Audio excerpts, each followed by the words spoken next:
Ladies and gentlemen, welcome to the Overwatch Winter Premiere presented by NGE here at their studios in Burbank, California. I'm your host, Caleb Simmons.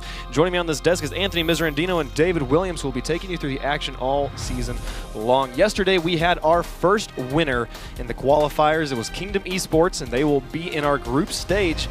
Before we get into our second qualifier, David, for the people who weren't here yesterday, what is the Overwatch Winter Premiere? Caleb, the Winter Premiere is a tournament designed to surface 8 of the best teams in North America. So naturally, we start with the qualifiers, where we find our 8 teams that move on to the round of 8. Over 6 days, those teams will fight it out in a round-robin format, with the top 6 advancing to the next stage. The round of 6 is another round-robin over 3 days to further distill teams down to our top 4, who will fly out to the live finals to compete over $100,000. Now, those live finals are just over a month away, so first teams will need to get through this qualifying stage, which will take place over the next 4 days. Now, each day is going to consist of a single elimination tournament, whose winner automatically advances into the group play, and then the remaining teams are assigned points based on their performance, which accumulate over all 4 qualifiers, and on the final day of the qualifiers, the top 4 teams in points will join the 4 open play winners in the group stage. That does give us 4 winners through winning the brackets, and 4 teams will qualify through points. We have 1 winner so far from the bracket yesterday, and that was Kingdom Esports. And you can see the point breakdown as well from the teams that followed up. It was Kangana who came in second, and then FaZe and Complexity running out our top 4. Yeah, Kangana looked pretty strong throughout the day, but in the end, Kingdom was just a little bit better. They really showed up yesterday, really made a big splash in the scene and took down Kangana pretty easily, 3-0. Yeah, Kingdom, one of those teams historically kind of bouncing around near the top 8, but not quite there. A lot of success definitely starting to develop now that they brought in 3 of those players from NRG, Pooks and God's Lease, and they're already in, so looking forward to see how well they play in the group stage. So we have Team Liquid and Team Complexity, who were able to place yesterday in our top 8, and they are made it through the bracket today and are in our top 4. So it'll be good to see if they get to go accumulate points, because the points do accumulate as the qualifiers progress. So every single qualifier matters. It's going to be a big deal as they move forward here. Absolutely. I mean, if you don't get in through winning a tournament, you want to keep playing, play consistent throughout all these tournaments and get your points, and then, you can also join the rest of the guys in the group stage. So these points really do matter, but they'll also have some other opportunities to gather up those points, maybe win a qualifier as well. So both teams, I mean, Complexity was looking good yesterday too. Kangana just really took it to him. So I mean, I have all confidence in Complexity moving forward. I mean, yeah, what we saw out of them today in the round of 8 was a lot more comprehensive, a lot more cohesive than we saw out of them yesterday. They're going to be facing off against Cloud9 to start off, so that's going to be a great match. We have our top 4 today from the qualifier that has been going on all morning long, and that leaves us, the quarterfinals were very, very close. The top 4, though, going to be Cloud9, Complexity, Fnatic, and Liquid. Yeah, and that Complexity and Cloud9 game should be just a barn burner of a match. I mean, these guys have a long rivalry going back. I mean, we can get into that later, but some close games in the round of 8 for some of these guys to get in here, but I'm really excited out of all these matches to be watching Cloud9 and Complexity. I think that's going to be really good. Yeah, talking about those close matches along with the reoccurring days of the next few days, Citizen 7 is going to be a team to keep your eye on. A number of TESPO players, top 500 players getting together. They made a big impact, doing a pretty good job against Cloud9, but Cloud9 able to make it through. So our first roster today, Cloud9 versus Complexity, will be Complexity we're talking about first. They were close. They were in our quarterfinals. They were in our semifinals again yesterday as well. So they have shown up. Cloud9 got knocked out early. They'll be their opponents. But first off, it's all about Complexity, who was in our first game yesterday as well. At Complexity, they have some great talent. Of course, you have Harblu on Complexity, who's just a fantastic Roadhog. I mean, the guy, he got beat out yesterday in their match against Kangana, against Connor J in the Roadhog battle. Though Complexity, I mean, still, he's a great player. He's huge, a big impact player for Complexity. Certainly, Kangana doing a great job following up Connor J's hooks, getting a biotic on Harblu whenever they pulled him in, and Harblu being such a key player and kind of the foundation of Complexity, that's got to be a little bit hard for them to deal with. We've seen Harblu playing a lot of Zarya today, so I'm going to be really excited to see how well he does on that going into these Final 4 matches. Is there any player other than Harblu that you think that we should really keep an eye on moving forward in these semifinals? Oh, I mean, you also have Torque on their team as well, one of their main DPS players. He'll often play Sombra. That's one of the things that Complexity has really been doing recently. One of the only teams to use it a lot in tournament play, the use of Sombra, getting that ult quickly, going in for the EMP. And they've had some decent success with it. I'm not sure if they've been using it as much today, but still, that's something to look for going into the match against Cloud9. Yeah, and what they've been going for there is getting Sombra in. Mostly what we've seen out of the map pools that we've had and everything is Hollywood in particular on offense. They like to kind of take the front side of the cap. A lot of that shooting across the gap that teams do with the Reinhardt shield, and they hack that health pack to get a lot of the sustain healing and then push in with an EMP. Didn't work out for them yesterday, but if they run it again, they're looking better today. Well, today they will be going up against, instead of Kangana, they'll be up against Cloud9, who's on the other side of the battlefield. Now, like you said, seasoned rivalry. These are two teams that have faced off against each other a lot. Now, does that play into Cloud9's favor here with the roster they're bringing, or is this Complexity's game? I mean, it's a toss. Cloud9 has had a lot of changes over time. Of course, they dropped Grego, Reaver, and they've brought on some guys like Mendo, Rolf, and so they've had some changes. They have Rib in there as well instead of Tibet as they had in the past. Still, a very solid team. This play right here, one of the pivotal moments for them in the top 8. Vendo playing Zarya. I mean, the guy can play anything, right? So you said it before. There's kind of a situation when it comes into who ranks after people like Envious in the earlier stages or the earlier days of Overwatch in general, with teams like Complexity beating C9, C9 beating Liquid, Liquid beating Complexity. They're all kind of bouncing back and forth. So perhaps today we'll get a little bit more of a definitive answer, or maybe if they both make it in, we'll get treated to a few weeks of them going head to head. That would be quite a lot of fun. And we talked about Harblue off of the top for Complexity, who we felt was very strong, but we also felt like he got outplayed a bit by Connor J yesterday in their match against Kangana. Now coming into this roster with Cloud9, who have Mendo and Surefour as kind of flex tank spots who are known to play Roadhog. How does he match up there? Is this going to be his game, or is this going to be something that he's going to have difficulty dealing with Cloud9? I think Mendo's still kind of finding his space with him playing Roadhog on Cloud9. He's still great at what he's doing, and of course there's some versatility within Cloud9 as well. So occasionally you'll see Surefour swap over to a Roadhog as well if they run a quad tank setup. We saw that a couple times earlier today in their matches they're playing in the round of 8. So I think Harblue overall is the main guy in terms of Roadhog. I think you would expect him to win most of the Roadhog v Roadhog things, but still, you have great talent on Cloud9 as well. We've seen a lot of success of McCree players starting to play Roadhog in particular in this current meta. You know, Taimus like to play it a lot. Surefour definitely doing a great job on it. Like you said, sometimes switching out with Mendo in different comps. Mendo going to Zarya in the 4-tank comp, which we've seen a lot of in the qualifier so far. Well, a lot of 4 comp and 4-tank comp and dive in particular. So the first map of game number 1 is going to be Ilios again. I'm detecting a trend right now here on the Overwatch Winter Premiere. So far we have had all Ilios first games. Whose map is this one? Well, I think Cloud9 on control point maps may have just a slight edge over Complexity here. You know, not that Complexity is awful on King of the Hill or control point maps at all, but I think Cloud9 might just have a slight edge over them here. I'd have to agree with you there. Complexity struggling a bit with Kungarna yesterday. Seems like Cloud9 probably more likely to put up a good fight on this. Seeing a Sombra so far at Harblue, there's no way that's going to last. Yeah. Right now, Cloud9 again running the 4-tank comp. We've seen him run throughout the qualifier so far. Mendo on the Zarya, one of the higher DPS tanks in the game, characters in the game.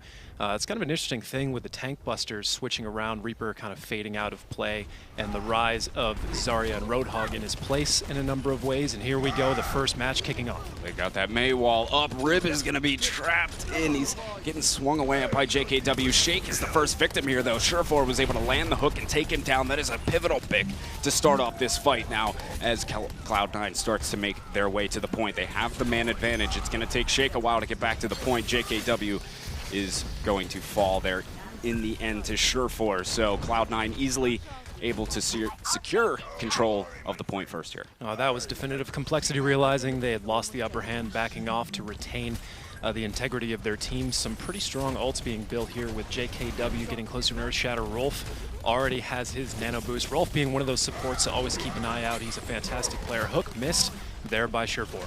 Rolf goes down.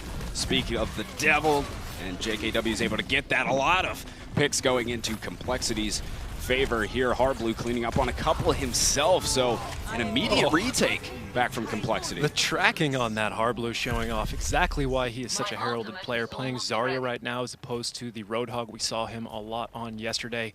Considering they're here in the Final Four, that's got to be one of the keys to what they're going to be doing today. Notice Shake here on Zenyatta.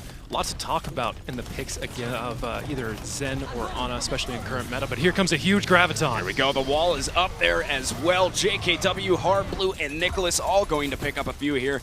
Surefour, the only one on the side of Cloud9 that was able to find a pick, and it was Shake. But those three in favor of Cloud9, their Complexity, I should say, is going to allow them to retain control of the point. They also have a lot of ultimates at their disposal. It's just about to be 5 in total.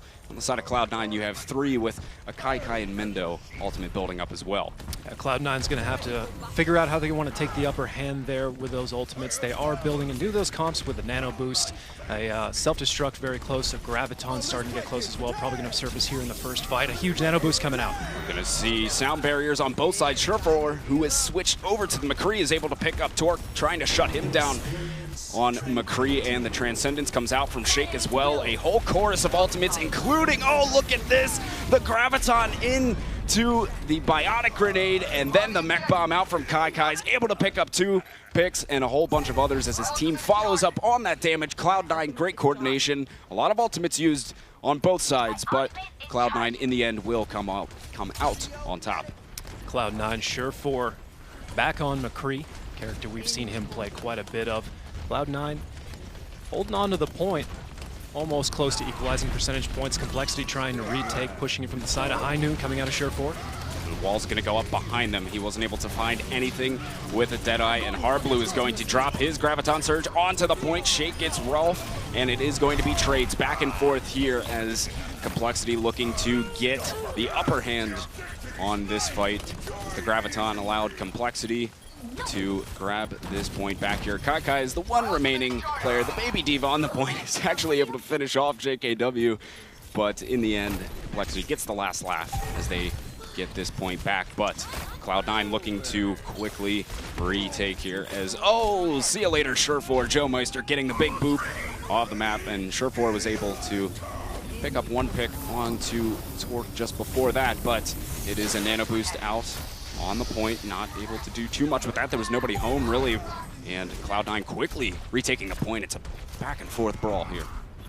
Cloud9 starting to get out in front of Complexity. Equal scores at the moment. Mendo doing work here on Zarya. And they're just trying to regroup now. Complexity, they'll have a Blizzard and Earth Shatter. And Cloud9's working with the Graviton as well as the Mech Bomb. A big combination could come out here, and it looks like that Mech Bomb is going to be flying in. 3 picks already for Cloud9. The Mech Bomb didn't do all that much. It doesn't matter. There's no one around from Complexity to contest that point, and that will be Cloud9 taking the first round.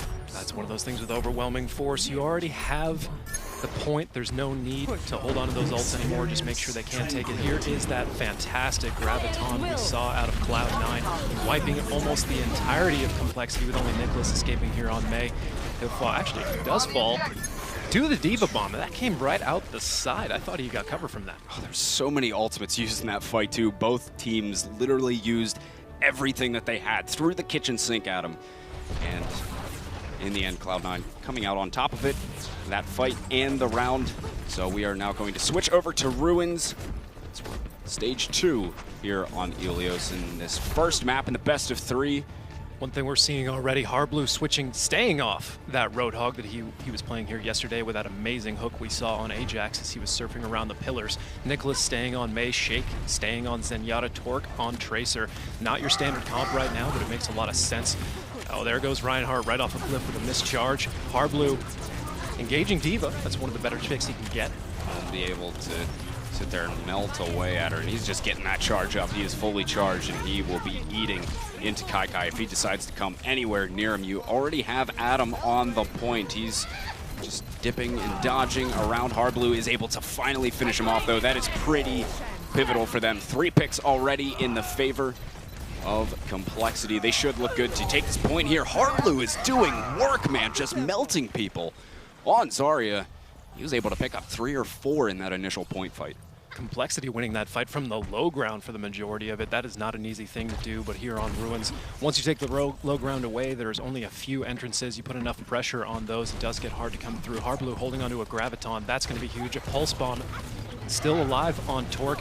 Expect those to connect at some point. Here it comes. Wombo combo potential is definitely there. Torque is able to get one and taking down Rib, and Adam will fall as well. It is a 4v4 fight, though, as Cloud9 was able to respond with a couple of their own as they continue to push towards the point here. Mendo's in by himself, though. That is bad news. Finally getting some backup. Sound barrier being used by Complexity, and a Graviton will come out from Cloud9 as well, but not able to get too much value out of it. Actually, they do pick up 2 in the end. JKW, Joe Meister, both down, and Cloud9 now looking good to take this point back, though. You do have Torque, who's in, trying to stall it a little bit. Eventually goes down to Rib, and there's still players on the point here. Complexity hasn't got it yet. They're doing a great job, or excuse me, Cloud9 hasn't got it yet. Complexity did a great job of stalling there for a little while. Inevitably, Cloud9 ends up taking the point back.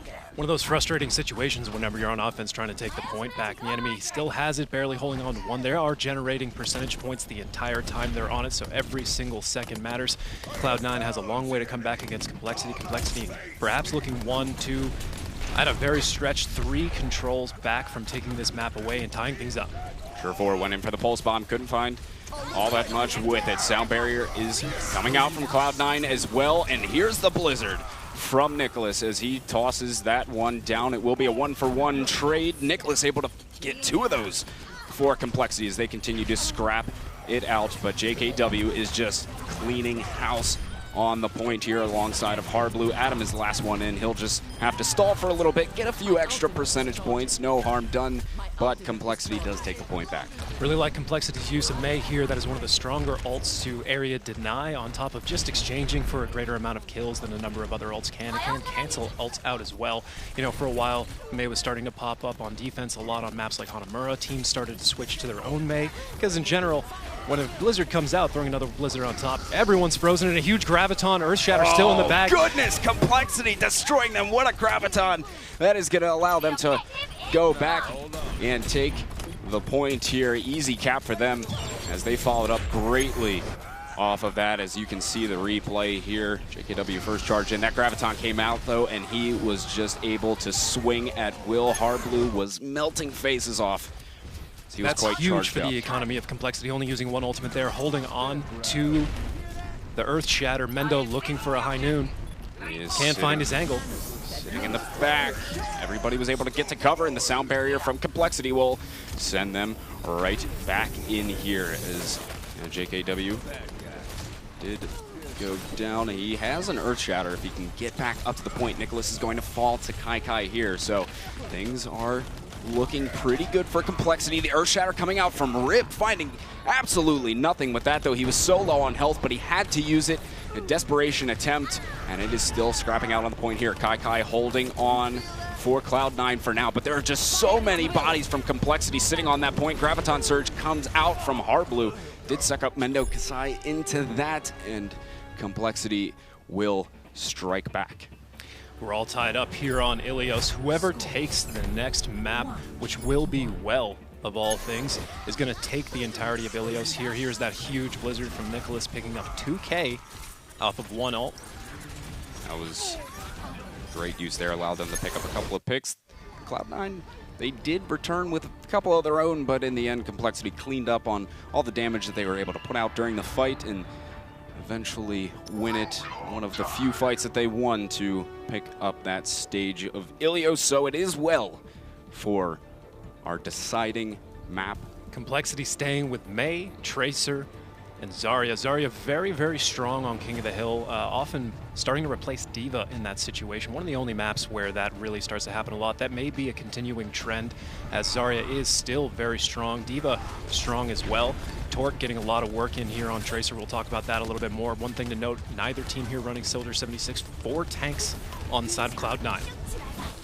It is 4 tanks getting put down into the pit right away was JKW. Kai with the D.Va plays. 2 picks already going in favor of Cloud9. It's not looking good for Complexity as they will just continue to aggress onto the Complexity players, and an easy first take yet again. Kai coming up big with that initial pick. Nicholas jumping off there for the reset, respawn with the rest of his team. Put together a better push to take this back from Cloud9 in the early stages of the game. That is absolutely vital. You want to make sure not to give them as many points as you can. It's a pretty obvious statement. And that's just the facts of the game. That's right, and you see Shake actually switch over to Zenyatta. Oh, good hook in. Surefour is able to connect onto that one. That will certainly stall this push from Complexity a little bit. You're going to have to wait till he gets back up there, though. Since he is on Tracer, shouldn't take too long. Hardblue getting pulled in, though. And that will be Kai cleaning up on it. Surefour getting yet another hook. Look at this. They are just pulling him in left and right. JKW should be going down here in just a second. And Complexity needs to get regrouped and just get everybody together, don't get hooked, and make a good push to the point. JKW ended up surviving, but they do need to get something going. 50% now for Cloud9, and Nicholas is going to have Blizzard. There are a couple ultimates on the side of Cloud9 as well. Self-destruct coming out, and Nicholas was able to get ribbed. JKW is over there on the side swinging away, and Surefour is looking for the hooks. Complexity now finding a bit of rhythm for themselves as they pick up 2.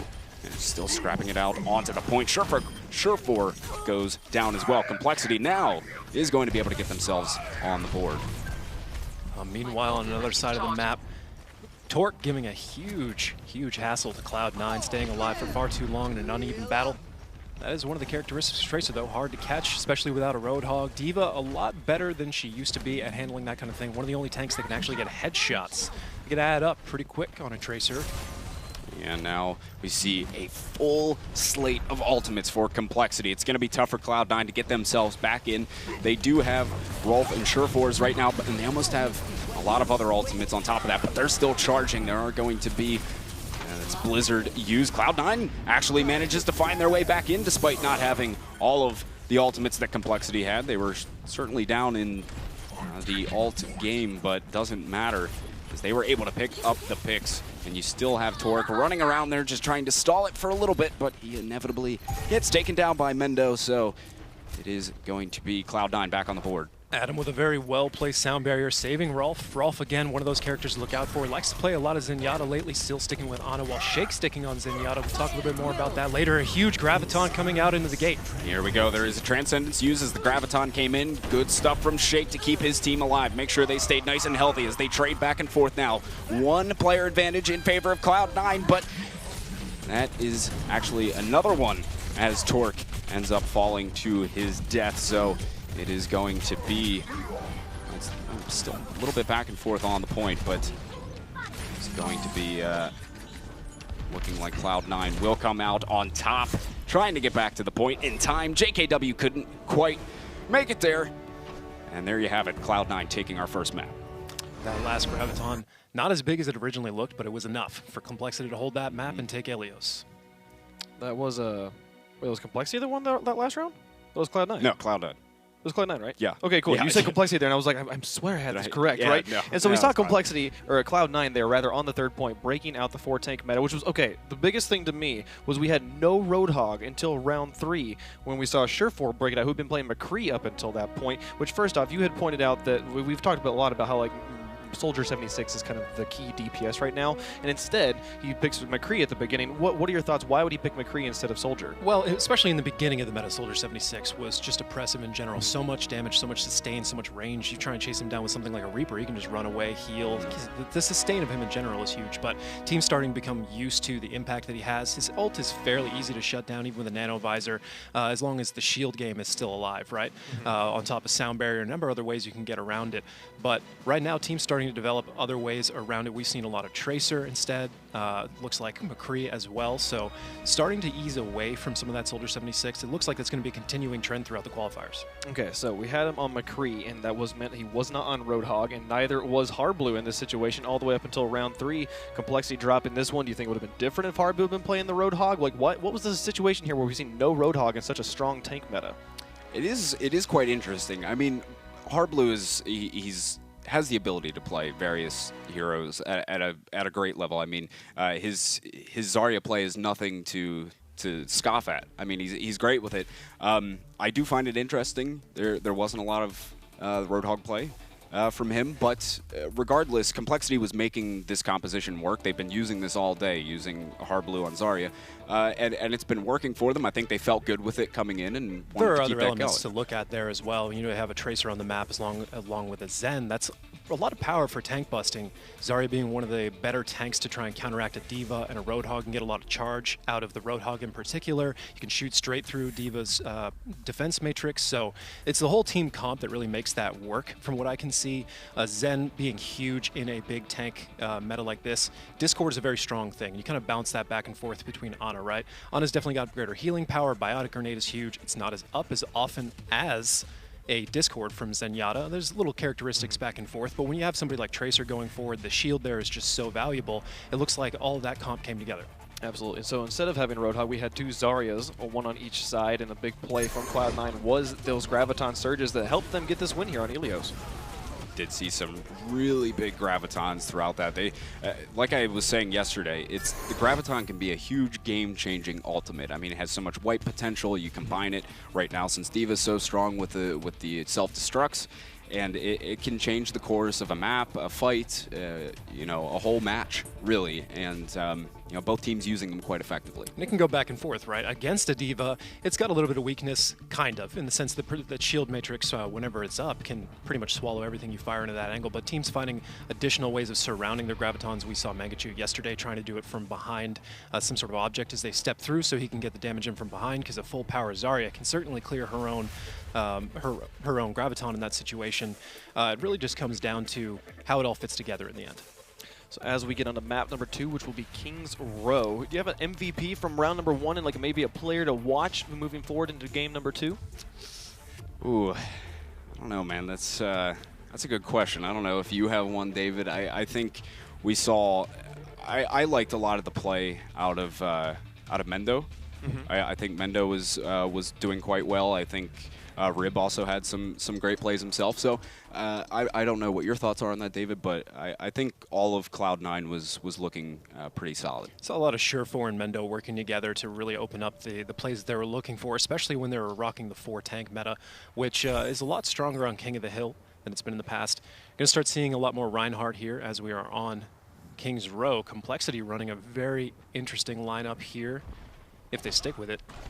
They are on offense, so this could change at any moment here. The teams like to troll sometimes, so I wouldn't expect this to stay. I mean, maybe for a little bit, who knows? Maybe this is something that they've been practicing, and they're trying it out. Complexity has been known to run Sombra on offense, for sure. We noted that earlier. That is something that they do like to utilize. Of course, Sombra's guy can charge that EMP so quickly. You hack one of the big health packs, just let your tanks go in there, take damage, go back, and get the health packs, and you can get that EMP before anybody else has an ultimate. Go in, use it, and just wipe them. Certainly a sensitive hero. When it works huge. When it doesn't, same thing in the other direction. Complexity certainly not a team to shy away from testing new kinds of composition. Shake locking in Zenyatta still, Harblu still on Zarya, Nicholas still on Mei, making great use of it as well, providing backstops for JKW to charge. And here comes Complexity trying to take the first point. It's like Torque is actually going to be on McCree this time, but he gets taken out by the big right click from Surefour as he goes for a hook as well. Not going to find anybody with that, but the one pick initially was enough to halt this push from Complexity.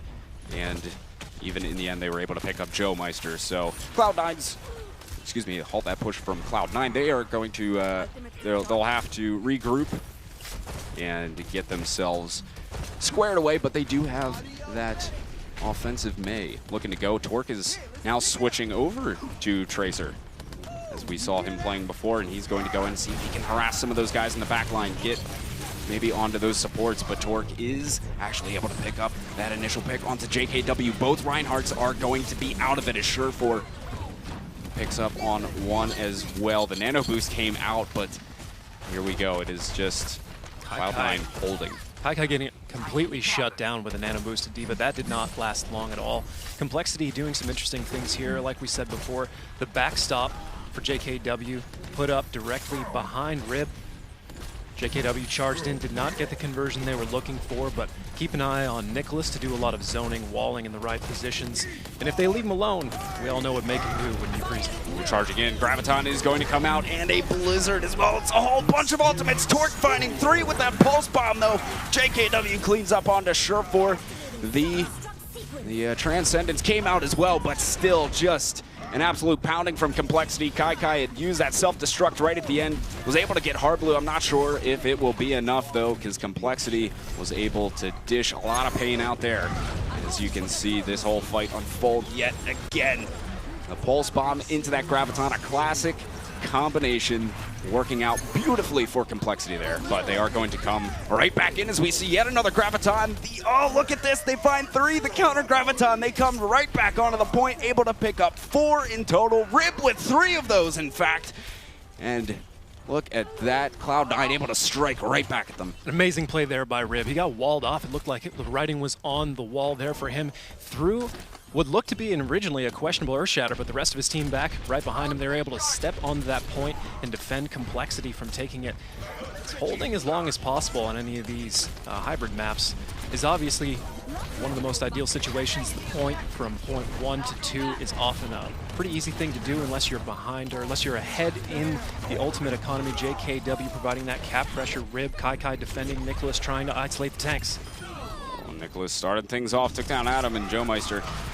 And Hardblue both able to find a couple here. Things looking solid for Complexity at the moment. We'll see if they can continue it. Kai's Baby Diva gets shut down by JKW, and Mendo is in a bit of trouble here as well, getting shut in by Nicholas with the May wall. So Complexity is able to grab the first point. They will have 3 minutes and 15 seconds to make this push, and Surefour is on the Tracer, the defensive Tracer as well, something to keep note of. He has a Pulse Bomb ready to go. 3 ultimates up for Cloud9, and you'll have 3 on the side of Complexity. 2 Sound Barrier coming up soon for Joe Meister. Pretty even fight all around. The eventual pressure of how close the cap is in relation in relation to Complexity allowed them to take that over time. Maywall not interrupting Cloud9 enough to come back and contest this early on the card. Graviton coming in. Kai got nano boosted, but he got stuck inside of that Graviton, not able to do too much. Transcendence used by Shake to make sure his team stays nice and healthy in the middle of it. Kai sending in the self-destruct, is able to get JKW, but they come right back. And Nicholas is able to find Rib, so we're still battling it out on the cart here as Nicholas finding yet another one onto Mendo, and Complexity pushing forward yet. Adam is still on the cart, just trying to make sure it doesn't push too much further. That's a great thing from Complexity, and specifically Adam. You just want to go and die on that cart. If you know you're going to lose the fight anyway, just go die on the cart, because you're at least stalling the cart further, not letting them push for free. Especially after 2 people just got staggered. Mendo going down to Nicholas getting a nice wall on him when his shield was down. Great job waiting for that shield to pop before trying to make that play. One of the little things the pros are great at. Sound Barrier coming in from both sides so far is Rib and JKW go at it. Blizzard out from Nicholas as well. The Graviton, still a whole course of ultimates being used. Kai gets 2. Look at this, Surefour, as he switches over to Soldier, gets a couple himself as well, allowing Cloud9 to hang on for now. Surefour with 3. And that Graviton from Hardblue at the end, I find that questionable. I don't think he had anyone around except for himself, and he used it. A bit of a waste there for that Graviton. Could have used it better in this next fight. After giving up the first point, this is kind of an ideal situation for Cloud9. They do have control of the cart, denying that healing away from Complexity. They did not let them capture point B. This can be very difficult to break without the supplying ultimates or supporting ultimates. Cloud9 trying to make that push right now.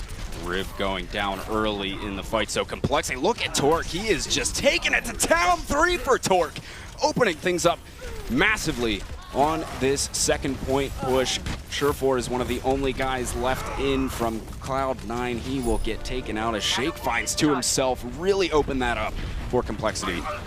Torque there just finding 3 off the start of the fight. The overall composition here for Complexity being demonstrated for you. Torque getting to do a ton of work, backed up by a Zen who can throw his orb on him while he moves around, and any sort of shield from Hardblue, plus their combination of Pulse Bomb and Graviton showing up right now. Rib exposed.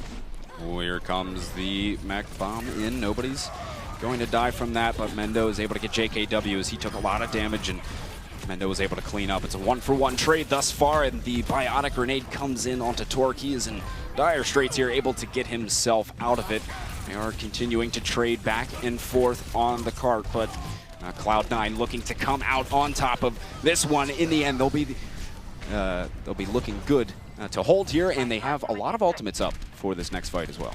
Again, Cloud9 able to hold on a pretty firm corner. They're going to have to back off, though. There are a number of different angles that once Complexity gets in, they'll be able to work on them, so they're going to hold closer to the cart. Complexity with 2, almost 3 ultimates. The big ones, Graviton and Pulse Bomb, should make a huge impact as soon as they roll them out. Joe Meister will get Sound Barrier towards the end of the fight, but the Graviton is already out, and here's the Nano Visor onto Surefour. 2 it is for him. 3, make that 4 picks for Surefour on the Nano Visor, shutting down Complexity on their push in, and they'll still have a couple ultimates to work with for Cloud9. They'll have Graviton and the Earth Shatter going into this next fight. As you can see here, Surefour just tearing them apart. 3 ults completely disassembling Complexity there. You had the Nano Visor plus an amazing sound barrier out of Adam as soon as that Graviton came out, pretty much shutting down all of the effect of that Pulse Bomb. Sound barrier, one of the only defensive ults that's actually capable of stuffing a Pulse Bomb like that. Another Graviton coming out of the Complexity. It's not enough. Earth Shatter comes out. JKW in the mix. That Earth Shatter doesn't get a whole lot off it. There's not a lot of time for Complexity here. The Transcendence coming out from Shake to make sure his team stays up. They have found Mendo thus far in the fight. They just need to make sure they stay on the cart. They're chasing a little bit up onto Adam and Surefour on the ledge, but they have total control of the cart here as Adam Surefour may need to work their way back around. They need to meet up with the rest of their team and take another fight here yet. Mendo goes down. Nicholas taking care of him as he comes out of spawn on Tracer. And the Nano Boost out on the Kai immediately ejected from his suit, though. And it looks like Complexity may be able to hold on here as they are still scrapping it out on the fight, but they're finding all the picks that they need. Rolf one is the last one in. Mendo couldn't quite get to the cart in time. And there it is. Complexity in the dying seconds of the half. They're able to cap it out and get all 3 points. They did get 3, but they are out of time. If Cloud9 is able to capture very, very quickly, they should be able to take King's Row, adding on to their Ilios win and seal this map. We're going into a very important defense for Complexity. They're going to have to hold strong. As long as they can waste on that first point, it's going to be absolutely pivotal. If we see that Zenyatta come out, it does look like they might be able to hold quite a bit. Torque going on to McCree, dropping his Tracer for defense. Really inspiring Tracer play from him so far. Going to see what Shake picks. Probably waffling between Zen and Ana. Here we go with the Zen again. Back out with a McCree. A Zarya for Harblue. Shake on Zen. Nicholas on his Mei. We've seen great play on all of those characters from all of those people so far. Cloud9, well, they're still in the offense. Hard to take a stab at what their actual lineup's going to be. These guys are torn us today. I mean, you do see Mendo on the Hanzo right now. I'm sure he won't be sticking to that across the entire map, though what a lot of teams like to do off the start, specifically on King's Row, is run a Hanzo and just get a Sonic Arrow out there. Yeah, see what Complexity's working with, and then before you even make that initial push, you can kind of change things around on your end depending on what they're running. A lot of teams like to do that. I'm not sure if Mendo will stick to it, but I mean, it's worth a shot. You can at least get some really quick intel before the fight starts, which is invaluable. And especially from that high ground, it's a very short amount of time before you can change over, so there's really no harm in doing it whatsoever. Rolf, perhaps? No, there's no way. He's got to switch to a healer any second now, right? I would imagine, yeah. Yeah, there we go. Yeah, we're starting to see him, swapping back to their bread and butter. We've seen some interesting comms so far. I did not. There's no way that was going to go through. Yeah. Kai. That would be almost insanity. Mendo did get his Sonic Arrow out there, and he will switch back over to Zarya. Still, actually, no, Surefour is going to be running the Roadhog here. It's a quad tank setup for Cloud9 on the offense. So they have quite the beefy comp. We'll see what they can do with it against Complexity here as they're going up against the Nicholas May and the Torque McCree. They're just posturing at the moment, waiting to find their opening. Want to get these shields broken down. There is definitely a shield advantage to Complexity's composition. JKW goes down, though, off the start. 3 already for Cloud9 as Complexity just gets annihilated on this first point here. Just shredding them apart. The quad tank is going to pay off for Cloud9 there. Cloud9 capping that first point in just about a minute.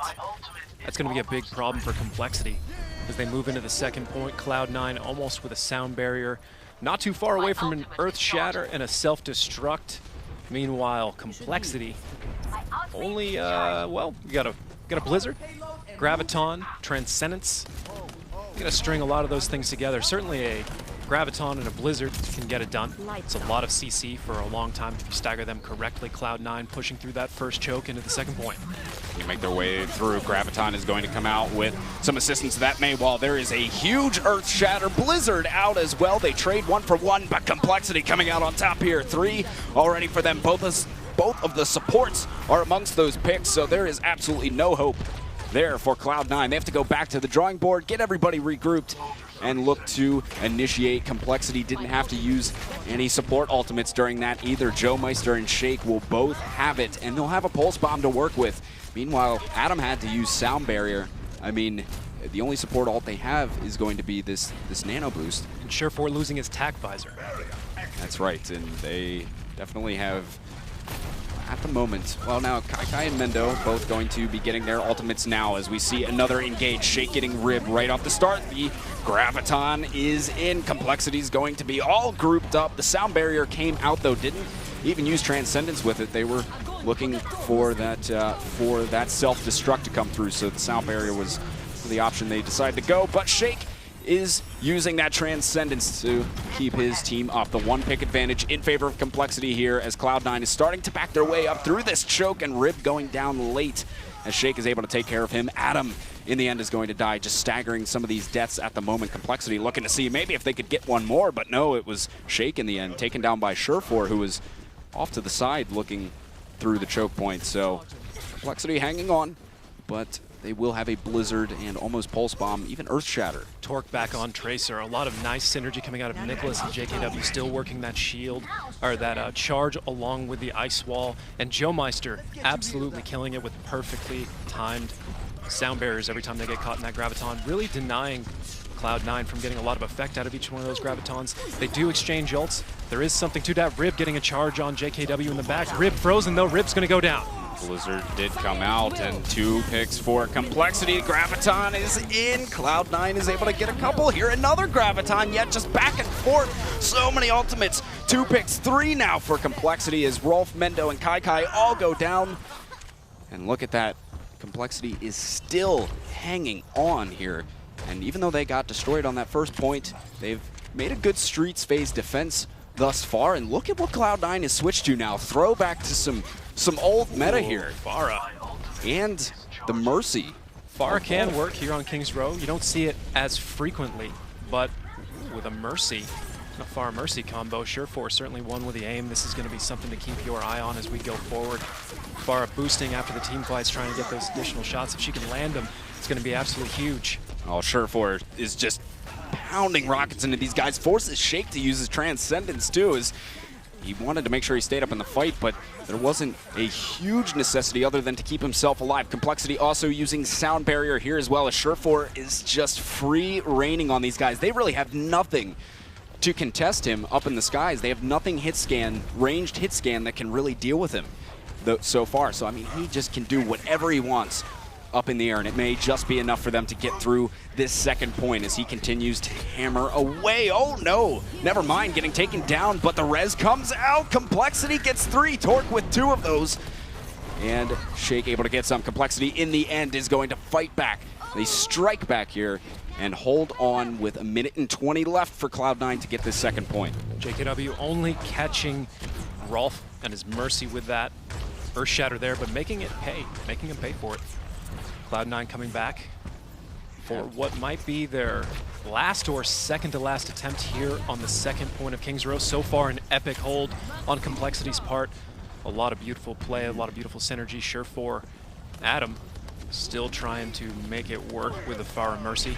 Actually switched Adam over to Mercy and Rolf on to the Ana, but here comes the Rocket Barrage. Was only able to find JKW, and Torque was easily able to dispatch of Surefour there. So Transcendence comes out from Shake to make sure that his teammates caught in that Earth Shatter by Rib were able to stay alive, as Rib just charging back, but not finding anything so far. Cloud9 still holding on the point, but they're going to use a Graviton in desperation, try and see if they can get a couple picks back in their favor. It's going to work. Mendo gets 2. Surefour is able to take care of Torque, so Cloud9 still holding on here as they take down JKW. They only had 15 seconds left to get this cart onto the next point, and it looks like they will have some life here.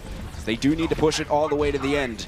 Complexity was also able to get there. They have no time left, and it's going to be 1:30 for Cloud9 to get Torque switching back to the Soldier 76 here. He did get a 2K on not only Rib, but one of his supports on Cloud9, but the rest of Complexity not able to make it work in the 5v4. A huge Graviton coming out on the front line of Cloud9 right now. Complexity with a freeze. Blizzard's going to be out as well. There will be at least a couple caught in that. Self-destruct coming out, not going to get any picks, but the sound barrier is coming in from Complexity here as well. Surefour absolutely melted by Torque, as Surefour was trying to play McCree, but Torque easily able to take care of him.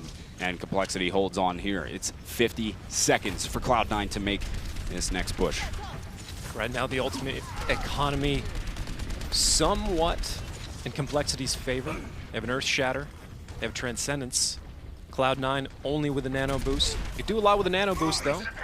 Earth Shatter not too far away on their own. Pretty far out from a Graviton they're going to need. JKW gets slept. Zenyatta barely saving them almost, but the Biotic making sure that Rib go down. Oh, JKW man, that was crucial right there. JKW jumped down, but a huge sleep dart came out from Rolf. And look at this. Kai is cleaning up Nicholas and Harblu. That was so big from Rolf, shutting down JKW. He even got the Biotic out. MVP of that right there, Rolf. And now that allows Cloud9 to work their way forward. They only have, well, 5 seconds. They're going to have to get this clean all the way to the end. We may see a draw if Complexity can't get this defense here. They have to hold them, or it will be a draw on this map. Here it comes. The sound barrier out from Torque, or excuse me, from Adam, but 2 picks already going in favor of Cloud9. It's not looking good for Complexity. 5 players down, make that 6. We will be seeing a draw, my goodness. Right in the dying seconds, they are able to make that push work largely off of a beautiful sleep dart from Rolf, and the Biotic getting JKW to open things up for them to push. That was just beautiful stuff. A view from inside of a Graviton. Been there far too often for my own liking. Cloud9 keeping it alive in overtime, able to draw, tie it up so they can push in. If they are able to take the victory on this map, they will win the entire match. I got a little ahead of myself. We're going to have a minute on each side. Got a little bit ahead of myself there, so it's a minute on each side. It's easy to get lost in the excitement. A great round so far. Fantastic hold from Complexity. It looked like they might be able to get it done for a while, push us into a third map, but Cloud9 rallying in the last seconds of the game, pushing most of the cart in overtime into that final point. Right now we see Cloud9 starting out on defense first, running a 4-tank setup, playing it safe. Complexity bringing back out Torque.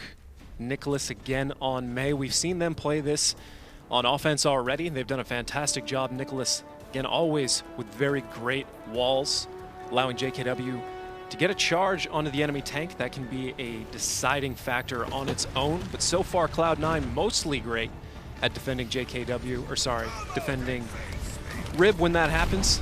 And here we are in the last moments of King's Row. Last offense for Complexity.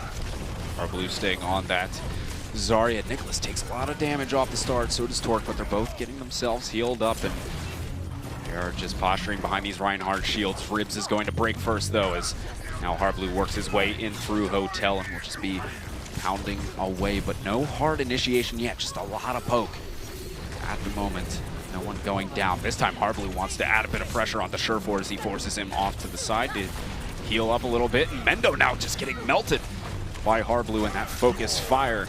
And Rib now charging in, is going to be able to grab up Harblu, but no, he goes down before he was able to charge him into the wall. It's a few picks now for Cloud9, 3 in fact, and the Graviton out from Harblu, and it's going to get a lot of people up inside of it. Not a whole lot to follow up, though, as they weren't able to get the picks. Oh, that's a beautiful Biotic as well. Shake it, use Transcendence, but Joe Meister getting Biotic. He can't get himself healed up. They'll be able to charge him down. Mendo gets 2. Sound Barrier actually comes out from Joe Meister. He's desperately trying to get back to the point. Nicholas is on it for a little bit, but the whole hog from Surefour is able to push them back. Still hanging on a little bit as Complexity. Cloud9, though, getting the picks that they need. They will be able to shut that down, and that is going to be nothing for Complexity. It's all on Cloud9 to go in with 1 minute, and they just need to get this first point. Really looked like Complexity was going to take it there for a second. Inspiring play by Rolf. Nice sleep dart, nice Biotic in order to keep the match alive. Oh boy, we are down to it now as Cloud9 has got 1 minute to make things happen. Just 1 minute. So it will be down to it. If they can get this first point, they will beat Complexity and head into the finals of our second day of qualifiers here. But they do need to get this first map. As we take a look at what defense we have coming out from Complexity, it will be so far the May. Torque will be switching over to Soldier 76 instead of Tracer. And other than that, pretty standard from what we've seen so far out of Complexity. Shake continuing to stay on Zenyatta as well. I'm really curious if we're going to see Mendo stay on this Widow. Widow, a character that can get picks, but also is just an intimidating presence on the battlefield. As soon as you see those tracers start popping out of the sniper's gun, you already have to take certain amounts of cover. On King's Row here, that can be a serious factor, as Joe Meister and Shake in particular are going to have to keep an eye on where he is and stay away from him. If Mendo stays on that, nope, going to Azaria. Yeah, that's what I was expecting. Surefour is going to go for that Sonic Arrow again, just see what's poking around out there. Give a little bit of intel before the fight starts. There's not a lot of time to work with on the side of Cloud9. They're going to have to make things move in quickly. We do have a quad tank set up yet again out of Cloud9 here for this first point push. So we'll see if they can make it work yet again. It's just a lot of poke at the moment. Kai already in behind Complexity, raining from above with D.Va. JKW in a bit of trouble. He rushed in and got the biotic on him, was able to stay alive. 2 picks in favor of Complexity. Kai struck back with 1, getting Joe Meister. They find Nicholas as well. 3, make that 4 for Cloud9. Things are looking good for them here. They have to finish it off, though. Cleaning up on all of the players left on the point. Cloud9 could send themselves into the finals here. I'm not sure if anybody from Complexity is going to be able to get back in time. It'll be a race. Joe Meister is in range. He's trying to see if he can bring anyone along with him. They're going to have to go. No, they cannot get back in time. Look at this. Just too far away. Nobody home. What a match there. Back and forth between these two teams the whole time. I kept on looking at it and being like, oh, okay, looks like Cloud9's got it. It looks like, oh, no, wait, now Complexity's got it. It was just so much back and forth. And the big thing was I felt like the defenses on both sides was exemplary as they continued to meet holds all the time in the middle of the streets. Certainly compared to yesterday, we saw much better defensive holds on King's Row than compared to today. Other way around. You get what I'm saying? Yeah. Really, the first exchange, 2 picks for 2 picks, definitely falls into Cloud9's favor as they have the shorter distance to run back. Complexity just getting caught up trying to get back from spawn. Weren't able to get there in time. It was a chess match, man. It was a lot of fun to watch. Just these guys going back and forth, and me getting ahead of myself too. NA casters in the chat, please, thank you. But I mean, it was a lot of fun. These guys just an absolute chess match. Sorry, he called Complexity winning the first match, so you're 1-1 so far. Yeah, but why you gotta do me like that? NA caster. Just make him feel better. It was for his sake, So Kai is going to be our replay today as he melts this back line play. Some fantastic stuff from Cloud9 as they're able to pull off the win here on map number 2. Look at this. Is just Kai. He's been playing quite well on D.Va as well. He does such a good job of harassing and getting up into the face of players. You put that defense matrix out, and it's just, well, I can't do much. And all of Cloud9 though, some stellar play on. We saw a lot of Zaryas out there, and instead of Roadhogs throughout the game, and I like it. I like seeing Zarya back in. Kind of fell out a little for a while, but it's fun to see. It's always a lot of skill shots with the bubbles in its own kind of way. Sometimes you got to squeak them through a number of teammates. Pros usually do a pretty good job of making space for that to happen, but boostios happen at every level. So do misplaced shields. Great play by Cloud9. Definitively starting to put themselves above Complexity in this. They will push into the finals, where they're going to play the winner of this match. Yeah, they will be playing up against the winner of Fnatic versus Liquid, which is our second semifinal of the day. Thank you to Complexity who played. They will finish either 3rd or 4th as they will play in that 3rd place match. But Fnatic, the team we're going to talk about first here. How are you guys feeling about this roster? I mean, Fnatic is just solid all the way around. A lot of versatility on this roster. They just came off of a big 2nd place finish at DreamHack. I think they're feeling good right now. A lot of talent across the board. As I was saying, really versatile in this roster. They have a lot of different players that can play different heroes in any given situation. It feels like they have someone that can play a hero for whatever they need. Custa playing a lot of Zenyatta lately, especially in this tournament. One thing to note, Hafiku is a stand-in for IDDQD when he stepped down out of Fnatic, so see how well he's synergizing with the team. As far as I've heard, there's no word on whether he's going to be the final roster pick for them, so this could be the deciding factor in that. No pressure, Hafi. I mean, I will say he played really well at DreamHack. I mean, he's been a stellar player for Fnatic here. I don't see why they wouldn't keep him. Him in particular has a lot of versatility. I mean, he can switch over to projectile DPSs. He'll play Genji, but he also can play Mei. He can play Zarya. I mean, he can do all sorts of things, whatever you need. So it's good to see that versatility. I think he's someone, like I was saying, I don't know why they wouldn't keep him.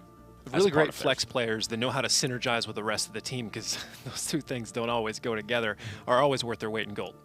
So with Complexity versus Cloud9, both of those had very hard-fought battles in the semifinal, or the quarterfinals rather, against FaZe and Citizen 7. Rather, Liquid and Fnatic had convincing 2-0s against Immortals and Kangarna. Now, the question is, I think I'm going to direct this at you, David. As a former pro player yourself, is there a difference in mentality coming into a semifinal match when you've had those sorts of rounds beforehand? I'd say it really just depends on whoever kind of is the morale point of the team. I mean, it goes one of two ways, right? It just shouldn't have been that tight. Some teams do respond to kind of beating on them like that. Other teams, you kind of spin it around, be like, well, we're obviously more prepared. We just got tested harder than our opponents, so they don't stand a chance. We're on a hot streak. It really just depends, and each team has its own kind of momentum there. It's not always the team leader. Sometimes it's kind of the team joker who can provide that, and often it kind of switches around. Tricky part, though, is the longer a team sticks together, the more that message starts to fade, because eventually it becomes kind of a gimmick, right? Or something you've heard 100 times. You're like, yeah, I get it. We've been tested. You said that before and we lost. So right now, you really have to ask the team whether that's going to work out for them. One thing I think would be crazy interesting here, I mean, we're not going to get into the odds of Fnatic beating Liquid just yet, Sure. Although traditionally you would probably say that would happen. How crazy would it be to see Cloud9 play Complexity and Liquid in the same day? That would be exciting. See if we could bit that to pull out. But first, they do have to get through Liquid, who's our other roster here. Team that we got to see play a little bit yesterday, though. So, who you got here on this roster? Who's the person to look out for? Liquid, they're another team that is they've made some changes over time. Yesterday, they were playing with Kefri instead of ID, I believe. Yeah, they were playing with Kefri instead. He was just a stand-in for yesterday. Of course, you know, he did great, but now they have their normal mainstay player ID back, and I think they'll feel even more comfortable with him back in the lineup. Continuing with the trend as well, the McCree players starting to play a lot of Roadhog. Here is a clip of AZK's Roadhog from earlier today. Able to get it done. Kind of a scatter shot there. Oh, wow. Yeah, that'll do it. It's quite the skilled gamer there, AZK. A lot of good mechanical skill from him, but they were able to take down Kangarna, which, I mean, they were the ones that made it to the finals yesterday. A familiar name from yesterday. They're certainly no slouch when it comes to this competition. Yeah, absolutely. So, do you have a favorite going into this one? I don't ask you guys for predictions very often, but it's always fun to hear who you guys think between Liquid, Fnatic, two big teams. Who you got on the board for this one? I mean, I think it's hard not to pick Fnatic here. I just think they're a little more polished. They feel good. They've had some great results recently, trying to continue that forward. I think it's hard to go with anyone but Fnatic. Historically, that would be the answer. There's a few other factors to consider here, though. I'm also going to echo your sentiment there. Probably Fnatic, but this may or may not be the best form of Fnatic you will see. This is the first day they participate in the qualifiers, so they don't have points going in their favor. They have a lot more pressure on them to win on the day, get high rankings, and also they just came back from London, I believe, in a marathon of a tournament, so they might be a little bit sleep deprived. There's a lot of elements here working against them. They got here in the tournament. They ended up beating Immortals, who have been pretty great in the tournament so far. I expect them to probably show up in the top 8, or at least very, very close to it as we go forward. As well, we won't get too far down that rabbit hole, but Immortals taking maps off of Cloud9 very recently as well. So Fnatic obviously not completely off their game at the moment, and I think we'll see exactly how far or how well they can put their first foot forward here in our tournament on air. So we saw in the preview there from the round of the quarterfinals that Liquid has AZK, who's playing a very, very strong Roadhog right now. And that's something we didn't get to see in the first semifinal. We didn't get to see much of a Roadhog battle. Is there anyone on Fnatic who you could point out who maybe could be a player to shut down that Roadhog play, maybe another Roadhog player for Fnatic? Like, how are they going to deal with AZK? Well, because Fnatic has such a versatile roster, depending on what they're running at a given time, they'll change up who's playing Roadhog. Generally, you'll see Buds, but you can also see Coolmat69 playing on the Roadhog as well. In general, Coolmat's one of the one of the most versatile players, I would say, on this roster. And they're all pretty versatile. Yeah, they're all pretty versatile for Fnatic. You see a lot of flex around there. I mean, if you see a Widow, it's probably going to be Buds. Seen Cool Matt play a lot of Tracer in the past. It's just going to be interesting to see exactly how it shakes out. It's hard to predict exactly who's going to play what all the time because they do flex around, but they are starting to fall into kind of their natural flexes, but not necessarily role-defined situations. So for a first here at the Overwatch Winter Premiere, Ilios is not the first map. We have Hollywood is where we will be starting. How you guys feel about this one? Who's going to be taking this one here?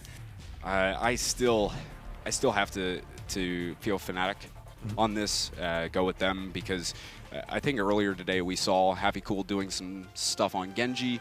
Yep. I believe they ran some sort of a dive comp setup, if I remember correctly. But still, Genji can work quite well on this map. It doesn't look like they're going for that, at least from what we see of these initial picks. But either way, Fnatic, I think they're very strong. I can't see them not taking this map. Have Fnatic on defense here with somewhat of a dive comp, kind of in between here. Zenyatta, Lucio, Tracer, Soldier 76, Reinhardt, and D.Va. Interesting to see how all that comes together. Liquid on offense. They can't change any of these. IID perhaps staying on that Widow. AZK very likely staying on the Roadhog. Dahong choosing to go for the Ana as opposed to Zen. Certainly makes a lot more sense on an offense. Here's Zenyatta. Like we talked about before, very strong in a tank meta, can always kind of negate armor advantages that some of them have. Works very well synergizing with a Tracer in particular, kind of letting Tracer do as much damage to a lot of these tanks as Tracer can do on perhaps a shieldless Zarya or a Roadhog, occasionally a Winston. I like the pick of Coolmat on Tracer on defense. We've seen teams run it before on First Point Hollywood, and it can work quite well. If you get back there and harass a lot and just run around and be a nuisance, it can work quite well. So we'll have to see just exactly how well it works for Fnatic, but here we go as Team Liquid starting off on the offense here.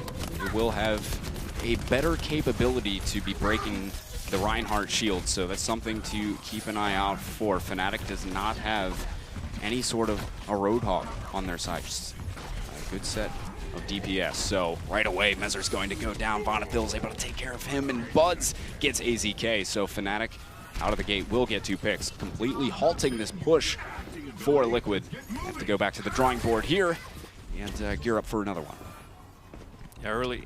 Losing a Reinhardt that early is always going to be a problem. One thing to keep an eye on here, Coolmat playing away from the rest of the team, exploiting the mobility of Tracer, getting a different look, seeing the angles at which Team Liquid are coming in. Flankers like that, that's always great forward scouts. Huge hook from AZK to get things kicked off. And now this is the time for Liquid to work their way in. Getting a support pick like that off the start is crucial. And here we go. AZK is going to be looking for something in the back, just looking for his target to hook.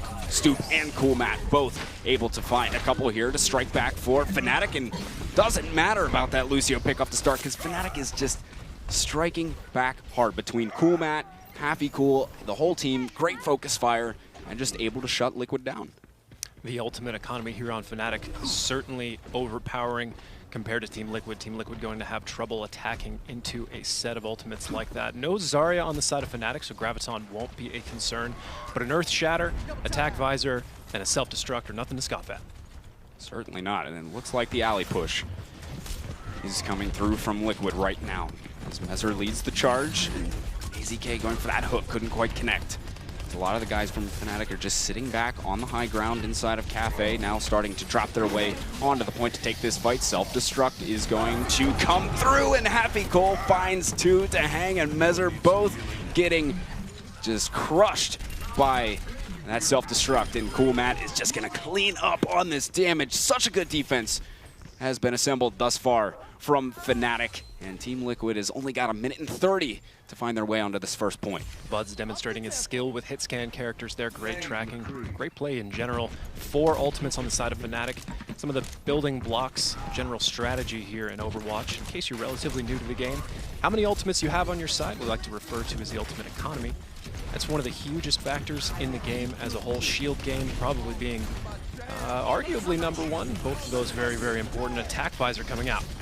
Back visor is out, but Bud's not going to find much with that. He's up on top of the balcony, and he'll have to get himself out of there. Dahang has that nano boost ready. The Graviton out, and the biotic grenade is going to land on it. Vonethil with a really clutch sound barrier to make sure his team stays alive. Buds is able to find Mezzer in the end. Fnatic is getting picks here. They found 2 thus far in ID, Dahang, both able to strike back, but it is yet again looking pretty good for Team Liquid, or excuse me, for Fnatic's just hanging on in this defense. Liquid's really got to get something going here, man. I mean, they only have 25 seconds. Fnatic staying ahead in the economy the entire time here. They have almost 3 ultimates on the table. Liquid with only 1, getting close to AZK and a High Noon. It really depends on whether that's actually going to pay off. High Noon is it's a tricky ultimate, a lot of times used mostly for area denial, but it can be huge if the Reinhardt shield is down. Self-destruct to initiate things out from Happy Cool, finding 2. Look at this, 1 second left. They gotta get onto the point. They do manage to do so, but it doesn't matter. Fnatic is just picking up picks left and right on to Liquid. Nobody's gonna be home to be able to stand on that point, and Fnatic with the first point defense hold coming out really strong here on Hollywood. Well, that is the definitive result for the first half of our first map. Fnatic holding for the entire duration. Liquid gonna have to do the same.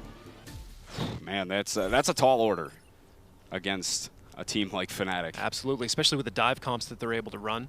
Very curious, kind of getting ahead of myself here, but if Liquid gives up this map, likelihood of seeing a King of the Hill come next. Fnatic likes to play a lot of hybrid maps. We heard some rumors that they like to practice a lot of 2CP, Anubis in the map pool today. That might be a possibility if Fnatic gets their map choice after this, or not after this round, but the next one. Liquid gonna have to form up well enough to block this. No, it's not a dive comp. I was actually expecting a dive comp here. Well, Liquid is gonna be running quad tank setup, it seems. Just gonna power through. So far, yeah, they're going to go for a big hold here, and the quad tank is certainly beefy and can make it happen, but Fnatic, at least initially, what we see them going for, pretty standard across the board. Nothing out of the ordinary, exactly what you would expect out of Fnatic in this meta, but Liquid it's going to be tough. As far as the shield battle goes, you know, who's going to get the Reinhardt shield down first, that will certainly be Fnatic, as they have both the Roadhog and the Soldier to sit back there and just dish damage out onto Mezzer's shield. And once they're able to get it down, they'll have the shield down more often, first of all, giving Coolmat more opportunities to go in and get hooks, which means more opportunities to get picks. So that's one thing to keep an eye on. Doesn't mean by any means that Fnatic is going to be able to win, but will certainly give them some sort of an advantage. Oh, wait a minute, there we go. Dive comp coming out the last few seconds of Fnatic, playing it cautious. All right. At first, trying to trick us with regular power comp. But I really expected the dive comp. That makes a lot of sense. Fnatic is definitely strong with all these characters.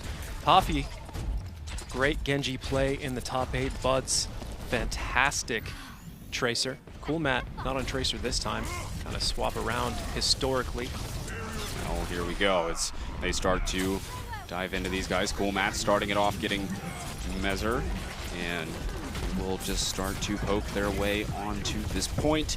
Slow but sure, and Mezzer's going to take a while to get back in. Biotic Grenade lands onto Happy. That is a bit of trouble for him as he's looking to hunt this down, but he's going to get that Harmony Orb from his Zenyatta in the back, getting him healed up, and Mezzer getting taken down by the Pulse Bomb. Buds is just going deep at the moment, gets Mezzer just dishing damage left and right. Dragon Blade out from Happy as well. He's just trying to lay the pain on here as Rafa will get sliced in just a second, but this could be Fnatic, and it's looking good for it to happen. AZK is going to make his way back onto the point, though. It's not quite over yet, but now it is, as he just gets completely annihilated. And there you have it. Fnatic looking so strong to start us off. It's definitely an intimidating performance so far. Fnatic, so versatile, like we talked before. Very curious to see what that next map's going to be, though. That was ridiculous. That was about as fast as that map could have possibly gone. Oh my goodness. And so Fnatic. Fnatic with 5 holds, just continuously. Even when the Lucio got picked right at the beginning, didn't make a difference. Fnatic's able to hold on here, and holy cow, what a game. Yeah, I mean, Fnatic, just like we said before, the versatility. I mean, these guys played essentially a totally different setup on defense, and then they go into the offense, use the dive comp, and it works beautifully. And you know, a guy like Buds, he's a renowned hit scan player. He goes onto Tracer and is wreaking havoc. You have Happy Cool on the Genji, as we said before. He plays a lot of projectile DPS, and he's quite good at it. Fnatic is looking really strong out of the gate. Yeah, no, and you talk about the Tracer there. That's going to be part of our replay here. Them and Genji going to be able to pull off the victory there on offense so quickly was all that they needed as Fnatic takes the win in map number 1. Split pressure from Buds and Hafi, along with the Discord from Custa. Winston jumping in. That's just a lot of distractions when it comes to the shield game. Reinhardt trying to make sure he is facing forward, but where do you face at that point? Every time you turn, you're taking a big risk. One thing to note, Cool Matt with 72% kill participation on that map combined. That was ridiculous. 72. Yeah, man. I liked their next level troll at the beginning, because usually it's like, oh, we're gonna pick some like crazy thing. You're like, you're not gonna pick that. They're like, okay, no, guys, let's put together a team comp that they actually think will go with and listen to them talk Look about believable. it. And switch. Yeah, that's like a meta troll there. Thanks, guys. Yeah. We appreciate it. Now, a lot of teams like to do that. You know, just to either mess with casters or maybe they had a last second thought. I mean, they knew that they can work that dive comp, and maybe they thought, hey, you know, screw it, let's go in for it. There could also be some extra precaution for stream delays and whatnot, right? If maybe they haven't actually checked or they're unsure of it, they can just make sure that in the event that anybody's actually sniping the stream or somebody's coach while they're in comms with them or something like that they can't actually see what the comp is coming out. Perhaps a number of other ways to see actually what is inside of a spawn in that moment. So if you are Liquid, as they prepare for Watchpoint Gibraltar, which will be our map number 2, what do you do to bounce back from this? What do you think about? How do you get into your team? Again, we talked about team, mindset at the beginning of the match. What do they do now after just getting whooped like that? Well, I mean, go back to the drawing board to start. Now, exactly how they're going to go back to that drawing board. I mean, for them, I'm not an absolute expert, so I don't want to say, I don't want to give you misinformation, so I'm not going to throw out anything, crazy. But I think just in general, Fnatic is just, outclassing, or they can outclass Liquid. They have such a strong, and they have such good cohesion, because running these dive comps take a lot. They take a lot of coordination to pull off. And dives against the tank meta in particular are a sensitive thing, right? Tracer and Genji are both effective with Discord and a number of these other things. If you have players like Buds and Cool Matt and Hafi to play those characters, but if you don't, if they make single mistakes, it can all start falling apart. We've seen Shadowburn play a lot of Genji, Too Easy play Tracer as well. And in those circumstances, most of the time they get that progress going forward, but if the match starts to extend and the enemy starts to become used to the angles that they're coming in for, they really have to mix it up. That in itself could get predictable, and it can be something not too hard to defend over time, but single mistakes on either side begin to add up. It's always a long time to kill so much hit points in the tank meta, but Fnatic, like you said, just looking so strong, so composed, so ready for this fight that it's going to take an entirely different look from Team Liquid, not just composition-wise, but in their overall cohesion and how well they're playing. Their individual mechanics have all got to take another step up to rise to the challenge of Fnatic. Well, here we go. Liquid's got to get it together. This Fnatic is just cruising at the moment. Absolute cruise control coming out from them, and they will be on the offense to start us off on Watchpoint Gibraltar. We'll see if they decide to run a similar dive composition, because it can work quite well here. So we'll have to see what they decide to go with. Of course, they're going to be running the Bastion and Spawn, shooting at stuff. So, trolling us a little bit. But as far as what we have on the defensive side, we do have a bit of a pause. I believe it's someone had timed out for a moment. So going to make sure we get everybody back in before we kick things off. Yeah, the word is their voice communications. Somebody disconnected from that. I believe the quote was, "We lost a Swede." So yeah, well, it's important. The communications Swedish, and the communication, yeah, both important. Gotta have all your team members to move forward in this team, as it's such a big team game. So is there? We talked about, what do they do? They have to get back, get settled, get back to a place where they can feel confident in themselves. They have to get the mental game all squared away, and then the comp game. What are they going to bring to the table here? Because they have to do something. Is it reasonable at this point to pull out a cheese strat? Like, if you lose this, you're done for the day, right? If they want to have any chance, they have to win this map and the next one. So what can they bring? What could they do? Do they go back to the roots, or do they just go out into left field and try something new? I mean, on defense, it's tough for Liquid. As they start off here, it's very risky to go with something that isn't the safe kind of pick of the 3 tank or the 3 tank or even a quad tank like they ran before. Now, of course, they got steamrolled through when they ran quad tank. I think they ran quad tank on that defense of Hollywood, and it's just tough to run anything that's not as safe, especially if you haven't practiced it a whole lot, because if you're on defense and you get rolled through because you tried something risky, then you're just going to lose your first point quick and done. That's always really bad for internal team dynamics as well. It depends on if it's a democracy or kind of a dictatorship. But if the dictator wants to try something out of left field and it doesn't work out, you always kind of get into the hindsight fight, and that's an uncomfortable thing to risk when you are the leader on everybody. You're risking the entire team's morale and their faith in you to call the right thing. So, like you said, safe bets are safe, and we have seen some alternates on defense. FaZe playing more of a dive comp on their defense yesterday on Gibraltar with the Widow for the zoning effects and Shadowburn on Genji. Why not? Gibraltar itself, though, it lends itself with the high ground and the different dynamics. It lends itself to strong defenses that you can kind of mix it up, but at the same time, you don't really need to. There's no real pressure to do that. There's a lot of different angles. As long as you play it well, it can be one of the more easy maps to defend. It's a big part of why teams like to play this out of so many of the payload maps. It's just one of the favorite maps in general. Yeah, the DPS that Fnatic was running, Cool Matt was such a nuisance on Tracer. He was doing so much work.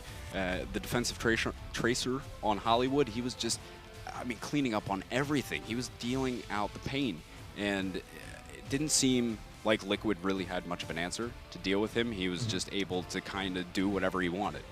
Well, is there, you talk about Cool Matt being a player that they maybe need to shut down. Is there a particular player on Liquid that if they could shut that player down, they'd have a really much better chance moving forward? Or is it just, like you mentioned them being outclassed, maybe that's the situation here. How do you guys feel about that? IID and AZK are probably the main ones you want to be shutting down, but if you want to get into shutting down supports, obviously picking off Dahong, he's always going to be playing Ana, is what it seems like right now. Ana being such a huge presence on the battlefield. If you're able to get back there with somebody like Tracer, a diva in some circumstances, that can be devastating on its own. One support, you can't do without your supports, right? Lucio can be tricky to catch, Ana maybe a little bit less so. So really, I would still probably double down on IID and AZK. Yeah, and as far as if there's somebody on the side of Liquid that you would look to shut down someone like Surefour running a Tracer, you could look to someone like AZK if he switched over to McCree.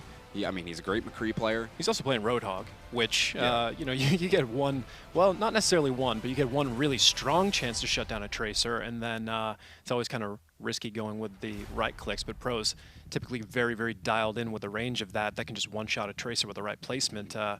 Playing Tracer and that happening to you is it's a frustrating thing. Frustrating, yeah, and you also have Soldier, too.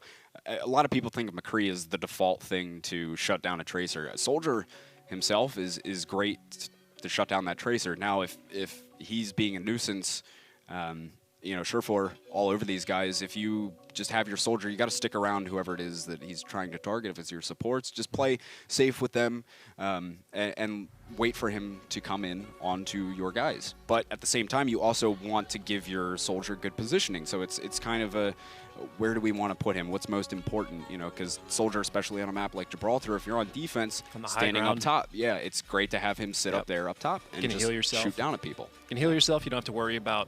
You still want to stay in some sort of angles, but Dahong doesn't necessarily need to always make sure he babysits the Soldier unless he gets a call out, because Soldier can heal himself in those situations. But expanding a little bit on what you're saying with Soldier 76, being capable of shutting down a Tracer. It's more of a denial, right? You don't necessarily have to kill a Tracer to make her back out of a fight. You can do half her health. You can just kind of suppress her every time she shows up. It's a very glass cannon kind of thing, so you need to step off. Even though you have rewinds, you eventually start running out of those cooldowns. You have to get back into the fight. There's always the concern of a Helix rocket and just sort of shoving her away, keeping it away from expanding on your range, especially from the high ground in particular, can be an intimidating thing for Tracer. Trying to manage so many targets while you're moving around with somebody on the high ground can be a bit of a task. The pros are obviously amazing at these kinds of things, but Soldier very strong in that role. So we're still in a technical pause, which is why we're stalling for so long here. We're waiting for players to get back into the lobby. And we've talked a lot about Liquid here because they are the ones who have their back up against the wall. They're in a really rough situation, but it feels almost disingenuous to not talk about Fnatic and just how dominant they looked in that first match. What do you expect from Fnatic here as they move on to Gibraltar? Are they going to keep doing the same thing, keep steamrolling? What do they need to keep doing if they want to just be able to take this one away from Liquid? I think just keep playing their game. I mean, they've been playing great thus far, very coordinated and clean, and I think it's bad news for Liquid too going into Gibraltar because Fnatic just absolutely stomped Immortals on Gibraltar in the round of 8. I mean, it was a pretty easy game for Fnatic. So I'm not sure. Maybe Liquid feels good going onto this map. Maybe it's one of their better ones, but it's going to be rough. And that storyline will be a bit more pivotal if Fnatic is able to make it past Team Liquid here. A little bit of a history between Immortals and Cloud9 most recently, but like you said, expect Fnatic to run the dive on offense and fall back to a more tank-heavy on defense. Ooh, Happy getting pulled in right away by ID, and that will start things off beautifully for Liquid. But they are running this dive comp yet again. Kind of what we were expecting out of them on a map like Gibraltar, because it can be very, very effective, especially with Happy on Genji. There's a lot of high ground for him to go get up on and harass the guys that are up there, contest the ones that are on the high ground. Guys like AZK if he's sitting up top, but here we go. They are having the fight inside of server room at the moment. Custa's the first one to fall as Rafa is able to find that pick to get us started. But Happy getting all over Minstrel and takes him down quite easily. Buds cleaning up AZK. And they are just pressing this cart forward. Rafa's on it, trying to stall things out here. He's got some others with him as well, but the Dragon Blade comes out from Happy as he's slicing and dicing, able to take down ID. Buds cleans up on some of the damage he dealt to Rafa, and that is a quick first take for Fnatic, and they are just going to be pressing forward, trying to get these guys coming out of a spawn. This is beautiful. Just such aggression out of Fnatic. They knew some of those guys didn't get the back spawn, and they were in the forward. Look at this. They will just stagger them so badly. Happy with 3. That is beautiful play coming out from Fnatic. Love the aggression. Happy huge so far, breaking out the Dragon Blade in order to take down D.Va. D.Va, a character that can last quite a long time, but not against the sword like that. Fnatic expanding on that lead, getting a very long push out of one of the more difficult parts of Gibraltar to get through, that double gate situation, and they are long past that, denying Liquid the ability to defend on that point. If they keep that momentum up, it's going to be tough for Liquid to stop. Here we go. We have Attack Visor coming out from AZK, the Nano Visor, in fact, as he did find Vonenthil. Buds shutting him down afterwards. 2 picks in favor of Liquid. It's a 4v4 fight at the moment as Buds finds yet another one, taking down Mezzer, and Stoop in the Primal Rage is swinging away at guys there in the corner. But they are continuing to scrap it out on the cart here. Stoop gets to hang, and Fnatic looking to re-engage here. There will be sound barriers on both sides of the coin. Coolmat takes down ID, and the self-destruct flying up into the skies from Rafa, but unable to secure anything with that. He was trying desperately to stop them, but Stoop will finish him off, and things really looking bleak for Liquid here at the moment as Fnatic is just absolutely steamrolling. Stoop is just finishing off all of these players with the damage. Same thing with Happy. It's the Happy and Stoop show here on the second point of Gibraltar on this attack. They have just single-handedly taken down all 6 players of Liquid, and they are cruising. Absolute full flow from Fnatic. They've got 4 minutes and 40 seconds to get to this last point. Winston falling out of meta just a little bit in comparison to D.Va. Well, just a little bit. That's an understatement. Yeah, But still with these dive comps, Winston still finding his place, that shield, being able to do damage while shielding it, which is something as D.Va cannot do, even as strong as D.Va is in the current meta, allowing the space for Hafi to really make an impact. There we go, the nano boost comes out, Transcendence as well to try and mitigate damage. Rafa gets things started off though as he hunts down Vonethil. The Dragon Blade came out from Happy Cool, but it's all for naught as couldn't grab up anything. The self-destruct flies into the skies though. Everybody able to run to safety though. It did zone him out a little bit, but there was no follow-up on those players out of position, and it is Fnatic still on cruise control here. And they are looking bad, Liquid. They are not looking as if they will be able to hold it here. Fnatic, if they can cap this off, they will have so much time to work with, and they have a couple of ultimates as well. Stoop and Buds both have theirs locked and loaded. AZK is going to pop that tack visor off and see if he's able to grab anything up, but Stoop is just in his face and completely shut down that tack visor. Rafa does find Happy Cool with the self-destruct, but still, it is a 4v4 fight, battling it out on the card here. Fnatic is going to have the advantage though. If they continue to get kills, or excuse me, Liquid will, as they have the respawn very close to this cart, so Fnatic is going to have to really dish out the damage. They know that this is set and done. This respawn is just too close for them to be able to contest with these guys. It's time to regroup now and take another shot at it. Liquid finally getting to halt some of the momentum from Fnatic. Fnatic making a few changes here. Buds on Soldier 76. Hafi switching to Reaper for the final port here, bringing a lot of that tank busting power against a lineup. Liquid doesn't have a D.Va. That's definitely going to open up a lot of a window for Reaper to get more of an impact than we've seen in recent battles. Sound Barrier comes out from Vonethil. Give Fnatic a little extra gusto going into this fight. Self-destruct, not going to grab anything. This counter Sound Barrier is out from Minstrel. And now we have a nano boost from it to hang onto Mezzer as he is getting all over Buds.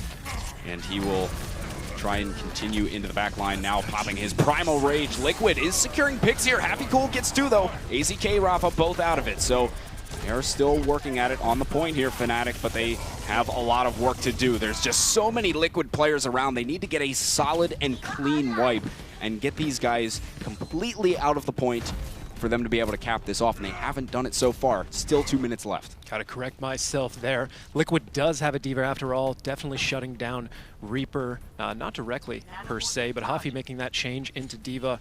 The one trick attempt at Reaper failing, Fnatic just keeping up the pressure and those hero changes. Liquid here on the last ropes. If they don't stop this, they're gonna be in dangerous territory going into the second half. Oh, here's ID, landing the Pulse Bomb off onto Cool Matt, and now that is a great start for Liquid. And Fnatic knows they can't really do much about it. They'll just have to wait for his teammate to get back up. And time is dwindling down now. 1 minute and 15 seconds. What started off as a great first half for Fnatic has just been crumbled by this great defense of Liquid towards the third point, but they are getting ready to roll. They have both support ultimates on the side of Fnatic. Dahang has the nano boost, and Rafa has a self-destruct, and there it goes onto AZK. That nano boost, he'll be sitting up top. The Transcendence coming out to counteract all of that damage, but Buds is up top now. He uses his own tack visor, but that will get eaten up by Rafa, not before taking down AZK though. We have traded out 5v5 fight here on the last point. Getting slept is D.Va and the Earth Shatter out as well. It's still a 5v5 on the card as they just continue to scrap at it. Fnatic, though, they don't have much around. AZK is able to clean up here as he uses his own tack visor to find two more. And Fnatic is getting completely shut down on this third point. The struggle of Buds on that last push. Trying to fight off the cart, getting a biotic thrown on him, D.Va chasing him all the way up to the top. He breaking out his own tack visor and then having all of that swallowed by D.Va's defense matrix. Tough times for Buds on Soldier. And the last attempt here for Fnatic to take the cap here on the last point of Gibraltar. It is go time. They have to make it happen right here. Cool Matt is looking for his chance to hook. Rafa starting things off, taking down Stoop, though. That is crucial. And the nano boost onto Rafa. He's able to get 2, and things are looking bleak for Fnatic here. 3. Happy Cool and Bud strike back a little bit, but it doesn't matter. Liquid is all over the cart, and I don't think Vonethil is going to be able to keep himself alive long enough for anyone to get back. No, that is a huge defense coming out from Liquid, stopping Fnatic after they just steamrolled through the first 2 points, and they stopped them just before the 3rd and final cap. So we will be seeing the replay here. Happy Cool. This is after they took first point. They were all getting that forward spawn still. A lot of the guys from Liquid, and they couldn't get back in time. It was just unlucky spawns for them, and Happy Cool able to clean up big time there on Genji. Definitely some inspiring play from Happy on the side of Fnatic throughout the first assault. One thing to note here, on Hollywood, Fnatic was able to hold tight completely. If they're able to repeat that, Liquid will lose the map. Liquid can have to put together a better assault than they did on Hollywood. Different dynamics map to map, but same Fnatic. It's going to be hard to get through. Custa looks like he's locking in Ana this time around. One of the people that's bouncing back and forth. Hafi going for McCree, Buds on Soldier 76, Cool Matt on a Winston. Custa's quite the big fan of playing Zen normally. That's something that he really advocates for on the side of Fnatic is using Zenyatta a lot, and Fnatic have said in interviews that they often go back and forth deciding, you know, what do we want to run, Ana or Zen? And they have been using Zen quite a bit, but it looks like Custa is going to be switching to Ana for this defense. And if we take a look at Liquid, I'm doubting, yeah, I can't imagine they're going to be staying on this comp. They only have 1 tank and, well, 3 DPS. But there we go. Rafa switching over to D.Va. Maybe the Sombra from ID. Still feel like we're getting trolled. I just, that gut feeling. Yeah, I don't think this is going to be their lineup. Fnatic running an interesting composition overall. Oh, they did make some changes. Cool Matt now on Roadhog. Winston dropping off. Hafi on D.Va. Custa back on Zenyatta. This is looking a lot more familiar.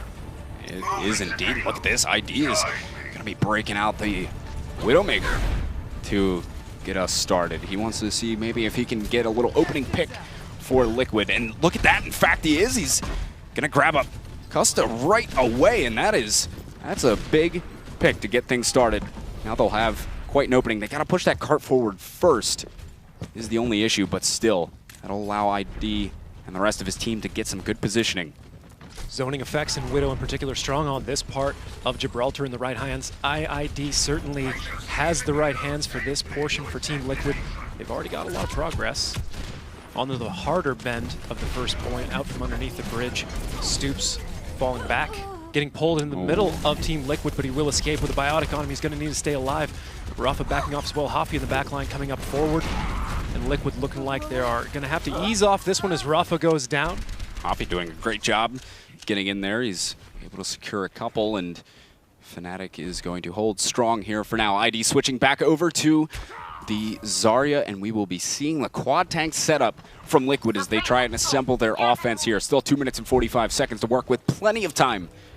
No harm done, but they do need to get things kicked off. Widowmaker did work initially, but they've decided the quad tank might be just a little bit better as they get things started. Mezzer charging in, got a good charge off. Cool Matt has the biotic grenade on him, and Mezzer swinging away, able to finish him off. And now Stoop melted by ID, and he's got a few behind him as well. Liquid through this first point, cruising through this first point. Hello. And now they will grab that cap, and they have a few ultimates to work with as well. Really key biotic on DeHong's part there. He's been so far landing him in just the right places on this entire offense. Biotic's always a huge impact when it gets used in an offensive manner. It's a huge saving throw on the defensive side, but a nice balance back and forth is always an important thing.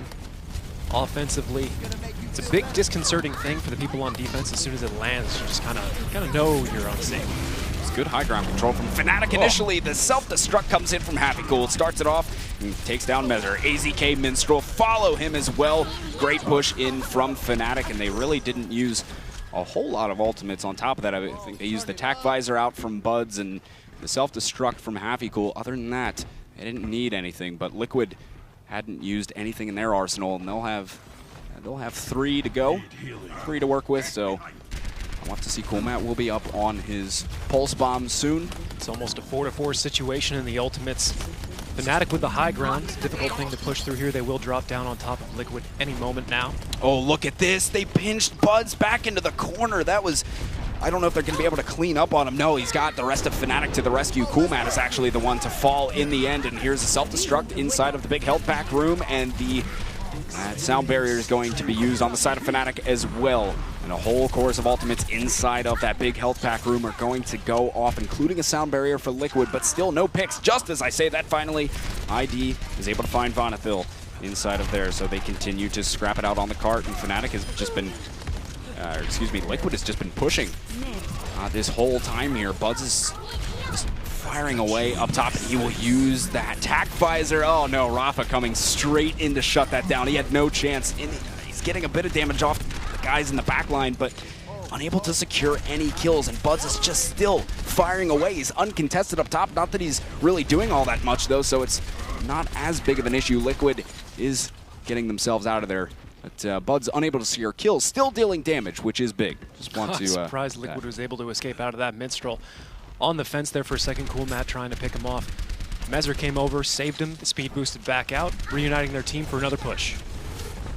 This is very disciplined from Fnatic to continue to get back up onto this high ground after every fight, and they'll look to drop onto them as they come up onto the cart. Cool Matt coming in from the back, and here comes the Graviton. He is nano boosted as well, ID. Minstrel cleans up on all the damage that he dished out as Stoop goes down. Now Liquid looking to solidify their push here, as finally it looks like they'll be able to. Buds is still up top, but he may get caught in here, and yes, in fact, he will just go ahead and jump off the cliff. He knew that he was stuck in, and he would have been staggered if he tried to run back, so good decision there from Buds. Well, we said that Liquid needed to put on a better performance on offense in order to get this here. IID showing off the nano boosted Zarya. That Graviton really kicked things off for Liquid. Got them all together and let them deal out a lot of damage and cleaned up on the guys after they got out of that old black hole there. So now it is going to be...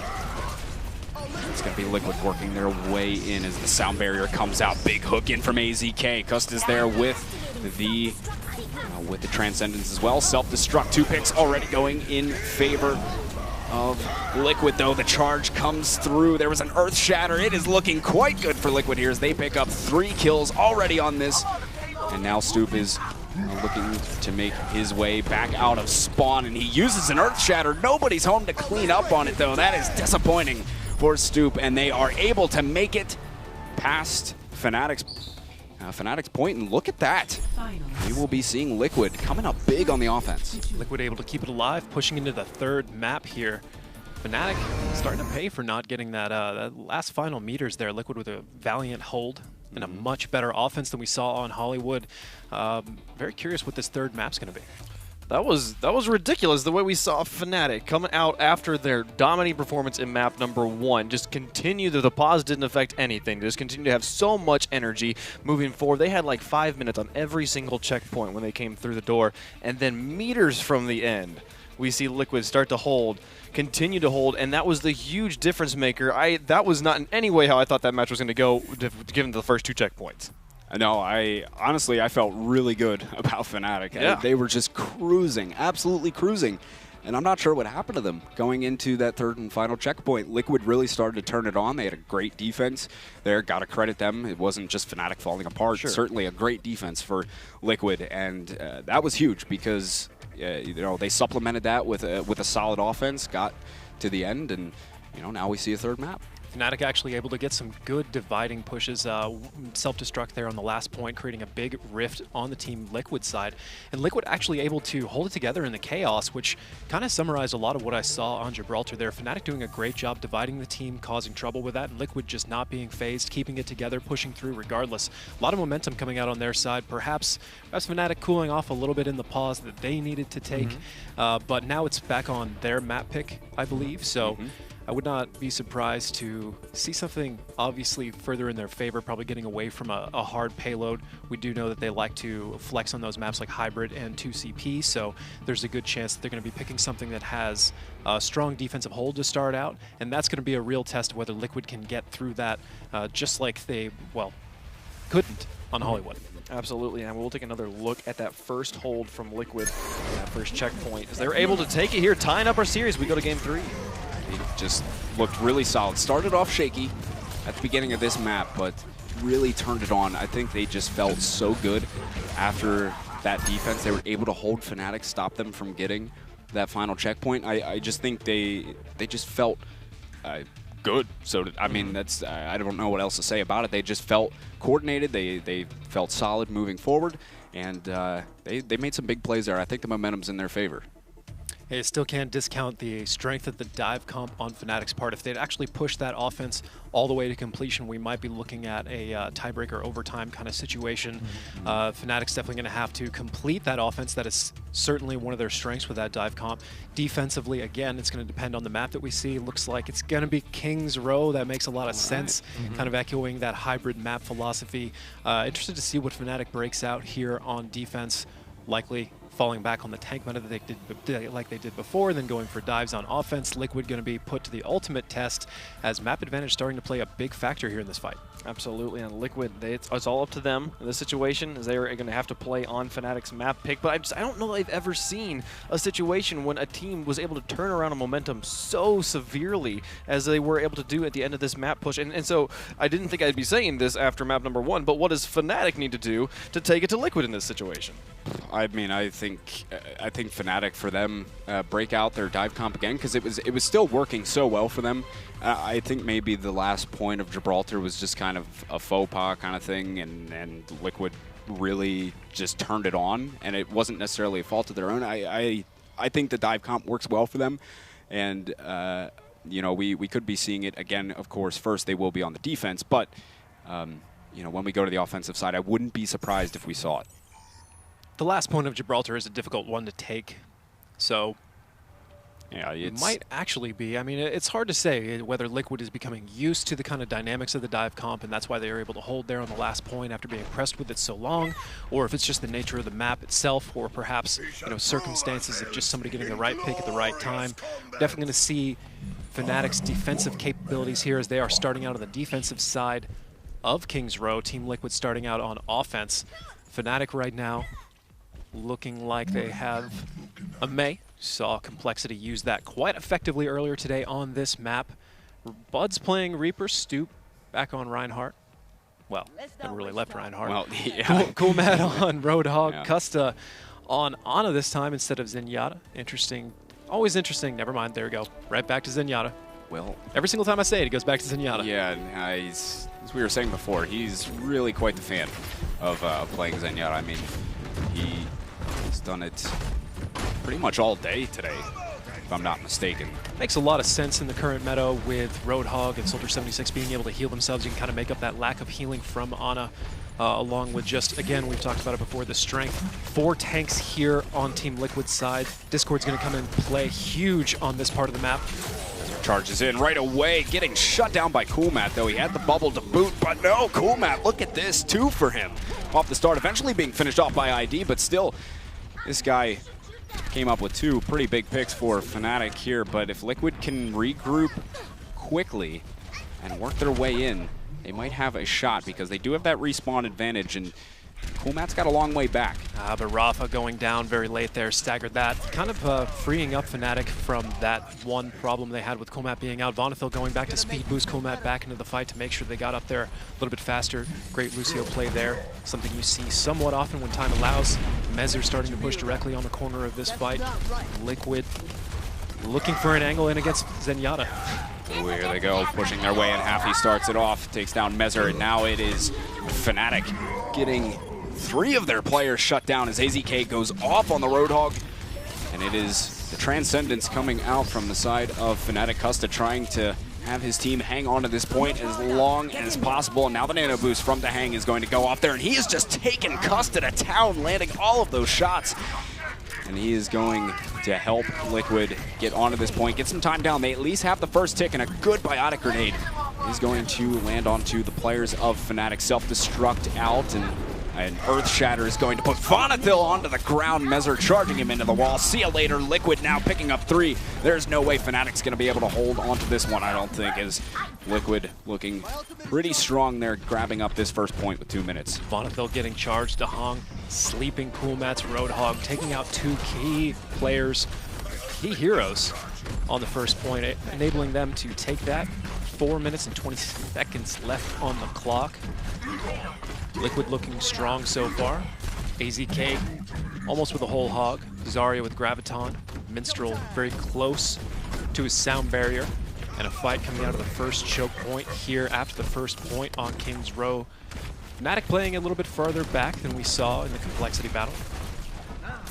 Oh, here we go. It's going to be Liquid working their way back in here. They have the whole hog ready to go. Earth Shatter comes out, and here comes the whole hog from Coolmat as he is just blasting away at these guys here. It is Bud's able to pick up 2 as he was in the back, just firing away at those players on the ground. The sound barrier was used from Minstrel, but he already had 2 players out of the fight.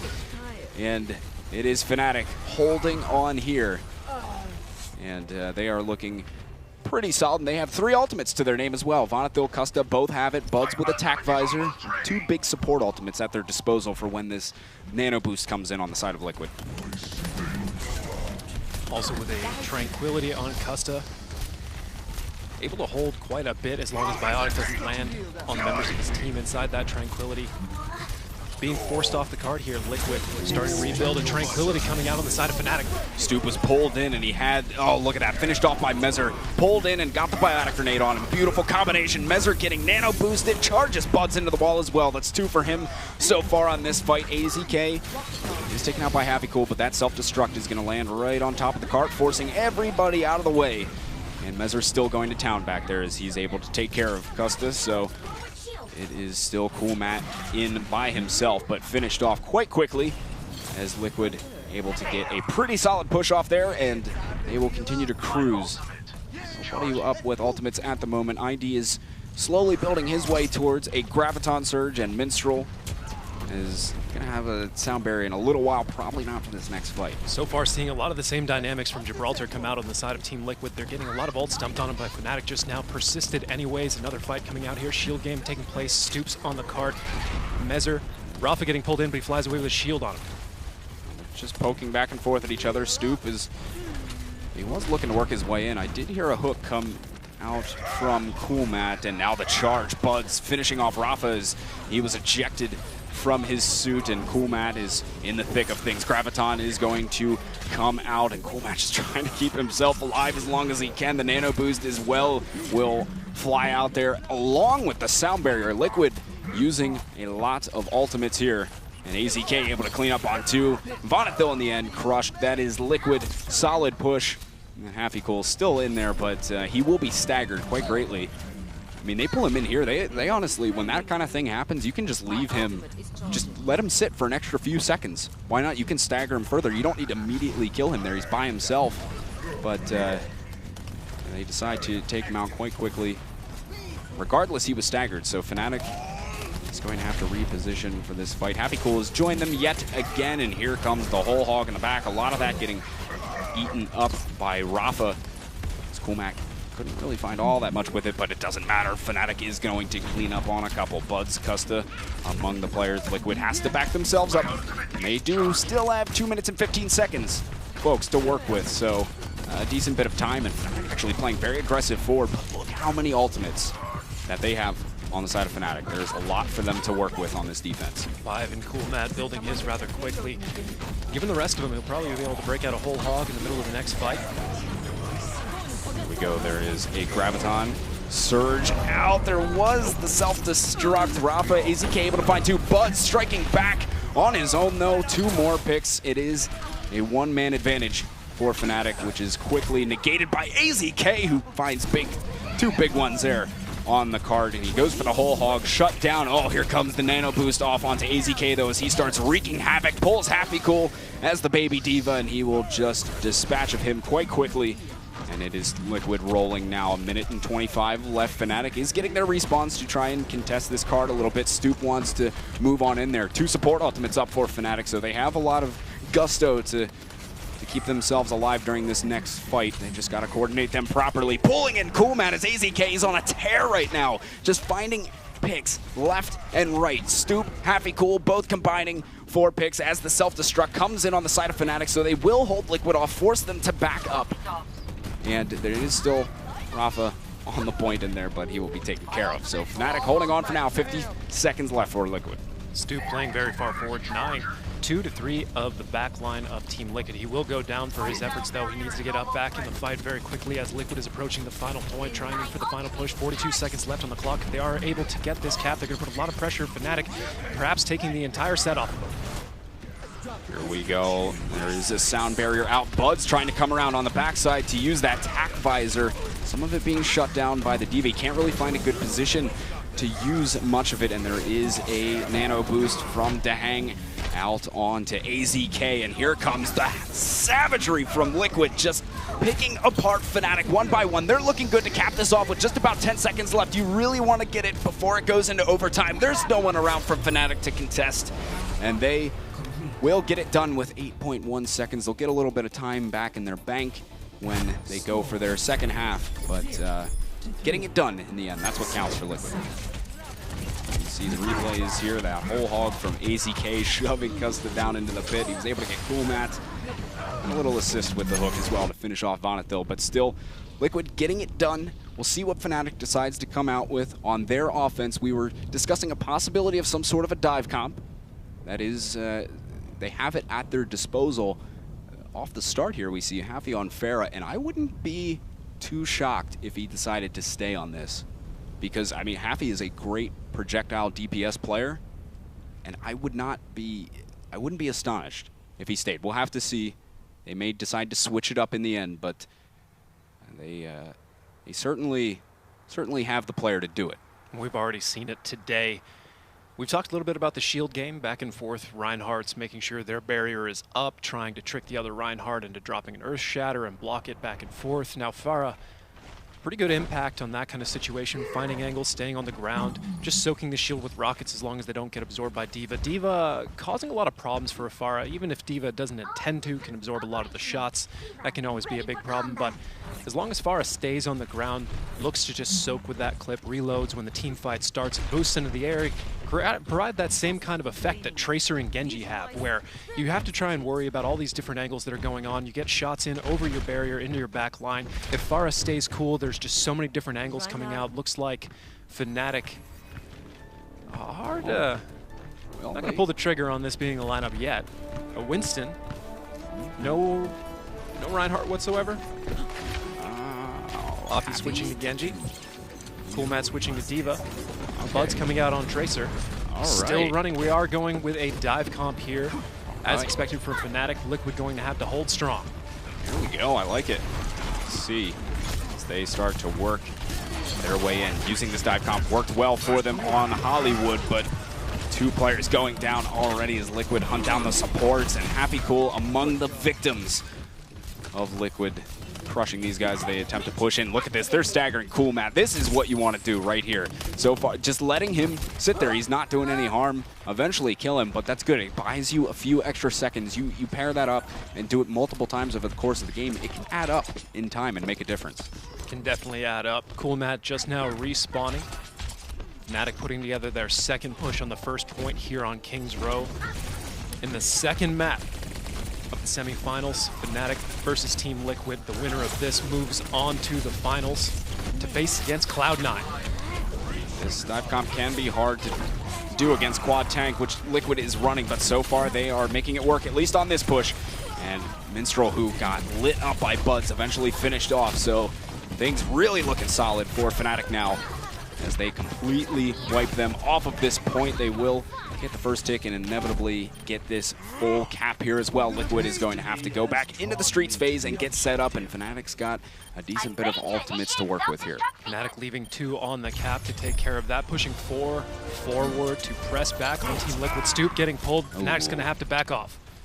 Getting a little bit too aggressive there from Stoop, and now Liquid wants to get themselves up to the choke point, make sure they aren't getting too much cart time for free. Happy almost going down to that sleep dart. with a lot of the follow-up from Team Liquid. Dahong hitting him on the escape. Hoffy staying alive, though, thanks to the Orb of Harmony from Custa. 3 ults. Pulse Bomb out. No dice on that one. Transcendence coming out of Custa.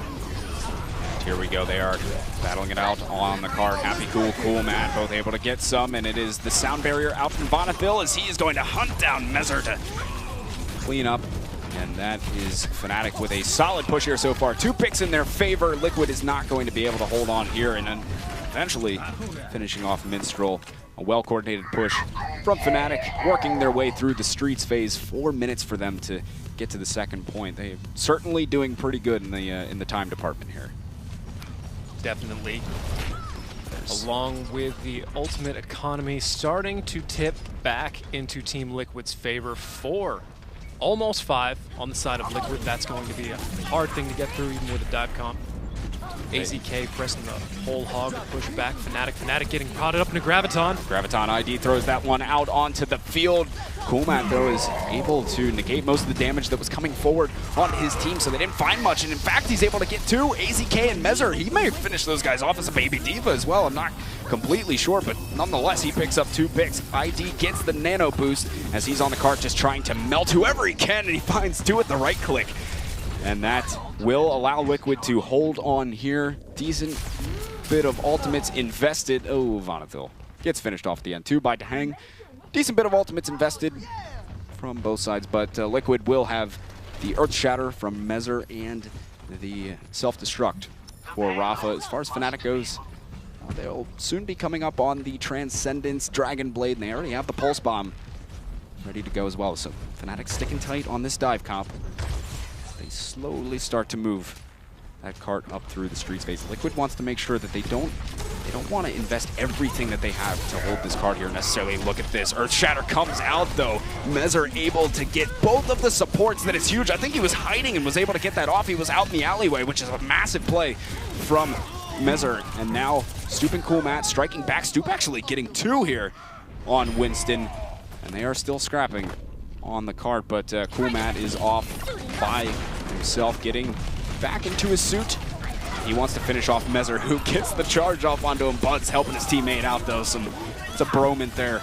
The bro moment so far, making sure he didn't get charged into the wall. Custa on the cleanup crew, and now they finally get this second point. 1 minute and 55 seconds to go for them, and they'll add a little bit more on since they do cap at 3 minutes and 20. 3 minutes and 20 should be enough for Fnatic to make it around this final bend. The faster they do it, the more time advantage they will have over Team Liquid when this goes into effectively the overtime of the map. Self-destruct coming out, Transcendence on the side of Fnatic. Gus is using it, making sure Stoop stays healthy, and the sound barrier from Minstrel as well as they just press forward in the counter sound barrier. And now a lot of ultimates being expelled, and the Earth Shatter out from Mezzer. He has the nano boost on himself as well. Couldn't quite clean up on all of that, but it is 2 down on the side of Liquid. Fnatic is finding their rhythm here. Rafa getting ejected from his suit, finished off easily by Happy Cool as he was wreaking havoc in that fight. Hoffy, Buds, Stoop, all moments away from ultimates. The only ultimate on the side of Team Liquid is AZK's whole hog. While that can push everybody back with area denial, with Diva there, it can all get soaked up. Fnatic looking good to take the final point here against Team Liquid. Whole hog from AZK as they speed boost forward, pushing all of Fnatic back. They did get Vonethil, and here comes the Dragon Blade from Happy Cool as he tries to finish off Mezzer. Indeed, he'll be able to as he runs back in there. The self-destruct is on the cart. Will zone him out for just a moment. Getting pulled back in, though. AZK shuts Happy Cool down on his reign of terror. AZK still doing work on the cart. Finishing off Stoop. He'll heal up and just push the rest of these guys on back. Nothing that Fnatic can do. Still 1 minute and 50 left. Time is starting to tick a bit, though. Well defended there by Team Liquid. I've got a question. Really, I'm curious why Fnatic is still running both Diva and Winston. Winston makes sense in the dive comp, but the ability of Zarya to pair up with Genji and Tracer along with the Zenyatta we've talked about before already, really missing that Graviton to make those pulse bombs work. Oh, the pulse bomb from Buzz landing onto Mezzer. That is a huge pick to start things off. Transcendence in from Custa, and there's the Graviton surge out from ID. It doesn't matter. Cool Man is able to go beast mode on them. 3 picks. Bud's able to clean up. takes down ID, and Happy Cool as well is going to play a big part in that fight. And now Fnatic really looking strong. Liquid's got to get back out there onto the cart. Happy Cool press forward to see if he can keep these guys at bay a little bit longer while the rest of his team caps. Sound barrier from Minstrel as the rest of Team Liquid trying to get their way back onto the point. Self-destruct. Cool Matt able to get ID with that one. Happy Cool cleaned up. AZK, they're still battling on the cart. Another self-destruct. Cool Matt is finding Minstrel as well. A big support pick, the Dragon Blade from Happy Cool, as he just runs around and they're slicing and dicing. And there is still back and forth frags. Fnatic is on the cart. Nonetheless, Cool Matt is in there with Custa, Vonethil, and company in the back. And now the sound barrier in from Vonethil as they want to try and seal the deal on this. 30 seconds left for them to cap, and things are still looking quite good. Stoop is just blasting these guys. And Minstrel in the back will be finished by Stoop as well. That's a 3K on this cart for him, but the players from Liquid keep filtering out. They need to wipe them in succession to make sure that they're able to continue to move this cart. Great from Liquid to keep bodies on it though, so they can't. Doesn't matter though. Fnatic is finally getting the picks that they need to move forward, but they have a Mei out there now. It's going to be tough to continue to push forward. She can stall for a while. Fnatic finding 4 in total. There's only a couple guys up from Liquid. They just got their spawns. They can't get to the cart in time. That was a long and drawn-out fight, but Fnatic in the end able to get it just barely. Only an 8-second difference here on the final map of the series again of Fnatic versus Liquid. Everything is tied up, not only in the series, but in the map here we see Buds doing work on Tracer, something we praised him for already in this tournament. Just harassing the backline, taking out D.Va. That is pivotal. Well, it's going to be 1 minute and 8 seconds for Liquid. 1 minute for Fnatic. It is down to the wire here, man. This is tied up 1-1 in this best of 3 series. The winner of this map will go on to the finals to try and play for a spot in the group stage. So this is a very important game for them. They will be playing up against Cloud9 if they can manage to seal the deal here. So we'll see what they're working with on the defense. Pretty standard from Liquid. They actually have the quad tank going yet again to make sure that they can keep that beefy defense going. And Happy Cool looking as if he'll go for that Sonic Arrow off the start. Get some intel. They're not going to have too much time to work with. Actually, no. They're not going for the Sonic Arrow. They just want to... Bud's locking go dive right Widow. in. That looks like it's here to stay. We talked before about the zoning power of Widow on this first point. Keep an eye on Buds to see exactly how that works out. Never mind switching to a Tracer in the very last moments. Actually, perhaps right after the timer started. Buds trying to get it on the side. Looks like he does have some openings on Dahong. Cool Matt being pressed back. Rafa on the side being a little bit isolated. Cool Matt and Hoffy trying to take out AZK. AZK will go down. Here we go. Buds is still running around. He's able to find Minstrel. In the end, ID is also hurting here. He's all by himself. No, he does have the D.Va alongside him. Rafa, he's sucking up a lot of that damage, but here's Liquid. They've gotten all the picks that they need to hold off Fnatic for now, and they will have 20 seconds. They need to regroup and get a push going. Now, they did get a couple of picks, so if they can make this move quickly, yes, look, Liquid's going to back off here, give them some room. They need to make sure they have all 6 players. Now Liquid looking to re-engage as they come back in with all of their team ready to go. And no, Custa dying right off the start there. That is not good news on the side of Fnatic. AZK gets Cool Matt as well. 3 players picked up for Liquid, and now Fnatic is being shut down on this first point. They'll have to delay for a long time and get a few picks here, but oh no, they need someone to stand on the point. Buds isn't around. He was going back to get a health pack. That's disastrous for Fnatic. He probably would have died anyway if he would have stayed in, but there it is. Fnatic not going to be able to get that first point. Now it's up to Team Liquid. Just 1 minute and 8 seconds for Team Liquid to attempt to assault the first point here to take a victory over Fnatic in this series. Fnatic still running, probably the tank comp, I think we can assume. Great play you pointed out there with AZK and the rest of Liquid, or sorry, just Liquid in general, backing off away from the point, allowing themselves to regroup, to press back onto it, to defend it as one man, or as one team.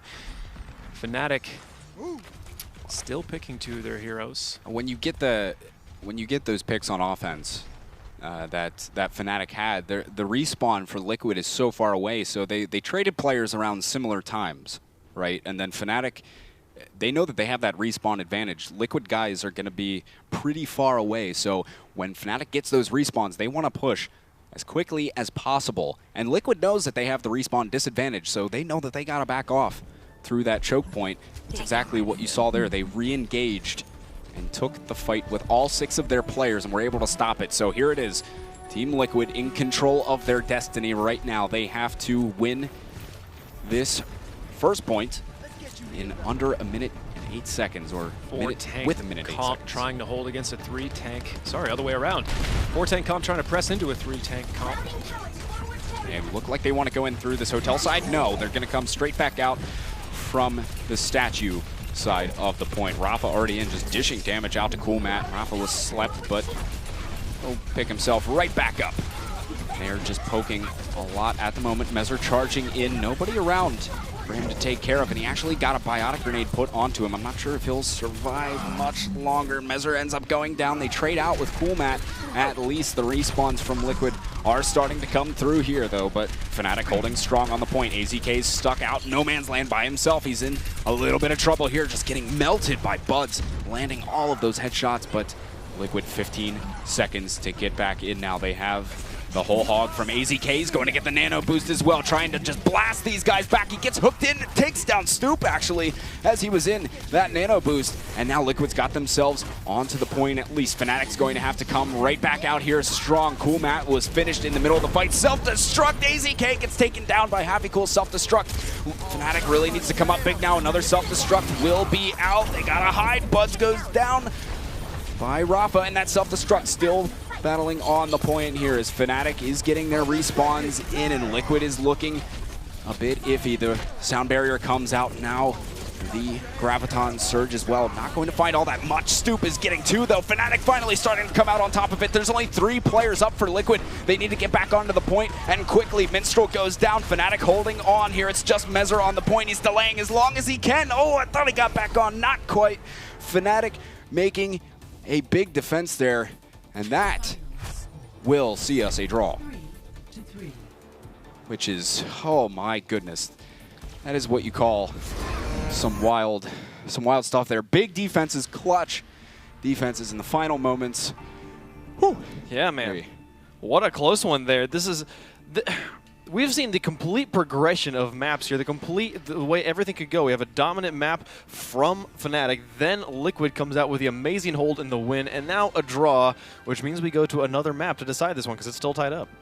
Yeah, we'll have to see one more of the tiebreaker to finish this off, and that game got my heart beating a little bit. That was it was exciting, but I'm excited to see even a tiebreaker map here. I mean, these guys have been back and forth. In that last attempt there, I saw IID get a double shield out to counteract the self-destruct, putting up very high in power. I thought that might have been the writing on the wall there for Fnatic, but nope. No, it wasn't. And I really like Liquid holding themselves together here.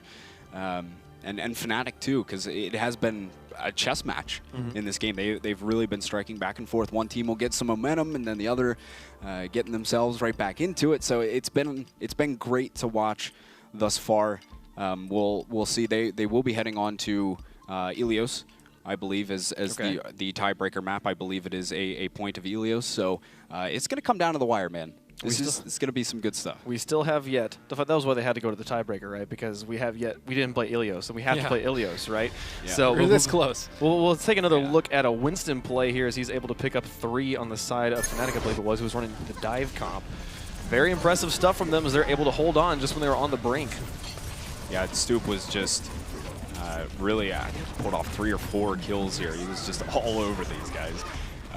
So the dive comp has been working pretty well for Fnatic. Couldn't get it done with the minute left on their push on King's Row, but still, I'm excited for Ilios here. I'm still very curious why Fnatic wasn't running a Zarya to capitalize on the synergy they could get with Pulse Bomb. I mean, you can also just use the Pulse Bomb to exclusively take out things like Reinhardt, but when there's so many other tanks on the map, especially with a D.Va, it's not as huge as it used to be. Previously, in some other metas, you could just simply throw a Pulse Bomb with a little bit of extra damage from a Tracer, and a Tracer can knock out a Reinhardt, which would open up the rest of the plays, but right now, a lot of teams looking for kind of that cluster out of a Graviton to get a much greater like bomb combo going off there.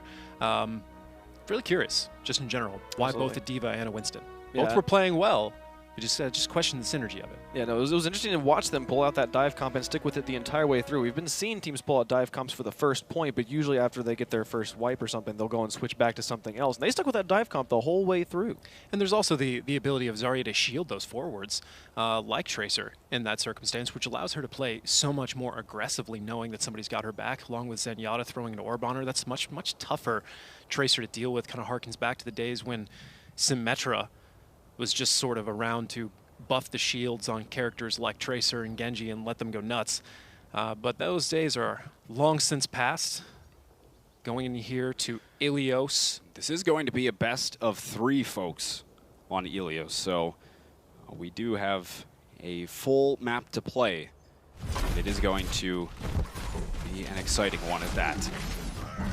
This is the decider to see who takes their spot to move into the grand finals to play against Cloud9 as both of these teams posture up onto the point as looking back and forth here. So far, charge comes in from Mezzer, and now Dehang able to start it off. 2 players lost right out of the gate from Fnatic. That's not what you want to see for them. And Liquid already having a brilliant start here. They will take the point first.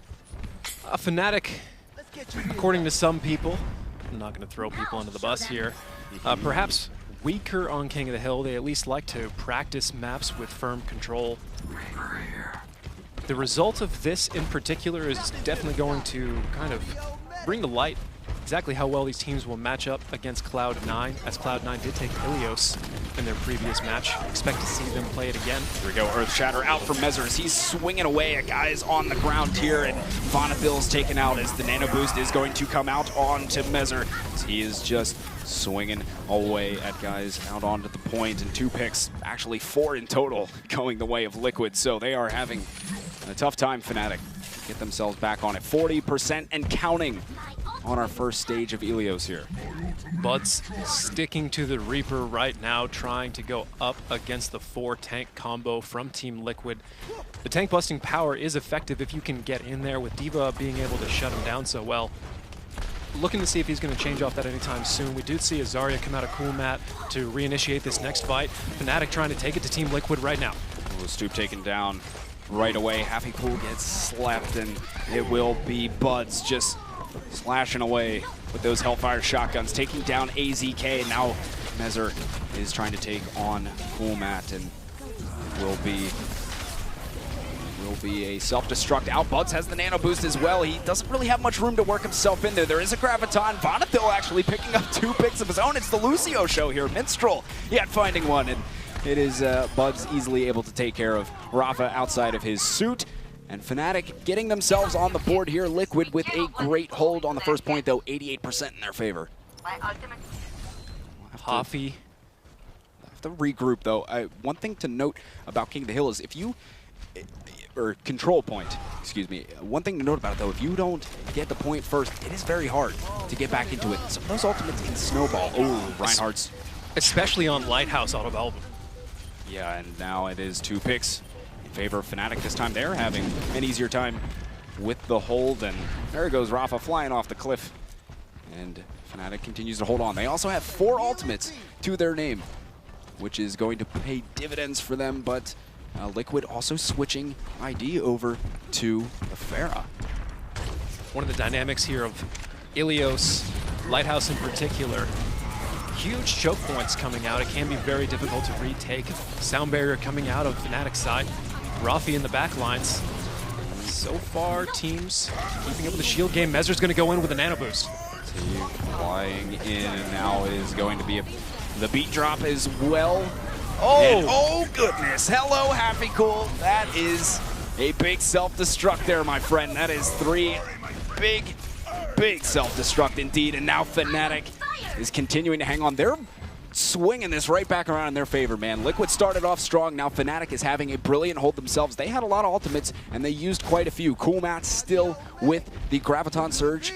at his disposal. And if you're on Liquid, you don't have all that much here. As you can see a replay, the Earth Shatter into the self-destruct combo that has been so prevalent in this meta. And here we go, straight back into the fights, as getting sucked up into that cool Mac Graviton Surge was players on the side of Fnatic, but it doesn't matter. Buds is cleaning up here, getting a couple himself and using the Death Blossom for a third. He'll continue to press forward. Back onto the point as ID was there. Tried getting the Rocket Barrage off. There's players trying to stall, but there's really not much they can do. Going to point was AZK just doing whatever he can. I don't know if they're gonna, I don't think they're gonna be able to get anyone back. Look at this stuffing Winston right back in there. That was Rafa. And the first point will go over to Fnatic. Buds making Reaper work despite our questioning. Solo ulting Ana there at the end with only 99% already on the clock, or basically already on the board. That's a well worth trade. Just burning an ult in order to make sure a healer can't get in, especially a healer as strong as DeHong's Ana can be. Moving into the second stage of Ilios here. If Fnatic is able to take this, they will take the entire series. Team Liquid looking to stay alive. They will need a victory here on Well. Lineups on either side. Bud staying with Reaper. Otherwise 3-tank comp. Reaper instead of Soldier 76. Soldier 76 is a little bit harder to work in King of the Hill, or sorry, Control Point, especially on maps like Well. Meanwhile, still it's so strong. Team Liquid with 4. They will have that 4 tanks set up. It is very unusual to see the Reaper instead of the Soldier 76, who is just so strong. Well, they're both right hard now to work in this situation. Look at this though, Mezzer charging in, takes down Cool Matt. AZK grabs up Buds, and that is a great start for these guys. ID is going to get shut down. It's 2 down on the side of Liquid, 3 down for Fnatic. And Happy Cool is still sitting around on the point, trying to stall out Liquid from taking any control if he can help it, but it looks like in the end, Liquid will strike first on the Well phase of Ilios.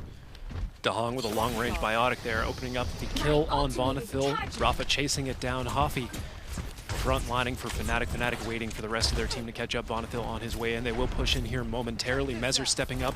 Liquid definitely playing aggressive. Fnatic's gonna try and slip around the side. Another big fight starting to develop here. There goes Stoop, taking that bubble in from Zarya, just charging right on through. There will be an ultimate, the Earth Shatter out from Mezzer, but he will die right afterwards. AZK and Rafa able to avenge his teammate there, pick up back a couple of picks, and there's Buds just pressing forward, shredding tanks apart. There is DeHong there.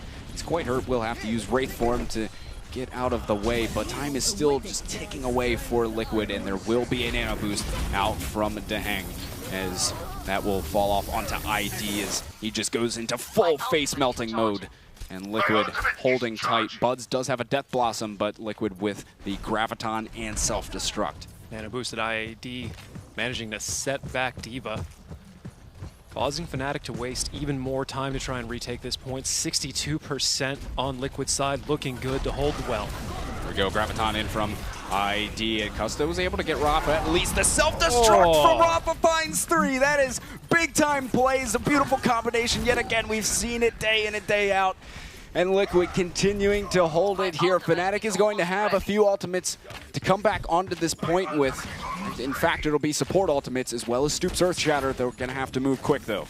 Do you want to hold this point, Liquid? Because that's how you hold this point. Yeah, that was some great stuff. They've put up a brilliant defense after holding it first. Mezzer's got that Earth Shatter, sending them down onto the ground. AZK immediately hunting Bonnethil, and he pulls in Cool Matt, able to take care of him as well. Mezzer finds Stoop. Buds was the only one on the side of Fnatic that was able to pick up a frag, and Liquid here is holding on. They will send it to a third and final stage of Ilios to decide who goes on to the grand finals. 99%. Oh my. 0. That is 0. shellacking. Liquid coming back strong. Interesting correlations. We've been talking about Fnatic being strong on defensive chokes. Lighthouse having some of the most strong defensive chokes out of the Ilios series, out of all King of the Hill maps, really. Control Point maps, they took that one, gave up Well. Now we're going to push into Ruins. A difficult map for both teams here. Fnatic Wouldn't surprise me to see some Tracer. We like to see that on, or we often see that on this map. Custa looking like he's locking in Zenyatta. He did play on a last match, did quite well on it, but eager to get back on Zarya, or to get back on Zenyatta. Cool Matt switching to Tracer as expected. Bud's going Soldier 76. There's a lot of pressure on this. Buds can hang it in the back, fire over the top of those barriers while healing himself. Pretty interesting comp for Fnatic. Let's see if they can make it work. Both teams posture up. This is a pivotal round for both these guys. The Reinhardt's charge again to no avail. And EZK just trying to regroup with his team here as both of them separate back onto their sides. And the point will be coming up in just a few seconds, so we'll see them battle it out for it. No picks as of yet. The health on the side of Liquid is not the best. They're getting themselves healed, but they have to be aware of that going into the fight. Fnatic they've got a decent bit of players down there on the point, and they are able to find the picks as well. The nano boost comes out onto ID as he just presses forward to hang his hurt back there. Buds finishes him off, and he'll just continue to chunk away at ID, who's able to clean up his wad. I think it's just Buds left onto the point here. No, here comes Lucio to the rescue, and the attack visor out from Buds as well. Rafa able to get in and deny a lot of that. The self-destruct as well. They're still battling it out for first guard here on this point. Buds is just doing work though. He's been surviving. He's sitting in the back, relatively uncontested. Now Cool Matt coming in to finish him off, and finally Fnatic looking good to take the point first here on this first, or excuse me, our third stage this is of Ilios. Originally raising an eyebrow at Buds breaking out Tac Visor against Evo with their shield matrix up, but it ended up working. Team Liquid not even getting, well, they're getting very close to capping the first point. Fnatic holding it off, starting to build percentage points. They are going to play a little bit more defensively, something we've been talking about as one of their strengths. Cool Matt looking for an angle on the side. 3 ultimates on the side of Fnatic is looking tough for Liquid. Earth Shatter, self-destruct potential at the ready for Fnatic. They have that. They have both of them. Happy Cool sending it in there. Was no Earth Shatter out yet, and didn't find anything with self-destruct. Just going to put them out of position. Doesn't matter. Cool Matt, man, he's just going to town in here. 2 picks for him already. He's looking to clean up on more. 3 for Cool Matt, 69. Going off for Fnatic. That's big stuff. They didn't even have to invest many ults. They used nothing other than the self-destruct from Happy Cool. Cool Matt did all the work himself. I mean, cleaning up on a lot of the damage, granted, but they will still have 4 ultimates for Fnatic. If they use those ultimates efficiently, they will be able to 99% this, or 100% this, I should say. Right now, Team Liquid working with 2 ultimates, burning one of them on the side of Fnatic. Ooh. Fnatic pushing in. Oh, Stoop was trying to play a little bit cheeky and get the Earth Shatter off. Rafa, in the end, was getting the last laugh, and Cool Matt comes to the rescue to pick up some, and Buds is content to just sit here and shoot at them from range, but may want to go in and help his team a little bit. They're getting picked apart. Now he jumps onto the point just as all of the players from Liquid come in. He's at least denying them a little bit of cap time, but in the end, Liquid is looking good to come back in and grab this point. They will start to tick away at it. Fnatic sitting at 80%. Cool Matt surviving that. Pulse Bomb on hand, Tac Visor for Buds. Very close to another self-destruct for Cool. Meanwhile, Team Liquid self-destruct of their own, getting very close to a Graviton. And now Fnatic pushing to reclaim this point. If they do, they will have a very good chance of capping it completely. There we go. They have 3 ultimates at the ready. Tac Visor is going to go off from the side. Rafa immediately onto Buds as soon as he popped that, and Stoop will fall to the hang, and Rafa, excuse me, is able to get Custa. So Fnatic is getting picked apart here. Liquid going to be able to hold yet again, and it's just time for Fnatic to back up as the ultimates are building for Liquid at the moment. Fnatic used most of what they had and really didn't find too much with it, so now the ult advantage is going to swing right back around into Liquid. They're at 50% and counting. Cool Matt jumping off there for the reset, trying to regroup with the rest of Fnatic to mount another push here on the point. 50% on Team Liquid's side. Times are not too tough yet. Fnatic losing Vonnefield. Here we go, Rafa, Cool Matt, both going to exchange, and oh, look at this. Cool Matt is just doing work again on this final stage. He's going to throw that Pulse Bomb out, not getting anything, but he sees ID in his sights as he goes in to try and clean up. Minstrel, the only one on the point for Liquid at the moment, easily dispatched of. Fnatic going to get this point back. They have 80%. It's ticking upwards. Liquid is going to have probably just about one last chance to get this point back. They'll take every second they can to make sure this last push is worth it, but they can't wait too long. Team Liquid on the ropes. Fnatic looking like they might be able to hold. go, working their way in. They have the whole hog and an Earth Shatter. AZK going for that hook. That would have been huge if he could have gotten a pick to start things off here. There is a Transcendence on the side of Custa. Trying to go in as AZK with this whole hog. He's blasting these guys all the way out of position. And he gets a hook onto the point as well. That was D.Va, but ends up getting shut down. There's this self-destruct onto the point, I believe. And Mezzer, Cool Matt both able to pick up some. Buds with the tack visor. I'm not sure if there's anyone there to contest. The Hang is quite hurt. He is dishing out the damage. Cool Matt is cleaning up on most of it. Liquid looking good to take it, and indeed they will, sending themselves into the grand finals to face off against Cloud9. What a series. Down to the wire. You can't get any closer than that, my friends. I'm pretty sure you knew it was Fnatic and you said Liquid anyways. Did I? Yeah, you did. It's okay. Oh, you're calling us out for it. You've done it at least once so far. I'm sure I have. You know, it can be confusing sometimes, but my goodness, Fnatic. Yes, Fnatic. Impressive plays there as they're able to pull it off and join Cloud9 in the finals. Could you have asked for it in a better way? That was an exciting game, guys. I mean, I'm sweating a little bit, to be honest. So that's when you know it's getting exciting. When I start sweating, that was a good game, man. Really exciting. I don't even know what to say at this point. My brain is still rattled from all that. Competition like that speaks for itself. I really enjoyed watching Cool Matt play Tracer there. He was working constantly to find angles and really harass the lineup from Team Liquid, really paying off long-term in the end. The Custa on Zenyatta as well. A huge Transcendence there at the end, probably one of the most important parts of that final battle in order to expand on it. Fnatic taking back the point, capping it all the way. Game over. Taking it all the way there. We'll take another look at that first fight on that final round. It was a convincing win from Fnatic, but it was hard fought to get there as they move into the finals.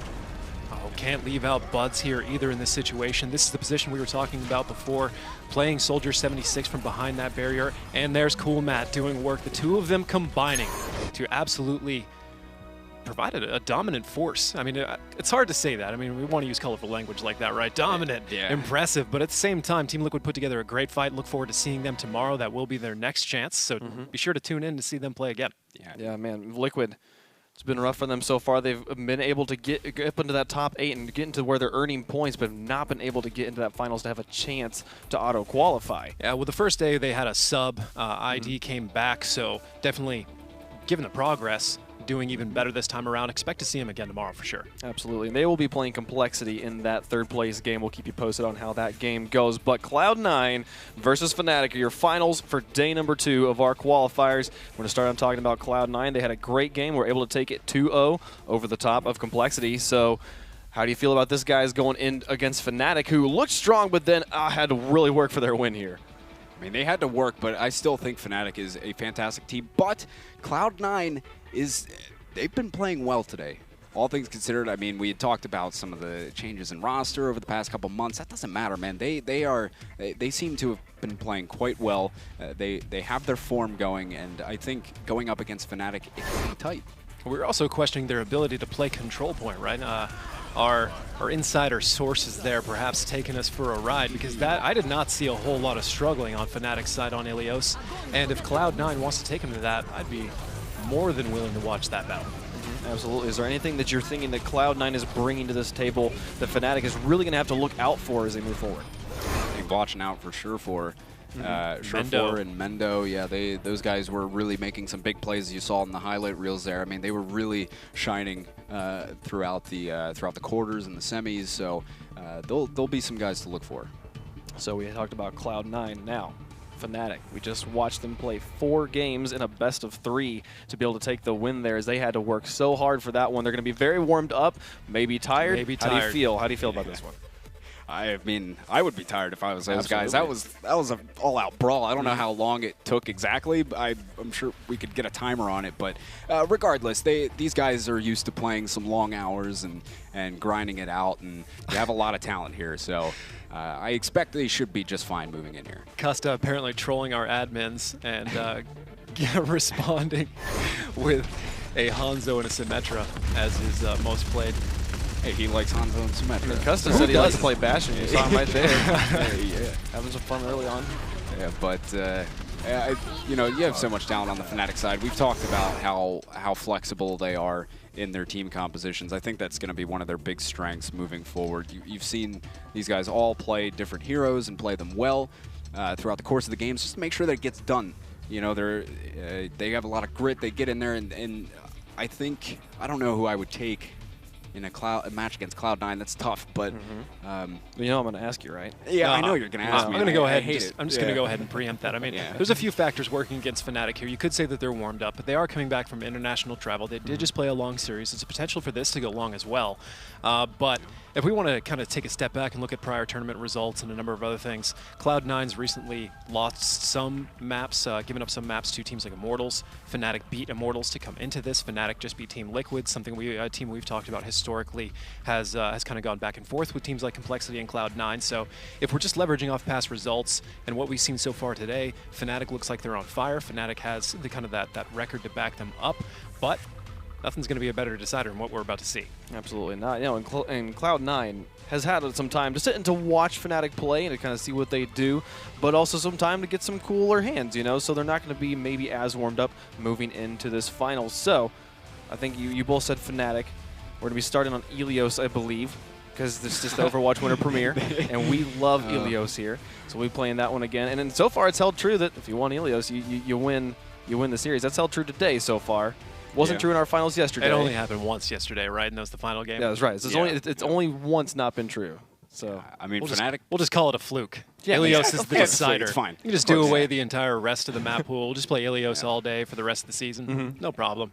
I bet at this point, too, Fnatic's probably like, please, just get me out of here. They going straight back to Ilios after having a brawl there as well. So I mean, you know, I have faith in them though. They're ready to go. Ilios and King of the Hill in general, though, that's one of those maps that's going to be in favor of a team that's coming in hot. And Fnatic just did get put through a pretty good test coming into this battle. Cloud9, unless they were finding a way to stay warm. I mean, as warm or as cold as people like Mendo and Surefour can get, which is somewhere in the tropical to Sahara level. But it's gonna be a great set watching some pretty legendary hitscan players going up against each other, especially in this tank meta, seeing what they pick. Definitely interested to see if Fnatic starts breaking out a little bit more Zarya, as we've been harping on quite a bit here, and Cloud9 definitely putting a good set forward earlier today. So two seasoned rosters going up against each other. I'm going to ask you on both sides here, players to watch for. Who's the player we want to see to make the biggest impact? Let's start with Cloud9. Oh, I mean, Cloud9, I think Surefour. Surefour is a good guy to look out for. I hear he's a pretty solid player. I mean, you can't really go wrong between the two of them, but lately Mendo's been crushing it. I mean, we saw some of the highlights from before he was playing Zarya, which is absolutely devastating in his hands. And, you know, using some of that hit scan tracking and whatnot, not that Mendo has ever really been locked into a role that hard. I mean, we've seen him play Genji, I believe, in the past as well. But certainly saw a lot of McCree out of him, Surefour as well. But either one of them are going to be the ones that are going to be the players to watch. But right now, well, I mean, nah, I can't. On the side of Fnatic, though, you have Buds and Coolmat, who specifically on the last part of Ilios there on Ruins, they were just, I mean, demolishing. Coolmat was cleaning up every kill on the board there. You know, Buds would just sit in the back, dish out all this damage, relatively uncontested too, and then Coolmat just blinks in on Tracer and is shredding people apart, you know, cleaning up on all the damage that Buds put out. So I think they're a combination that you really need to look out for going into this matchup. Absolutely. And we'll take another look at the bracket from today. And one thing I want to kind of think about here, we saw yesterday Roadhog play seemed to be the big difference maker between the way that these teams played out. Today it seems to be there's been a lot of Zarya play. Is there anything that you could see that would affect this particular match? We talked about Zarya play on the side of Cloud9 being really strong. Fnatic might have to match that here. You know, how does Zarya play into this? I mean, I don't know. It has been a pretty popular pick today. These teams really enjoy running it. It has a great impact ult, and I think if you pair it up, say if you're on the side of Fnatic, you pair it up with one of those pulse bombs, Coolmat or something, it can be a game changer because no matter what you throw out there, I mean, Transcendence isn't going to heal through a pulse bomb. It's burst damage, so, you know, I'm not sure. It's really only sound barrier. That's going to provide, or, you know, maybe a bubble depending on how many people are on it. A few different little things. Perhaps a very, very lucky Reinhardt shield to kind of divide. Even in a Graviton, that kind of happens sometimes. But really, it's going to be sound barrier is the big defense. And we've seen Cloud9 was being very good, or actually it was Complexity earlier that was being very good with every time a Graviton landed, they were breaking out a sound barrier. Yeah. I mean, it's a little risky, kind of. It can be. And either way, you can't let a Graviton but sit like that, especially when you're getting pulse bombed. But if you burn it, say somebody kind of predicts that you're going to do it, they just Graviton to get you to burn your sound barrier, then you're opening yourself up to some things. But it's certainly not worth the risk. Otherwise, you probably wouldn't see Complexity doing it every single time. So we'll be starting our best of 5 on Ilios. So you guys got a favorite in this one right now, just in this particular map? And obviously, since it's Ilios, we're calling the entire map, or calling the entire match, right? So who you got? I feel... I'm going to reserve my judgment for lineups. Yeah? Yeah. You're gonna pull that. That's cheating. Yeah, I know. You're gonna make me call it. Well, you don't make the rules. I mean, right. You don't make the rules. You can reserve your call for lineups too at this point, I guess. Like, No, if we're playing those rules. I'm gonna throw it out there. I say.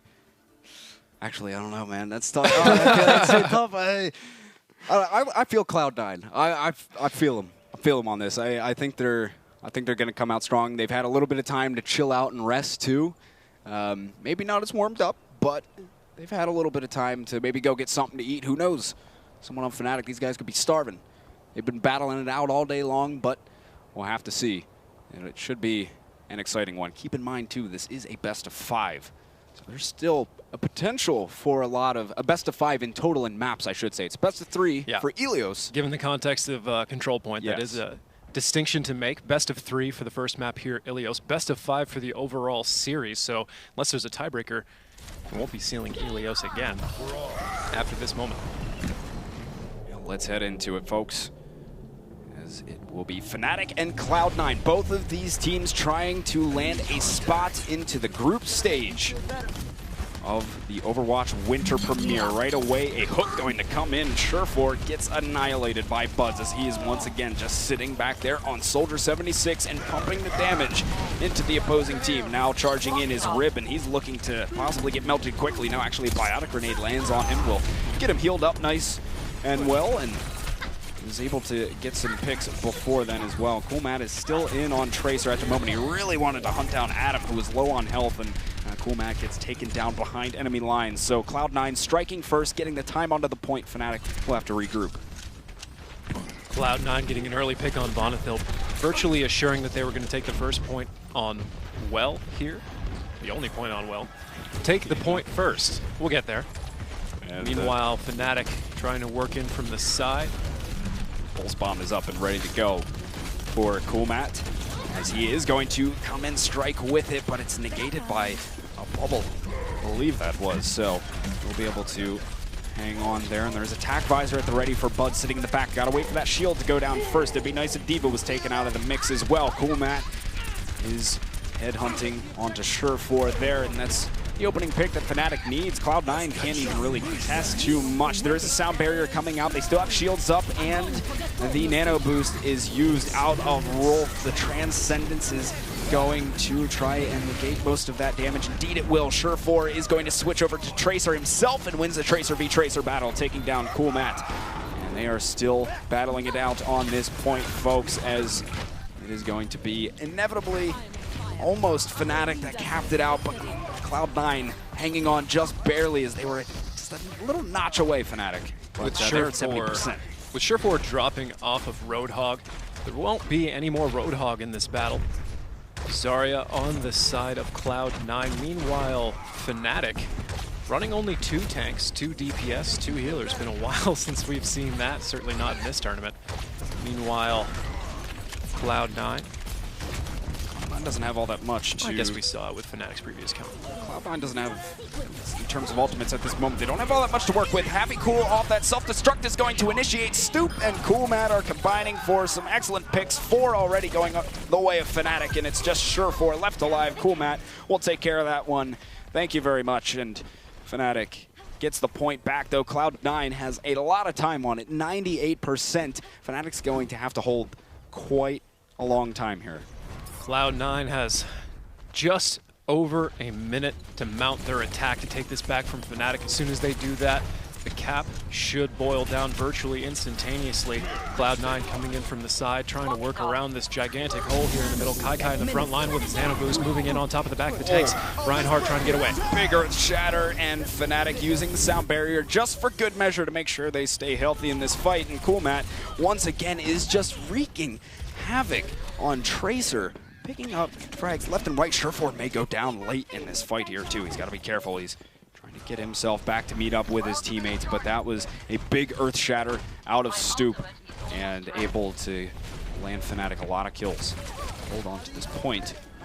Starting to creep their way back in.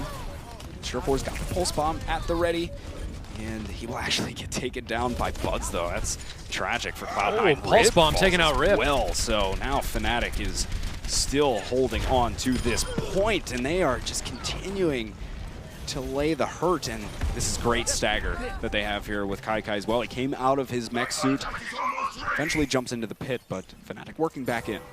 Fnatic looking like they might be able to reverse the first stage of Ilios. Looking good for it.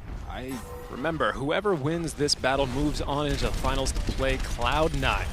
So here we go. It is going to have Graviton ready. Mendo is ready to lay it out there, and he is just pressing forward, making sure it doesn't get eaten up by D.Va. You want to make sure of that, but here comes a self-destruct on, and Kai finds two. Surefour was able to pick up on Tavanathil as well. 3 picks going in favor of Cloud9. It's 99-98. Kai going huge, getting yet another one, and Cloud9 is looking very good here on this point. They are wheeling and dealing, and they get it. No one around from Fnatic to contest, and the first round of Ilios will go the way of Cloud9. I think we feel justified here, trying to take a long time to pick exactly who's going to win it. That is 1 point away from being as close as it gets, or I guess realistically as close as it gets. 99 to 100. Forgot that. Yeah, that was. It's turned around, right? Yeah, so yeah. remember the 98, 99. Understand. It's like, that 99, 98 went to 100. Whatever. Well, you get the point. It was close. It was close indeed. You can already see a great start to this best-of-5 series. A lot of Overwatch to come yet. This is only map 1, and it is the grand finals of the Overwatch Winter Premiere Day 2 qualifiers. Winner of this will land a spot into the group stage of our tournament as we head on to map number 2, around stage 2 of Ilios. It will be Lighthouse. As far as team comps go, we see pretty much the same thing. Both teams running the Tracer. You do have the Zarya on the side of Cloud9 as they've been running through much of today in their play, and Surefour actually able to get Pusta right off the start. That is a very valuable pick. He is caught in behind at the moment, trying to dip and dodge, see if he can make his way out of there without going down. But actually, he's able to pick up Buds nonetheless. So it is Cloud9 starting off very well here on stage number 2. They're also going to be, Kai is the only one, or Surefour, excuse me. He's got that Pulse Bomb almost ready to go.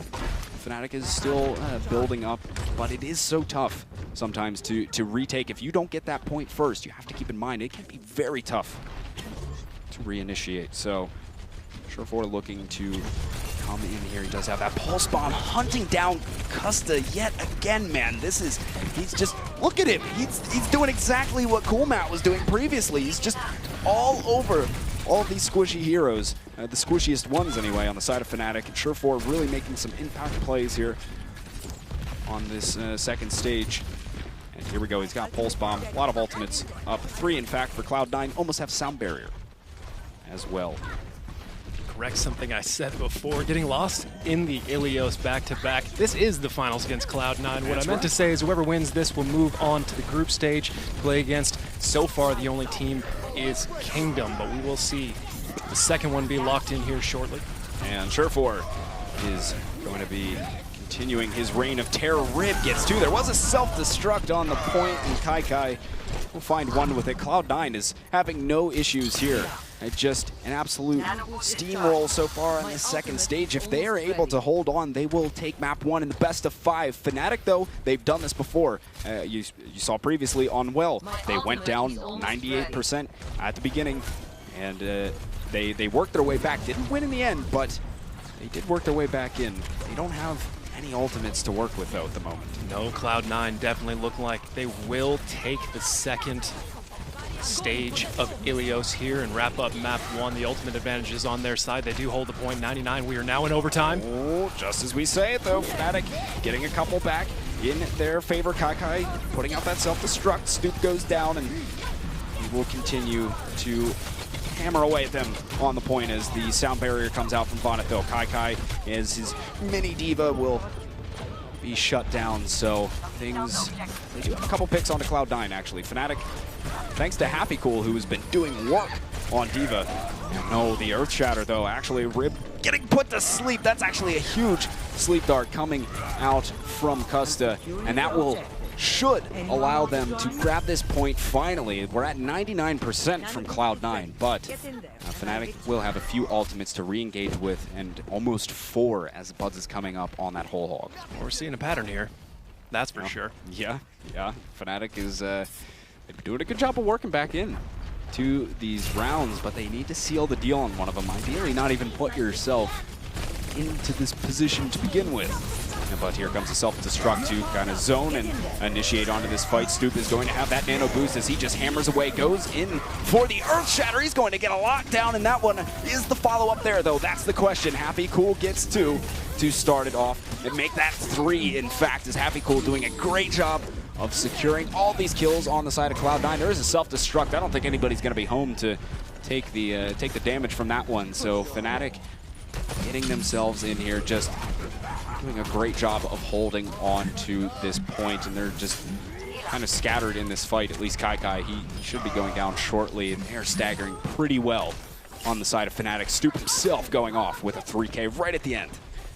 But got the ultimates at least for Coolmat, Vonethil, and HappyCool's got a self-destruct, as well as the nano boost just about to come up from Custa. We are just about into go time here. Self-destruct in. Here's a pulse bomb as well. HappyCool self-destruct is able to find one. Sound barriers on both sides of the coin, as Fnatic already has a 2-player advantage. 6v4 on this fight. Coolmat is just dishing even more damage out. Stoop going big yet again, and Fnatic is able to turn the tables. I mean, Cloud9's gonna have one last attempt to maybe get in here, but Fnatic is pressed so far forward to try and even prevent them from getting to the point, and here comes the whole hog out of Buds. He's blasting away at them. Stoop as well, look at that. Fnatic able to work their way back into that round after going 99% down, and wow, that was something. We're tied at 1. Moving into Ruins now. If I remember correctly, when we were watching Fnatic play just a moment ago, they were actually able to take Lighthouse and Ruins, and they lost well. So, hey, maybe they'll pick up Ruins here, take them 1 map lead. These teams really like to make it exciting on Ilios, though. That's for sure. As we have seen some very tight games here as far as compositions. I believe that's the exact same thing we saw from Fnatic in their semifinal matchup. Cloud9 will be running the quad tank setup. No DPS this time. Surefour is switching over to the Roadhog. No Tracer for him. He'll let Coolmat take care of that one himself on the other side. He doesn't want to get involved in any of that Tracer v Tracer action. So both teams posturing up off the start, just getting their initial poke in the hook right away will land onto HappyCool, but he's able to get himself out of there. Won't take too much damage in the process, and Cloud9 starting to put themselves down. Great hook from Surefour, will be able to take down Vonethil. That's an excellent way to start off this fight for Cloud9. They should have total control of this point. I mean, Fnatic will maybe attempt to work their way back in. It's tough to do so without a Lucio, so they do take the point first, Cloud9, and will start to tick away. Fnatic content to just regroup. Fnatic not finding the same success so far on Ruins with Coolmat, Soldier 76 played by Buds, but not too long here. They will make another attempt. They're in the middle of it right now. Coolmat getting some action on the outside. HappyCool tying up some people in the back line. Roadhog having to back off. Rib moving back in the shield. HappyCool will be demacked. That is already a pick in favor of Cloud9.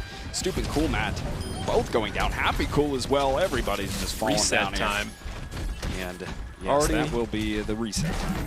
already lost that momentum, go ahead and rejoin everyone else. Deny Cloud9 from taking that momentum. Yeah, Rolf and Adam both locked and loaded with their ults here. Surefour getting very close. Kai near a self-destruct. Earth Shatter out of Rib coming out very soon. Nano Boost on Hoppy. Here we go. Attack Visor out from Buds as well. He will be just spraying away at these guys. He's being uncontested at the moment. Here he goes, laying in the damage. Cool Matt is able to get one. He will continue to smash away at Kai here, as there is going to be a Graviton and a self-destruct. Mendo is able to take down Kusta, and there's going to be another self-destruct on the point, as finally Fnatic able to settle things down here, and they will take back control here, it seems. Again, letting it get very high before beginning their cap. Oh, almost didn't get it. Rib just touching the corner of the cap there just at the last second. Fortunately for Fnatic, they were able to take it 82% on Cloud9's side. It's familiar territory for Fnatic, so I wouldn't count them out just yet. Cloud9 regrouping, trying to get a little bit of pressure here on the outside. Meanwhile, Stoop and Hoffy pressuring against Rib. Rib unconcerned. Bonifil staying around Buds. Buds trying to fire in over the back. Kusta under pressure from a nano boosted Kai. Oh, here we go. There is going to be a sound barrier out as well on the side of Fnatic. So far, no picks. Actually, Rib goes down as Cool Matt's able to secure that one, and Buds is just eating up Surefour in the back there, dealing the pain. That is allowing Fnatic to hang on to the point here. They went down quite a bit initially, but they are bringing it back nonetheless as these teams fight it out. Third and final stage of Nepal to see who takes map 1. Will Fnatic do it again? The question on everyone's minds. They've already been down twice, come back very close in the first stage of Ilios here. Brought it back successfully in the second. So far looking good for the third. They do have an ultimate advantage, but not by much, as Adam is getting close to a sound barrier. Actually, now that I take another look at it, Stoop very close to an Earth Shatter, definitely in the side of Fnatic. It's going to be a Herculean effort for Cloud9 to take this back. They do have a certain amount of time. A nano boost coming out on the Hoppy. He's going to harass Roadhog here in the corner. Surefour not going to survive. D.Va, one of the only tanks that can actually perform headshots, taking down Roadhog, whose head is gigantic and borderline, very difficult to miss. There we see Cool Matt making some work on Rib in the back line. Harassing the backside of a Reinhardt. Frustrating thing for a Reinhardt to deal with a Tracer. You can pretty much never hit him with your hammer unless they make a mistake. Rib's still alive in a one-on-one with Stoop, getting a little bit of support from Cool Matt. Look at these guys, man. They got themselves back in again. Oh, there it is. That self-destruct as well. Stoop is able to get Surefour. Oh, goodness. It is a Adam tough touching one the for point. Cloud9. They get back in. It doesn't matter, though. Fnatic has already found 3 players in kills, and Cloud9 will have nobody to contest the point. What a comeback from Fnatic. That was, oh boy. Few familiar things there. We already talked about him quite a bit there. Coming back from low points and also taking the same 2 maps they took in the previous round. That was very, very well done by Fnatic. And I mean, the smallest margin I think we saw was like 82% when we saw a point flip. Like they took that so far down there in the end. There might be one other one there at the end, but like there was only like 4 or 5 control points, like changes of possession, I think is the word I'm looking for. And just very impressive stuff as teams were able to really hold defenses being very strong. Buds with 28,000 damage. What? In that battle, borderline 25% of the team. That's insane. I mean, he was able to just sit back there a lot of the time and just pelt away at them on Soldier and just dish out damage left and right.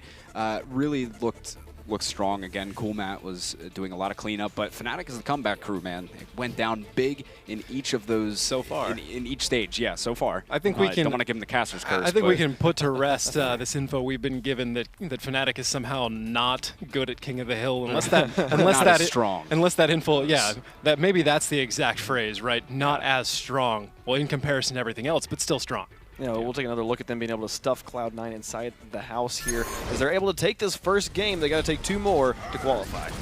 And you just see it yet again. Cool Matt, he was doing it in the semifinals, doing it here in the finals as well. Just running around on Tracer, wreaking havoc, doing so good at hunting down squishy targets. I mean, you saw it time and time again.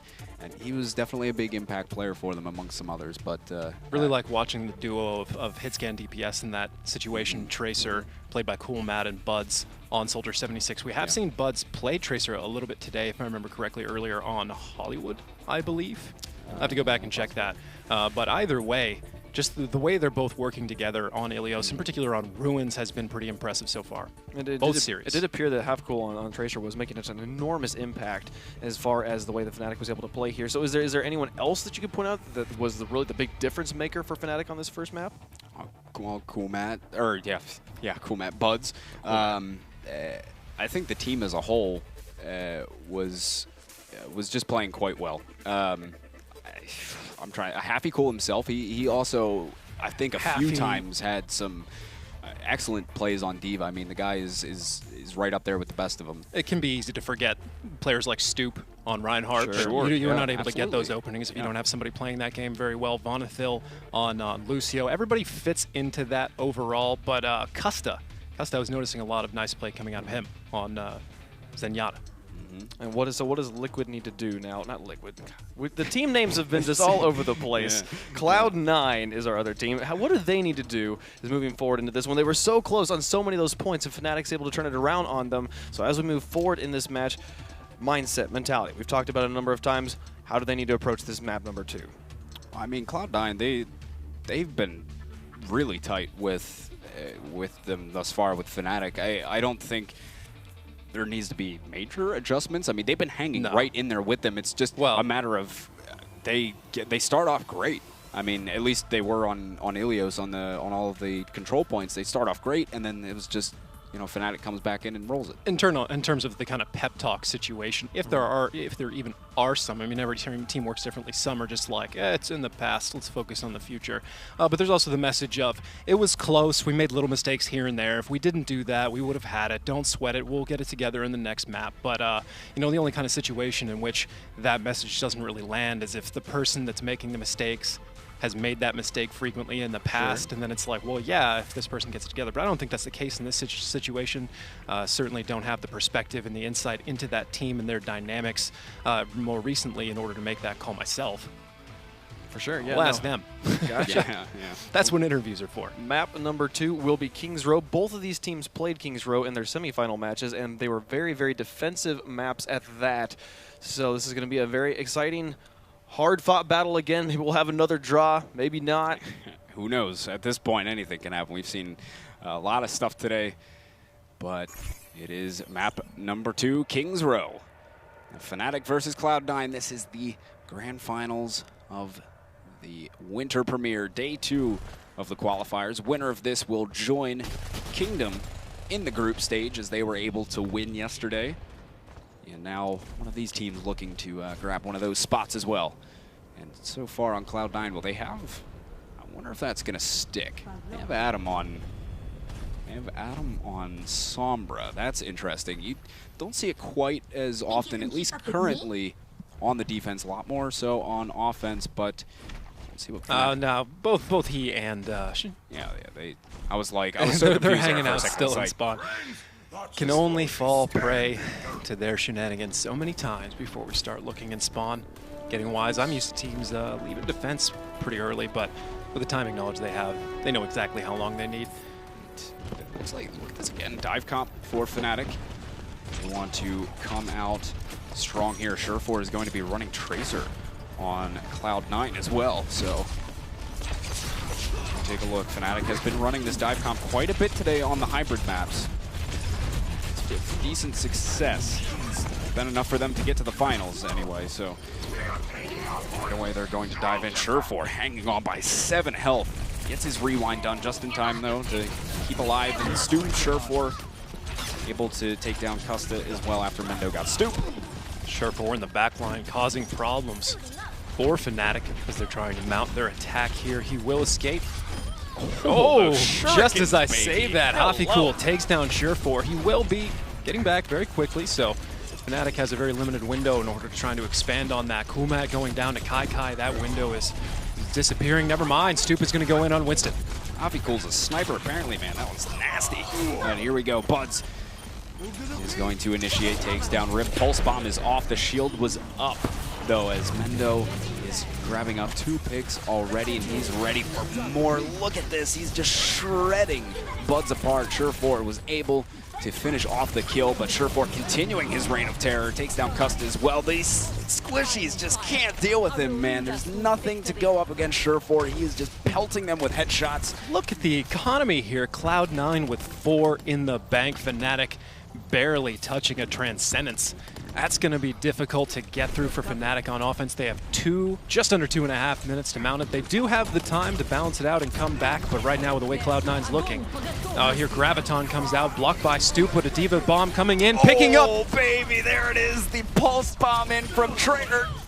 Yeah, Surefour is able to get 4. He wants to hunt down yet another one. Give me the highlight reel clips, baby. That was beautiful. And Surefour has just been rolling so far on this first point. He stayed in spawn for a while when this map started on the defense. He stayed in there for a long time, right until the last seconds. He's like, screw it, Tracer. Paying off big. Curious if he needed both bombs there, but either way, it got it done. Now Fnatic coming back, Hoffy with the Dragon Blade, trying to take everybody out in the back. Unable to, he's just going to do some damage to D.Va. Push them quite a bit back there. Kai and Rib, though, are both going to go down. Self-destruct just to make sure that these guys stay off the point. And you've already got a lot of time down. 2 ticks out of the way for Fnatic. Cloud9 wants to make one more push in here to see maybe if they can hang on, as Fnatic still getting the upper hand here. They're finding picks left and right. Surefour drops the pulse bomb. He does manage to find 2 thus far. If he can keep himself healthy, he might actually be able to win this fight for Cloud9, keep it alive long enough. Kai comes in and cleans up on a lot of that damage. He's still delaying this point. Look at this out of them, and you might even get the rest of these guys up from Cloud9 quick enough. Rip comes in, stands on the point just in time before they can cap it. What a defense here from Cloud9, as the rest of Fnatic can't seem to get in enough. They need to get these respawns. Cloud9 is all over this point right now, though, and you will be seeing a nano boost out onto Rib as he is swinging away in the middle of this. I did hear, yes, the Graviton is going to be out. There was a sound barrier on the side of Fnatic, and they are down 2 players at the moment as the fight continues here on first point. Cloud9, though, looks as if they will be able to hang on. What a defense. Buds is going to be in, tries using the pulse bomb, but it's for nothing. And I mean, I'm not sure exactly why. He could have just waited. He should have just died and meet up with his team. And still with the advantage on Cloud9's side. Surefour almost ready with the pulse bomb. So far, he's been absolutely devastating with those. Adam with the sound barrier. Kai with another self-destruct. The zoning potential here in the last few seconds is going to be gigantic. Oh, here we go. Fnatic, one last chance at this one. They came so close, but not able to seal the deal. Surefour starts it off, takes down Coolmat, and there's a lot of hurt players on the side of Fnatic. Cloud9 is just dealing it to him right now between all their players collectively making it happen. And what a hold for Cloud9. Fnatic came so close. They were a hair away, and the pulse bomb at the end. Why not? The big 3. But, I mean, seriously, what a hold from Cloud9. Fnatic was inspiring. There we go, right there with the 3K, following up with 4 on Custa. Surefour with an absolutely impressive, devastating performance on Tracer, defensive Tracer no less.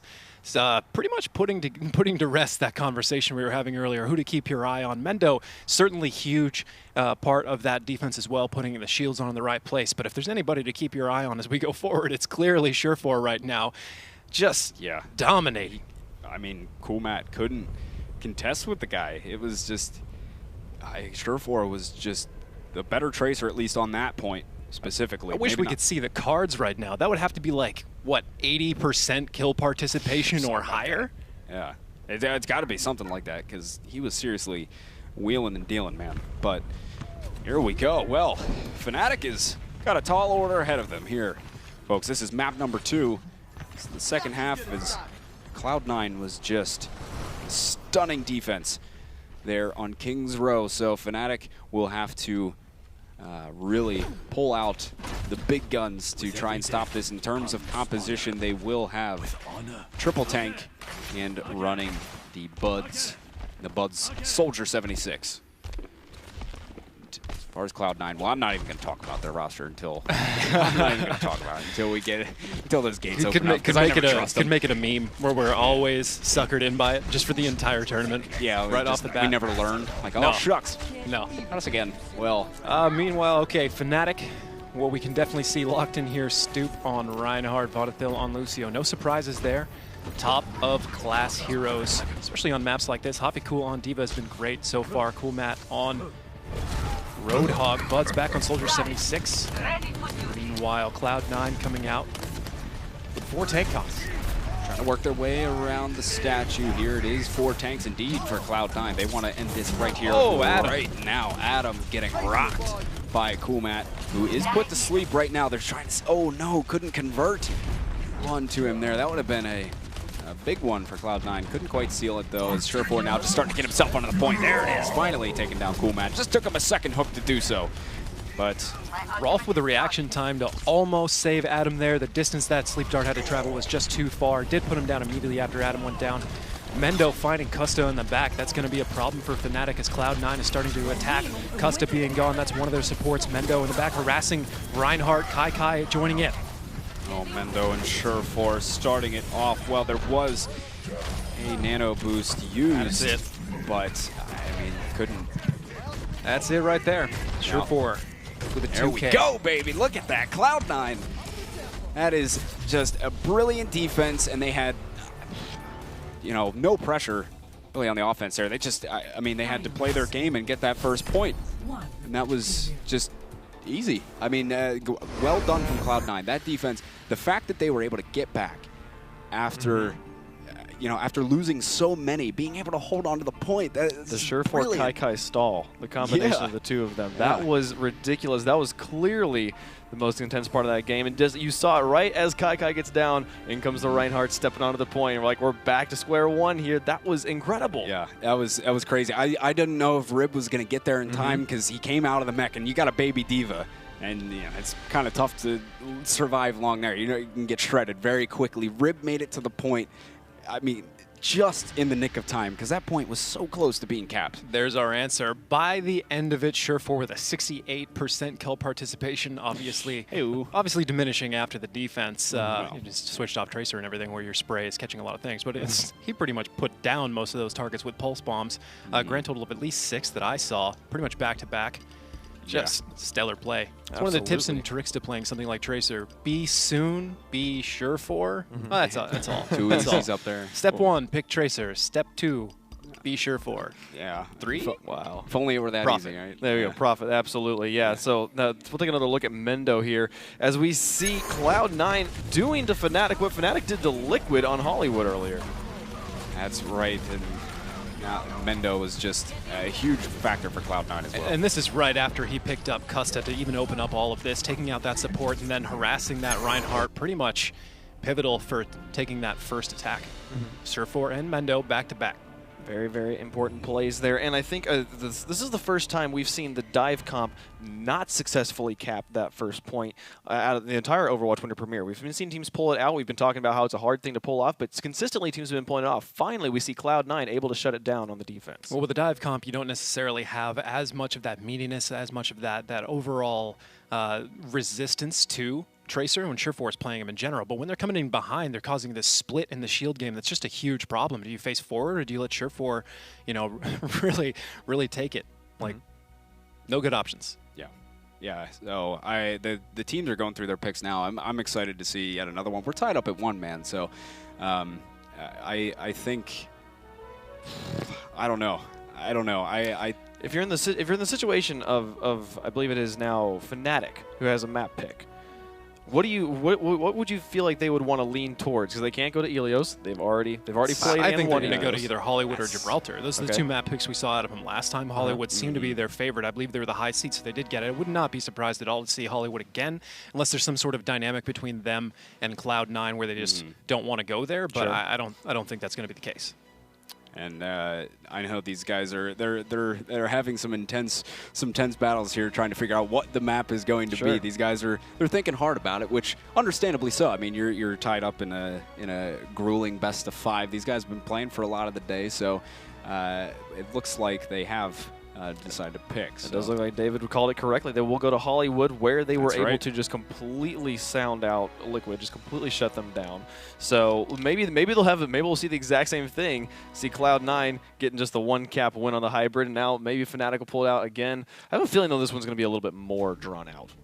Yeah, and I mean, if it's any indication, we've seen some pretty long and intense games. I mean, well, other than Kings Row, but I mean, Ilios, that was a brawl between these guys. So I don't know what your thoughts are as far as who could take this one, but so far I think it's completely up in the air. So it's a little bit trickier to do what Cloud9 was doing on Hollywood, or sorry, on Kings Row on Hollywood with that full backline tracer, because the avenues aren't as good. There's still the alley that they can go through, as we saw before, having a tracer or a Genji or something like that. Some of the other benefits are they can kind of get a forward look at what's coming and where they're going, which is valuable information. Anytime you can see where your enemy is going as early as possible, that's always great. We might see that again, considering how vulnerable Fnatic looked to Surefour's tracer, but we got to get another look at it first. On Fnatic's side, I think they were in the 4-tank combo previously, so that's going to be a lot tougher for Surefour to capitalize on as opposed to a dive situation. But either way, he's looking vicious. We saw that dive comp on offense from Fnatic work earlier today when they were playing against Immortals. I believe they had used that dive comp on the offense. Fnatic had and worked quite well for them. So they also had quite the strong defense as well. So it's something to look to going in, whether it be offense or defense. They had a pretty solid game all around. So we'll have to see as we go into it. Absolutely. So Surefour, a clear player to watch on Cloud9. Is there a player on Fnatic that we can match with that? Who are we going to be paying attention? Who's the difference maker here for Fnatic? That's going to be either Buds or Coolmat so far from what we've seen. Although, I mean, how do you count out Hafi with what kind of work he's been doing again? I'm going to have to reserve it until I see the lineups. I mean, it just depends on what they're playing. It just depends on what they're playing. You're not wrong. You're not wrong. Yeah. Especially with how versatile they are. They bounce all over the place. That's true. That is true. These guys can mix it up quite a bit. So we are finally now into Hollywood. That will be our third map of this best of 5. And so far, these guys have really brought it out. Cloud9 with an excellent game, though, on Kings Row. A really solid defense, indeed, and then finishing it off with an offense that was supreme as well. But we'll have to see as Fnatic getting geared up for their first offensive drive. And as I was expecting, at least they're showing that they're going to be playing the dive comp so far from what they have. And I would expect them to stay similar to that, because that just seems to be what their bread and butter for today. Rolf going with Ana over Zenyatta here on the defensive side of Hollywood. He has been bouncing back and forth between the two, as has Custa, a lot less on Custa's side. Expect to see that Zenyatta stay true. Buds probably going to continue on Tracer given these lineups right now, unless they switch around here at the end. We're looking at another dive comp coming out of Fnatic onto the first point of Hollywood. Meanwhile, Cloud9 going to run pretty basically the same thing they were running before. The 3 tanks with Tracer on Surefour. It worked for him last time. Similar style maps as hybrids. Let's see how it plays out. Here we go. Happy Cool looking to initiate with the dive comp. Surefour is on that defensive Tracer, which we've seen work quite well today on Hollywood and on other maps. Even Kings Row, as he came up pretty big there, Surefour.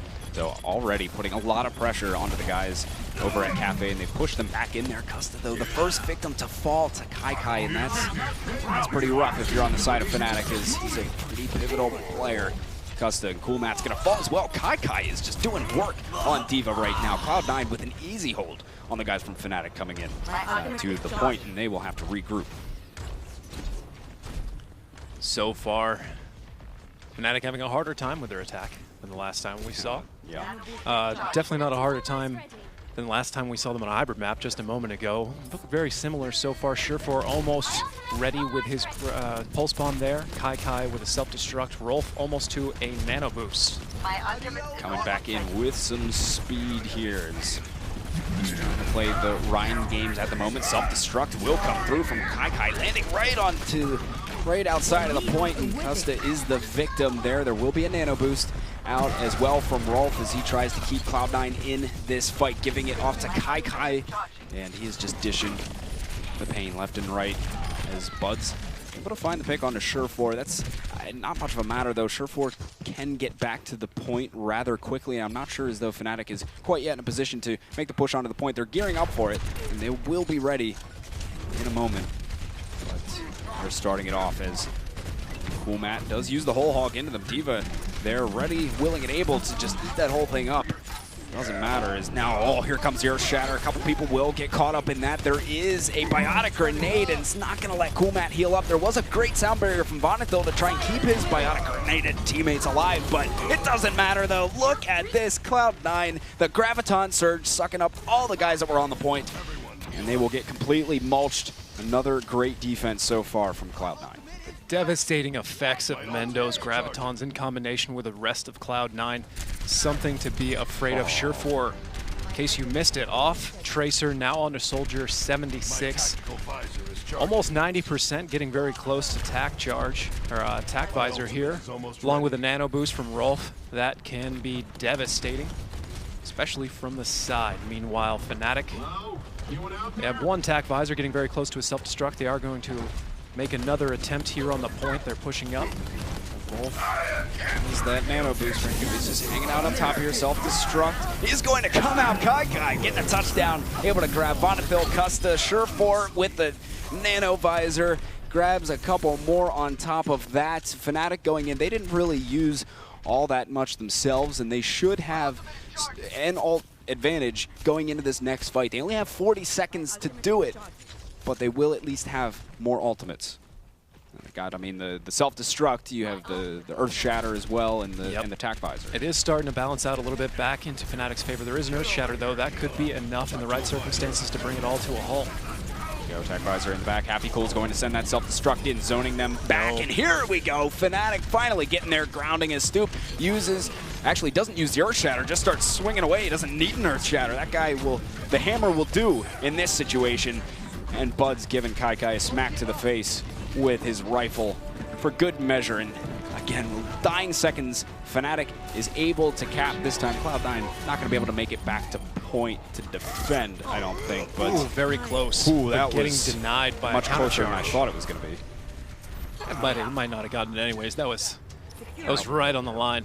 Either way, Rib going down in the early moments of that last fight, and with it, the hopes of Cloud9 stalling that defense, stalling that offense. Now it's going to be Fnatic moving forward. They're really trying to press and see if they can stagger some of these respawns, because Cloud9 did push up so far because they thought they were going to recontest the point, but they didn't get on it in time, and then they're caught out of position. Fnatic just presses forward. They were able to grab up a couple of other picks after they had capped the point just from playing aggressive, but Cloud9 has themselves back onto the field. They will be coming in to contest that card. Here comes the Earth Shatter. A lot of people are going to go down on that one. That's a great Earth Shatter coming out from Rib. Kai will be able to grab up Coolmat 69. Now a Graviton Surge. Kai getting a second one, and the Nano D.Va will be going at it. Kai and Bugs is just sitting in the back here, not really able to do all that much. Cloud9 will be able to hang on here as they continue to press aggressively, and will actually pull Happy Cool in. He'll go Baby D.Va mode and probably end up dying here regardless. Coolmat gets Rib in the process. Wants to re-engage onto here. They are standing on the payload. Want to see if they can keep it moving. Self-destruct comes out, is going to land. Kai was able to get Custa with it. And there was a sound barrier out on the side of Cloud9 as there's just fights all over the place. Cloud9 finally solidifying their position on top here, as Kai has actually been pretty solid throughout all of that fight. He was getting picks left and right. I mean, it was a very prolonged fight, and he was making an impact all throughout it, hunting people down that were hurt and dealing out damage. Really showing a good D.Va play. Fnatic only has 30 seconds to work with here, friends, so he's really got to, or they really need to get themselves moving. They have a Nano Visor that they could pull out, and it looks like they are going to use that combination. Actually, they give it to Stoop, who is just pressing forward and looking to see. Yes, he will be able to find Rolf. And that's 3 picks for Fnatic here. They're going to have to be perfect through the rest of the Streets phase, though, if they want to grab this second point, and that is a tall order against a Cloud9 that is playing so strong. Fnatic. One Earth Shatter left in the bank in overtime. Cloud9 coming back to defend with 3 ultimates in the bag. 2 more on the way. It's going to be a tall order for Fnatic. Cloud9 trying to get him from the side right now. Oh, what a hook in. No, Surefour couldn't quite connect on the shot, but there is a Graviton out. Mendo starts it off, takes down Custa. There was a whole hog from Surefour.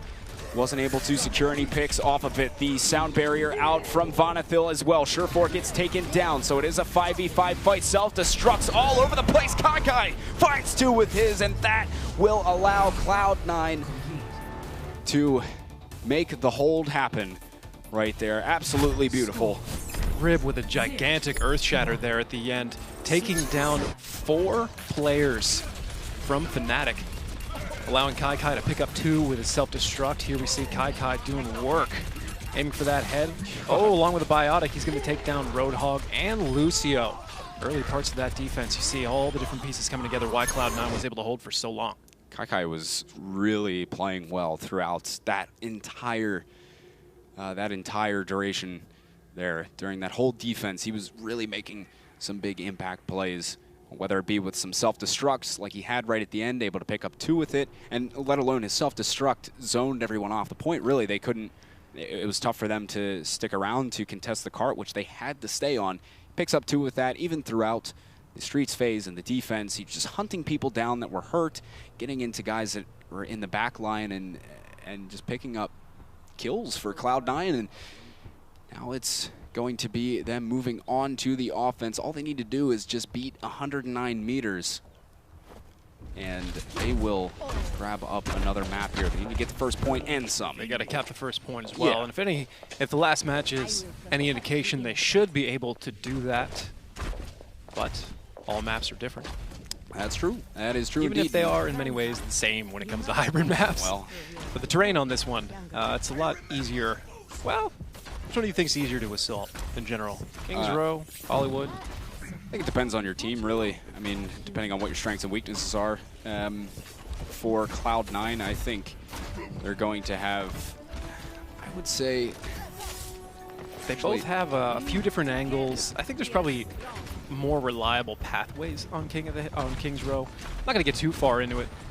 Definitely a question to ask the pros in general. Like you said, it probably depends on the team which one they prefer more. We do see a lot of Kings Row in general. Here we go, Cloud9 coming out in the first point. Let's see, feel a little bit better on Kings Row, Cloud9. Potentially, they won it earlier, but here we go. The fight is going to start. Cloud9 definitely feeling good thus far, and it is going to be Surefour in the back, trying to give Buds the dip and dupe. Oh, 1 health plug. Surefour eventually finished off by Custa, so he will go down, and it's just regroup time for Cloud9 as Kai first also needs his mech back before he can do too much. So, and they do want to wait for Surefour to respawn on Roadhog. Yes, indeed. We want all 6 of you guys for that push. Plenty of time to work with. Cloud9, 3 minutes. It's just the beginning of their offensive push. Yeah, now they got everybody back up, and they will begin to push themselves in. Surefour no longer on Tracer. He's actually playing Roadhog now. Definitely something to keep note of. Looking for those hooks. Couldn't quite connect with anybody. It missed right in the middle of a bunch of bodies. Unfortunate for Surefour, but oh, and he gets hooked. In fact, he got the bubble just in time, though, from Mendo. That's excellent. And he will pull Stoop in, dealing some damage, certainly. And here's an Earth Shatter out. Fnatic is going to be pounding away Stoop with that Roid Heart. And he will take these guys to town. That's a 3K for Stoop. Just destroying those guys inside of the Graviton. There we go. Nice hold thus far for Fnatic. Still 2 minutes and 15 seconds for Cloud9 to make some sort of a push. 2 ultimates up for them as well. Cloud9 indeed with a nano boost, self-destruct. A pretty important Graviton that's going to be coming out, I assume, in this fight. If not that, then the next one. This Graviton from Mendo. There it is. Huge. There it is. He will set it down there. There is a self-destruct way up in the air. Oh no, barely. Mendo was able to grab 2 so far in this fight anyway for Cloud9. He was been cleaning up on a lot of damage, dishing it out, melting faces, and there it is, just destroying Fnatic on their first point defense. And a got it with about a minute and some change left, and they'll put more time onto the board. They just need to get past right around the saloon area of this street space. So not too much more to go, but you can see this last fight unfold. That Graviton out. There was a self-destruct that. Oh, the shield up just in time. I know, so lucky. That's why I was. There would have been bodies all over the place if he hadn't had that shield up in time, man. That was every once in a while you see a hero Anna run straight into the mess, knowing she's probably going to die, just to put a sleep dart on the Reinhardt so it all converts, but not happening this time around here. Attack Visor is going to come out from Buds up top, but he's got a Diva right in his face, and this is a fight you're not going to win too many days of the week. Soldier versus Diva. That's a tough one to take, and Surefour now starting, just looking for the hook opportunity. There is it's going to be a nano boost sent forward. The Earth Shatter shuts Coolmat down in the middle of his whole hog, and he's not able to grab anything, though. We do have a Graviton coming out. Mendo has been actually melting people. He'll have a Graviton of his own. What a reverse from Cloud9 there. They get put into a Graviton, and then they throw one out themselves and just destroy Fnatic. I don't know where the follow-up was on that Graviton, but man, great stuff out of Cloud9, and they are looking good to take a 2-1 lead. Stoop's going to have to make some magic happen with this Earth Shatter in order to stop just this push from Cloud9, but with 2.5 minutes left on the clock, it's looking virtually guaranteed that Cloud9's going to push it just right there on the edge. Stoop has to get in the front. He's looking for that Earth Shatter. Gets it only on 2 people. 1. Oh, look at that mech bomb from Kai. 3 pick for them. That should be easy pickings for Cloud9 to finish this one off. It's just Coolmat on the card trying to stall as long as he can, but no, he is shut down, and Cloud9 so strong on Hollywood there to make it 2-1. That is great stuff. Oh, baby. Cloud9 putting on a clinic. Yeah, really. Twice in a row now. Yeah. That's 2 maps in a row that Cloud9 has looked excellent in form. And the first map, they weren't even off. It was just a very, very close match. So Cloud9 looking very, very strong as they're moving forward, and they now have match point. They do indeed. And I mean, they've just been taking it to Fnatic. I don't know what it is that's different out of them, but Cloud9 have just been just rolling. They seem like they feel very comfortable on these hybrid maps. And so far, it just seems Fnatic doesn't have the answer on the hybrid maps, at least. Love to be a fly on the wall, metaphorically, on the team communication for Fnatic and see just exactly how they sound. Like we said, they've been playing for a long time, back to back. They're on, what, 3, 4, like their 7th map in a row? So moving on to their 8th. Yeah, it's a lot of gameplay. Man. That's a lot. That's a lot, especially after an international trip. You know, they did get back a few days ago, but one of the tricky things about jet lag like that is it usually doesn't set in the day you land. It sets in like 1 or 2 days afterwards, and it can be brutal, especially flying west. Absolutely. We'll take another look at Mendo's key play here on this Hollywood map. He was a big difference maker in their map against Complexity, and then this counter Graviton surge. I don't know what happened there. I didn't see quite where the follow-up was when Fnatic threw it in. I mean, they had a lot of people inside of that Graviton, and then Mendo gets his, and he's just like, well, all right, and throws it back out there, and they just destroy them. And that's virtually the same location we saw Mendo doing that in the round of 8 as well. Like right there in that corner, big Graviton's doing a lot of the damage on his own. Just huge play. I mean, this is why we were struggling to pick between who was going to be so pivotal here. Mendo coming in on some maps, Surefour undoubtedly on King's Row. Although Mendo on the Assault basically picked up a 2K, 3K, some very pivotal people. Again, I just started arguing with myself back and forth. Mendo, Surefour, why not? But then also Kai coming in and having the huge ult at the very end of the game or the end of the round with Fnatic to zone them off of the point and be able to get to the 3K at the very end of their offensive round to give them the final push through, making huge plays there on Diva. Yeah, and that's the thing. There's just a lot of guys on the side of Cloud9 that have been making large impact plays, and it's tough to choose between them. They've all had their moments that they've shined and have allowed their team to take this 2-1 lead now in maps. Yeah, Fnatic picking again as the loser of that last map, virtually guaranteed to see Gibraltar coming out of this next one if their last picks are anything, any sort of indication. Nope, you called it at the beginning of the last match, and the next map is Gibraltar. They picked Hollywood and then Gibraltar. You've been paying attention there. But yeah, so Mendo and Kai. Get things right every once in a while. Every Don't once sound so in a while. surprised. Every once in a while we get them right around here. Mendo and Kai, very, very strong players on Cloud9, making huge impact plays. And one of the things I loved about watching the way that Mendo played is they had a first Graviton Surge on defense when they're trying to keep Fnatic off of the point, and the kill feed was everyone had a different kill. Like it was, there wasn't one person doing all of the damage. It wasn't like a wombo combo. It was this team cohesion from Cloud9. I think that's a huge part of what has them up right now. Yeah, a lot of these guys have been playing together for a while now, or at least half of the team. Of course, you have the other half that they had parted ways with a little while ago. But these guys are familiar with each other, like Surefour and Adam and Kai. So, you know, there is a good bit of cohesion across this team. And, I mean, even guys like Rib and Rolf and Mendo have had some time to work with the rest of the team. So, Cloud9 certainly looking good here. They are on a map point. Rolf certainly, match point, in fact. Certainly a very important part of this team. A lot of fantastic support play out of him. Speaking to Jamerson, for those of you who know him, he was suggesting that perhaps Rolf is one of the best supports in the world. He's up there, man.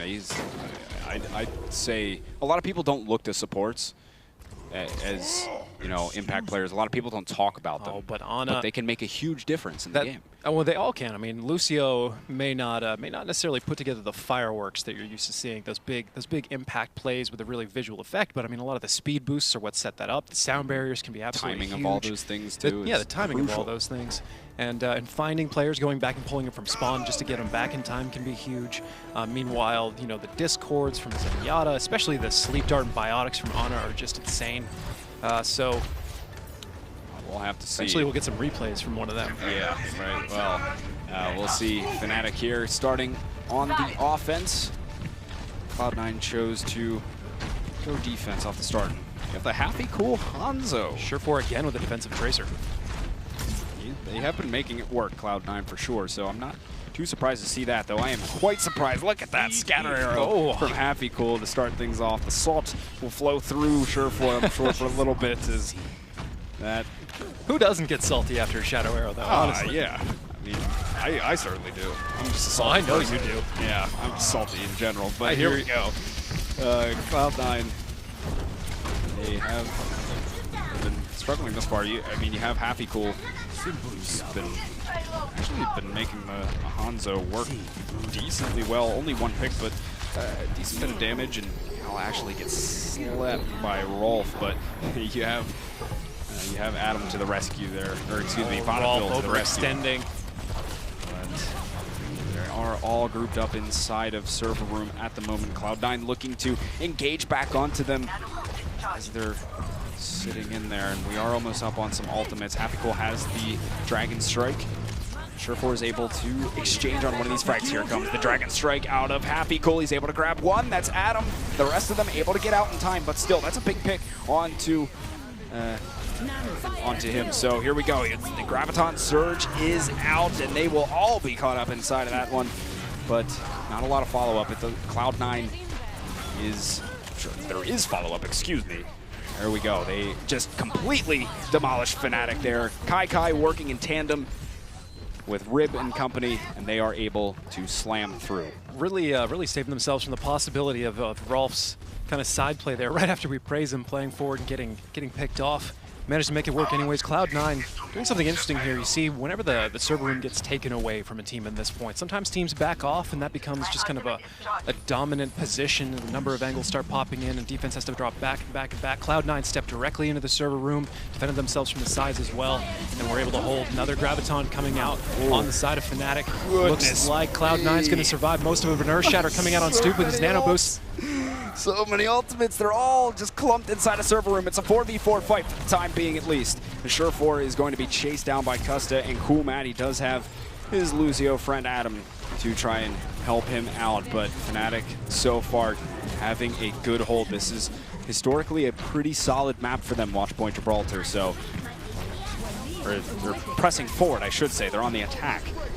But here we are, as the sound barrier out from Fnatic, and going to be nice and healthy, though. That biotic grenade is going to land in. That's an opportunity for them to just get in on these guys. Surefour comes out with the whole hog, though, is getting shut down inside of the Earth Shatter. Fnatic off of the Earth Shatter, able to pick up 4. It's only, well, it was only Adam up, and he's quickly dispatched of Fnatic. off to a pretty solid start on their offense. Yeah, Surefour getting a little ahead of his shield there at the end, but with the Biotic on both of them in the general concave position that was starting to flow around him, looked like both were going to go down either way.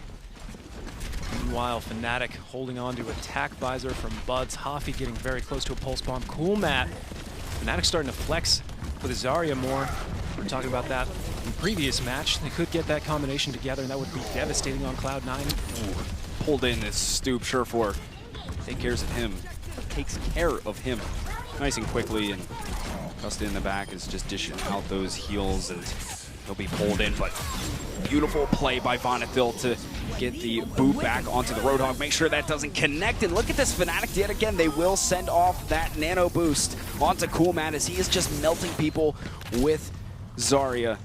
He does have a Graviton Surge ready at his disposal. Cloud9 will contest one more time. They're taking it down to the wire. My goodness, there is the Graviton Surge. They've made it just the nick of time. Stoop is still able to pick up two, though, and there is going to be a self-destruct up in the air there. Mendo, Surefour, able to grab a couple. Stoop, though. Mendo, yet another. I think that's 3 for him on this fight, as now they're still scrapping it out, and Buds is in at the moment, but so is Kai, just trying to stall as long as he can, as Surefour comes to the rescue, able to grab 2 picks.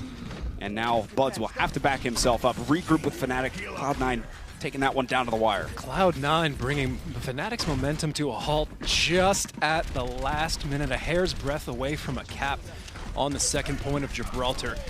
Keep in mind, if Fnatic does not win this map, they will lose the series. Cloud9 looking for that victory to push them into the group stage.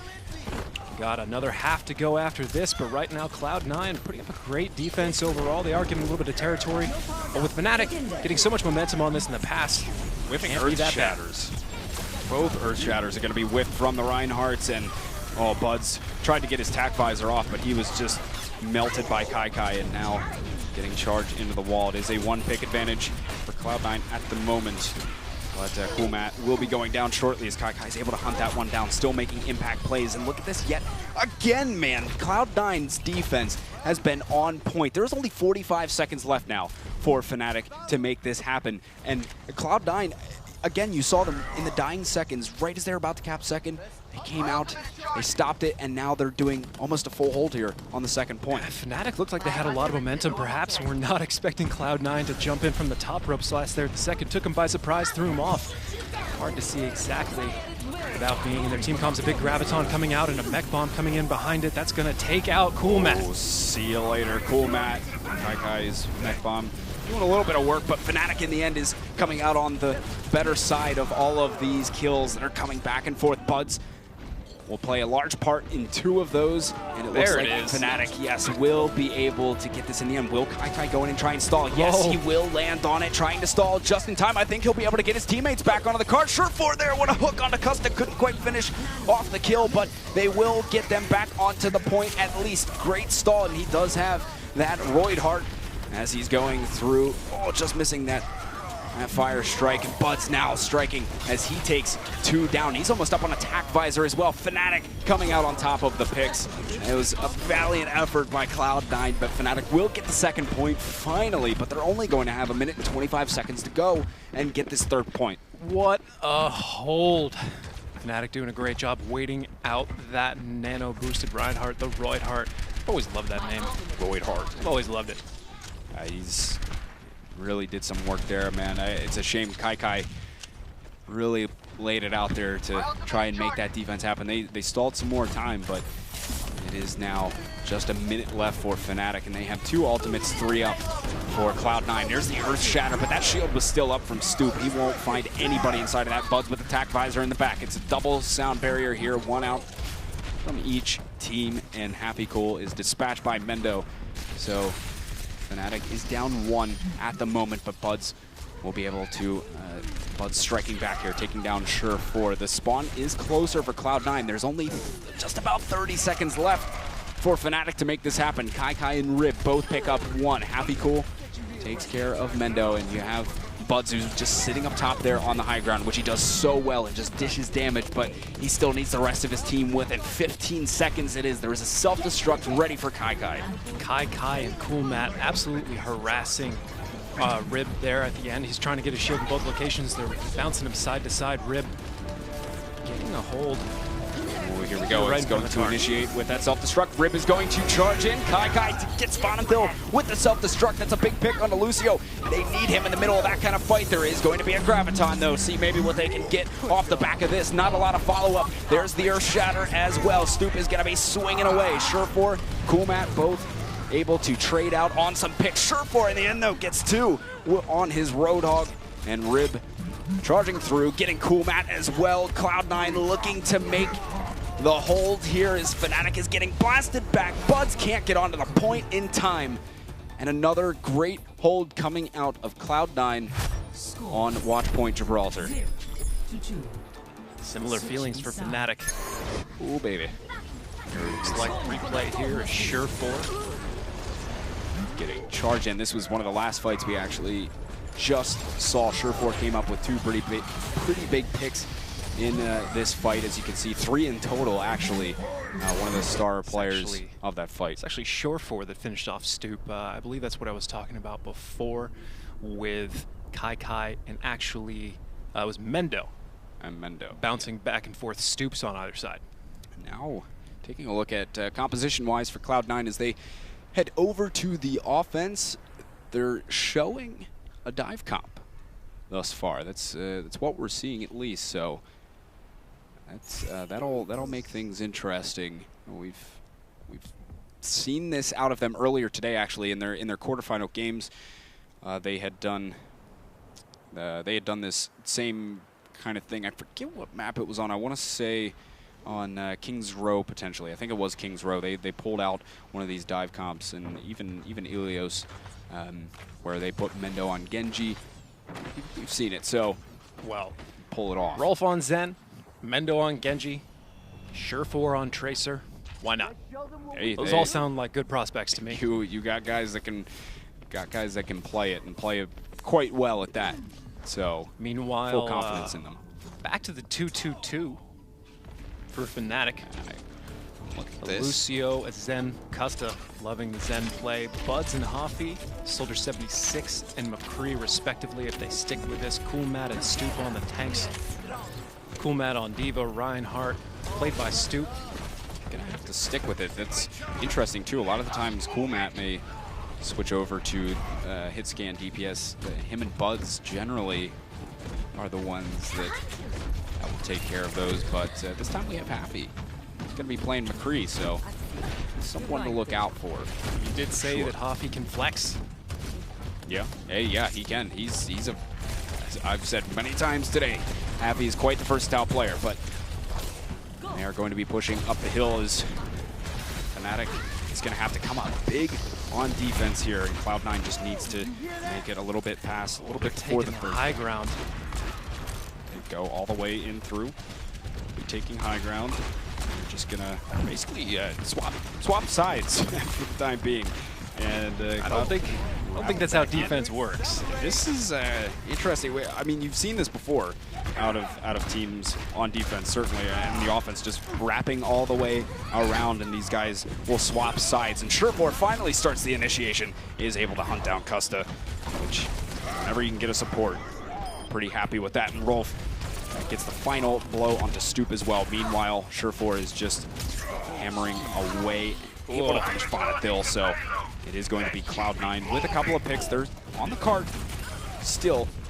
For the time being, the Pulse Bomb is going to be up and ready to go for Surefour. Oh, Custa's out in the open, though. Gotta be careful as a Tracer, because that Zen can really give you shellacking. But that Pulse Bomb able to do so much damage, and look at this, Cloud9 off to a great start. Like we mentioned before, putting a Pulse Bomb onto a Reinhardt with just a little bit, that's basically about one clip of damage. Surefour able to take down Reinhardt, guarantee that shield isn't up for as long as Fnatic is running the 2-2-2. That's going to be incredibly effective to shut down their lineup. That shield coming in will be a huge factor overall. Diva the only thing left to kind of absorb that pain. He just bodied Rolf, 3 shots straight up into the body. Would have taken him down. There's be a dead eye from up top. There's all the shields in there. More so, we'll just keep them at bay. I don't even don't know if he necessarily needed to use that because Rolf was still getting his respawn, but you do have Surefour all the way in the back. Looks there. like Buzz is actually looking around for him. You gotta be nervous knowing Surefour is floating around moments away from coming in. Surefour coming in on the top side. Just a good job of distracting. Here is the tack visor from Buzz as he just sits up top there on the catwalk. But Kai will decide to finally go and contest him as he's still battling it out, but he's just shutting Buzz down at the moment. He's taking a lot of damage in the process, but Fnatic is able to pick up 2 here, so it's going to be pretty tough for Cloud9 to get themselves back in. They'll regroup and try this push again. I believe Surefour is still in behind. If I'm not mistaken, this guy is still running around back there. He's being such a nuisance for Fnatic. They've been looking for him. Trying to find him. Yeah. He's on that McCree. So if he gets anywhere near Happy, he's could be in some trouble. Mind games? Nope. Well, here comes Cloud9 on the top side, pushing in the front. Fnatic can't detour that far for Surefour. Adam just got crushed by Buzz. A few shots into him into the body and then the right click, and that's totally going to halt this push from Cloud9, especially because Surefour is behind them now. Granted, he's old. There's the charge in. He actually got slept, and Cloud9 was a charge in from Coolmat on those guys inside of the room, but now Cloud9 looking to make their way out on the catwalk. This is interesting positioning. One team on top of the ship, one on this catwalk here, and we should see this fight unfold in just a second. Surefour went down there with no wombo combo, at least out of the pulse bomb. A lot of ultimates up, though, for Cloud9. Regardless, Earth Shatter out, and Kai will receive that nano boost as Stoop gets shoved right into the payload by Rib, and Surefour's finally able to grab up Happy Cool. Kai as well will pick up on some of these frags, and it is going to be, well, now a 2v4 fight, and Cloud9 is in the lead on that one as Vonethil is all by himself. Kai takes care of him. Cloud9 should be able to grab up this second point, and they'll have a decent bit of time to work with. It looks like Stoop wants to try and contest last second. My goodness, they barely made it on there, and they're not going to take it just yet. Happy Cool was shut down in the middle of that high noon. Kai already snags up 2. Mendo will also take down Custa. They're just wasting time at this point. Fnatic stalling as long as possible, and in the end, Cloud9 capping out the second point. Cloud9 here with 3 minutes left on the clock. All they have to do is find that yellow mark on the ground, and they will take the series and be our second team joining us in the group stage. Fnatic, do or die time. They've got to put a stronghold on here. They will be going home and coming back tomorrow. Here we are. It's going to be working in with that nano boost. They are so close to capping that card as well. 2 picks already in favor of Cloud9. Fnatic's got to start turning it in the other direction. A huge Earth Shatter up from Rib. That's going to seal the deal. Cloud9 takes it.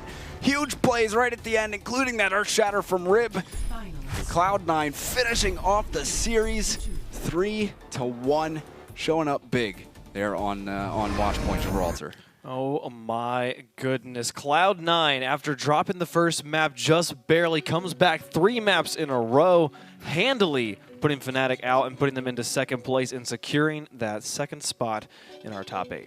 Yeah, they're going on to join Kingdom up there, Cloud9, and they really showed why they deserve to move on as well. Fnatic, a great team, not taking anything away from them, but Cloud9 showed a lot of perseverance there, going down 1 map at the end, as you said, and being able to work their way back 3 straight maps. Some of those maps are ones that Fnatic really enjoy too, like Watchpoint Gibraltar. It's a map that they're pretty solid at. So, being able to do that is fantastic.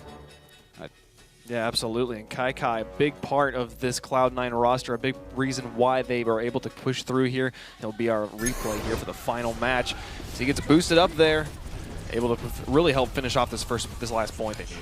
Kai again, time and time again, we saw him throughout this, just being able to make such big plays, finding kills, cleaning up on damage, the self-destructs. I know we've harped on it quite a bit, but he was definitely one of the stars for Cloud9 today. Absolutely. A disappointing finish for Fnatic after going through so many maps, but they will have another chance tomorrow and the next day to earn their way straight in. Other than that, they're going to have to risk it on points and missing the first day. That's going to be a storyline to keep our attention on, because that's a dicey situation. Absolutely, yeah. It's like Fnatic basically has to win it one of these days because they missed completely out on the points from that first day. Maybe. Crazy things can happen in the top 8. Well, sure. And and they did just take they were able second. to take like second is every worth time. a lot of points. And one of the interesting things is that the teams that earn points in the previous days, if they win, then all of a sudden they're off the roster. They don't play anymore. They don't need points anymore. So maybe the team that's leading in points wins on the third day, and suddenly they're not there. Things can happen, you know. We'll take a look at the points from today, the final standings as they are able to play out here. It'll be Cloud9 on top, Fnatic in second, and I don't know if the third place has finished. It doesn't look like it did finish. Complexity Gaming been able to take it out over Team Liquid there, and they will be the third place team.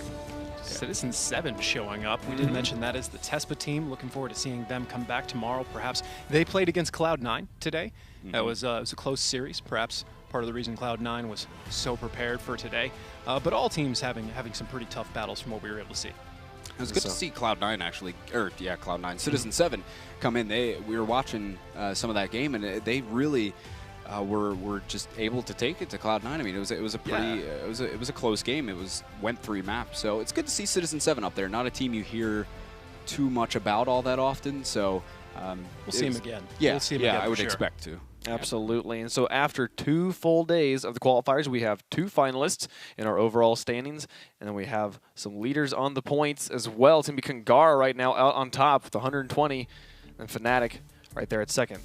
Kangara played well yesterday. They got themselves into the top 8 today. Couldn't quite make it into the semifinals, into the top 4, but still they're showing some good consistency and being able to keep racking up these points and getting into the top 8. Yeah, Liquid, Immortals, NRG, and Selfless there. Somewhat on the bubble, more in the ballpark of Liquid and Immortals, but it's early. Still 2 more days. Like we said, getting second is a lot of points, so looking forward to seeing that. Absolutely. All those teams will be back tomorrow to try once more, which will happen at 5:30 Pacific time and 1:30 a.m. GMT for you, the people over there in Europe. You can tweet us at Overwatch_NGE if you have any feedback or any thoughts about the way that these matches have been going. That's going to do it for us here on day number 2 there. From all of us here at NGE, thank you for tuning in, and we will see you all tomorrow.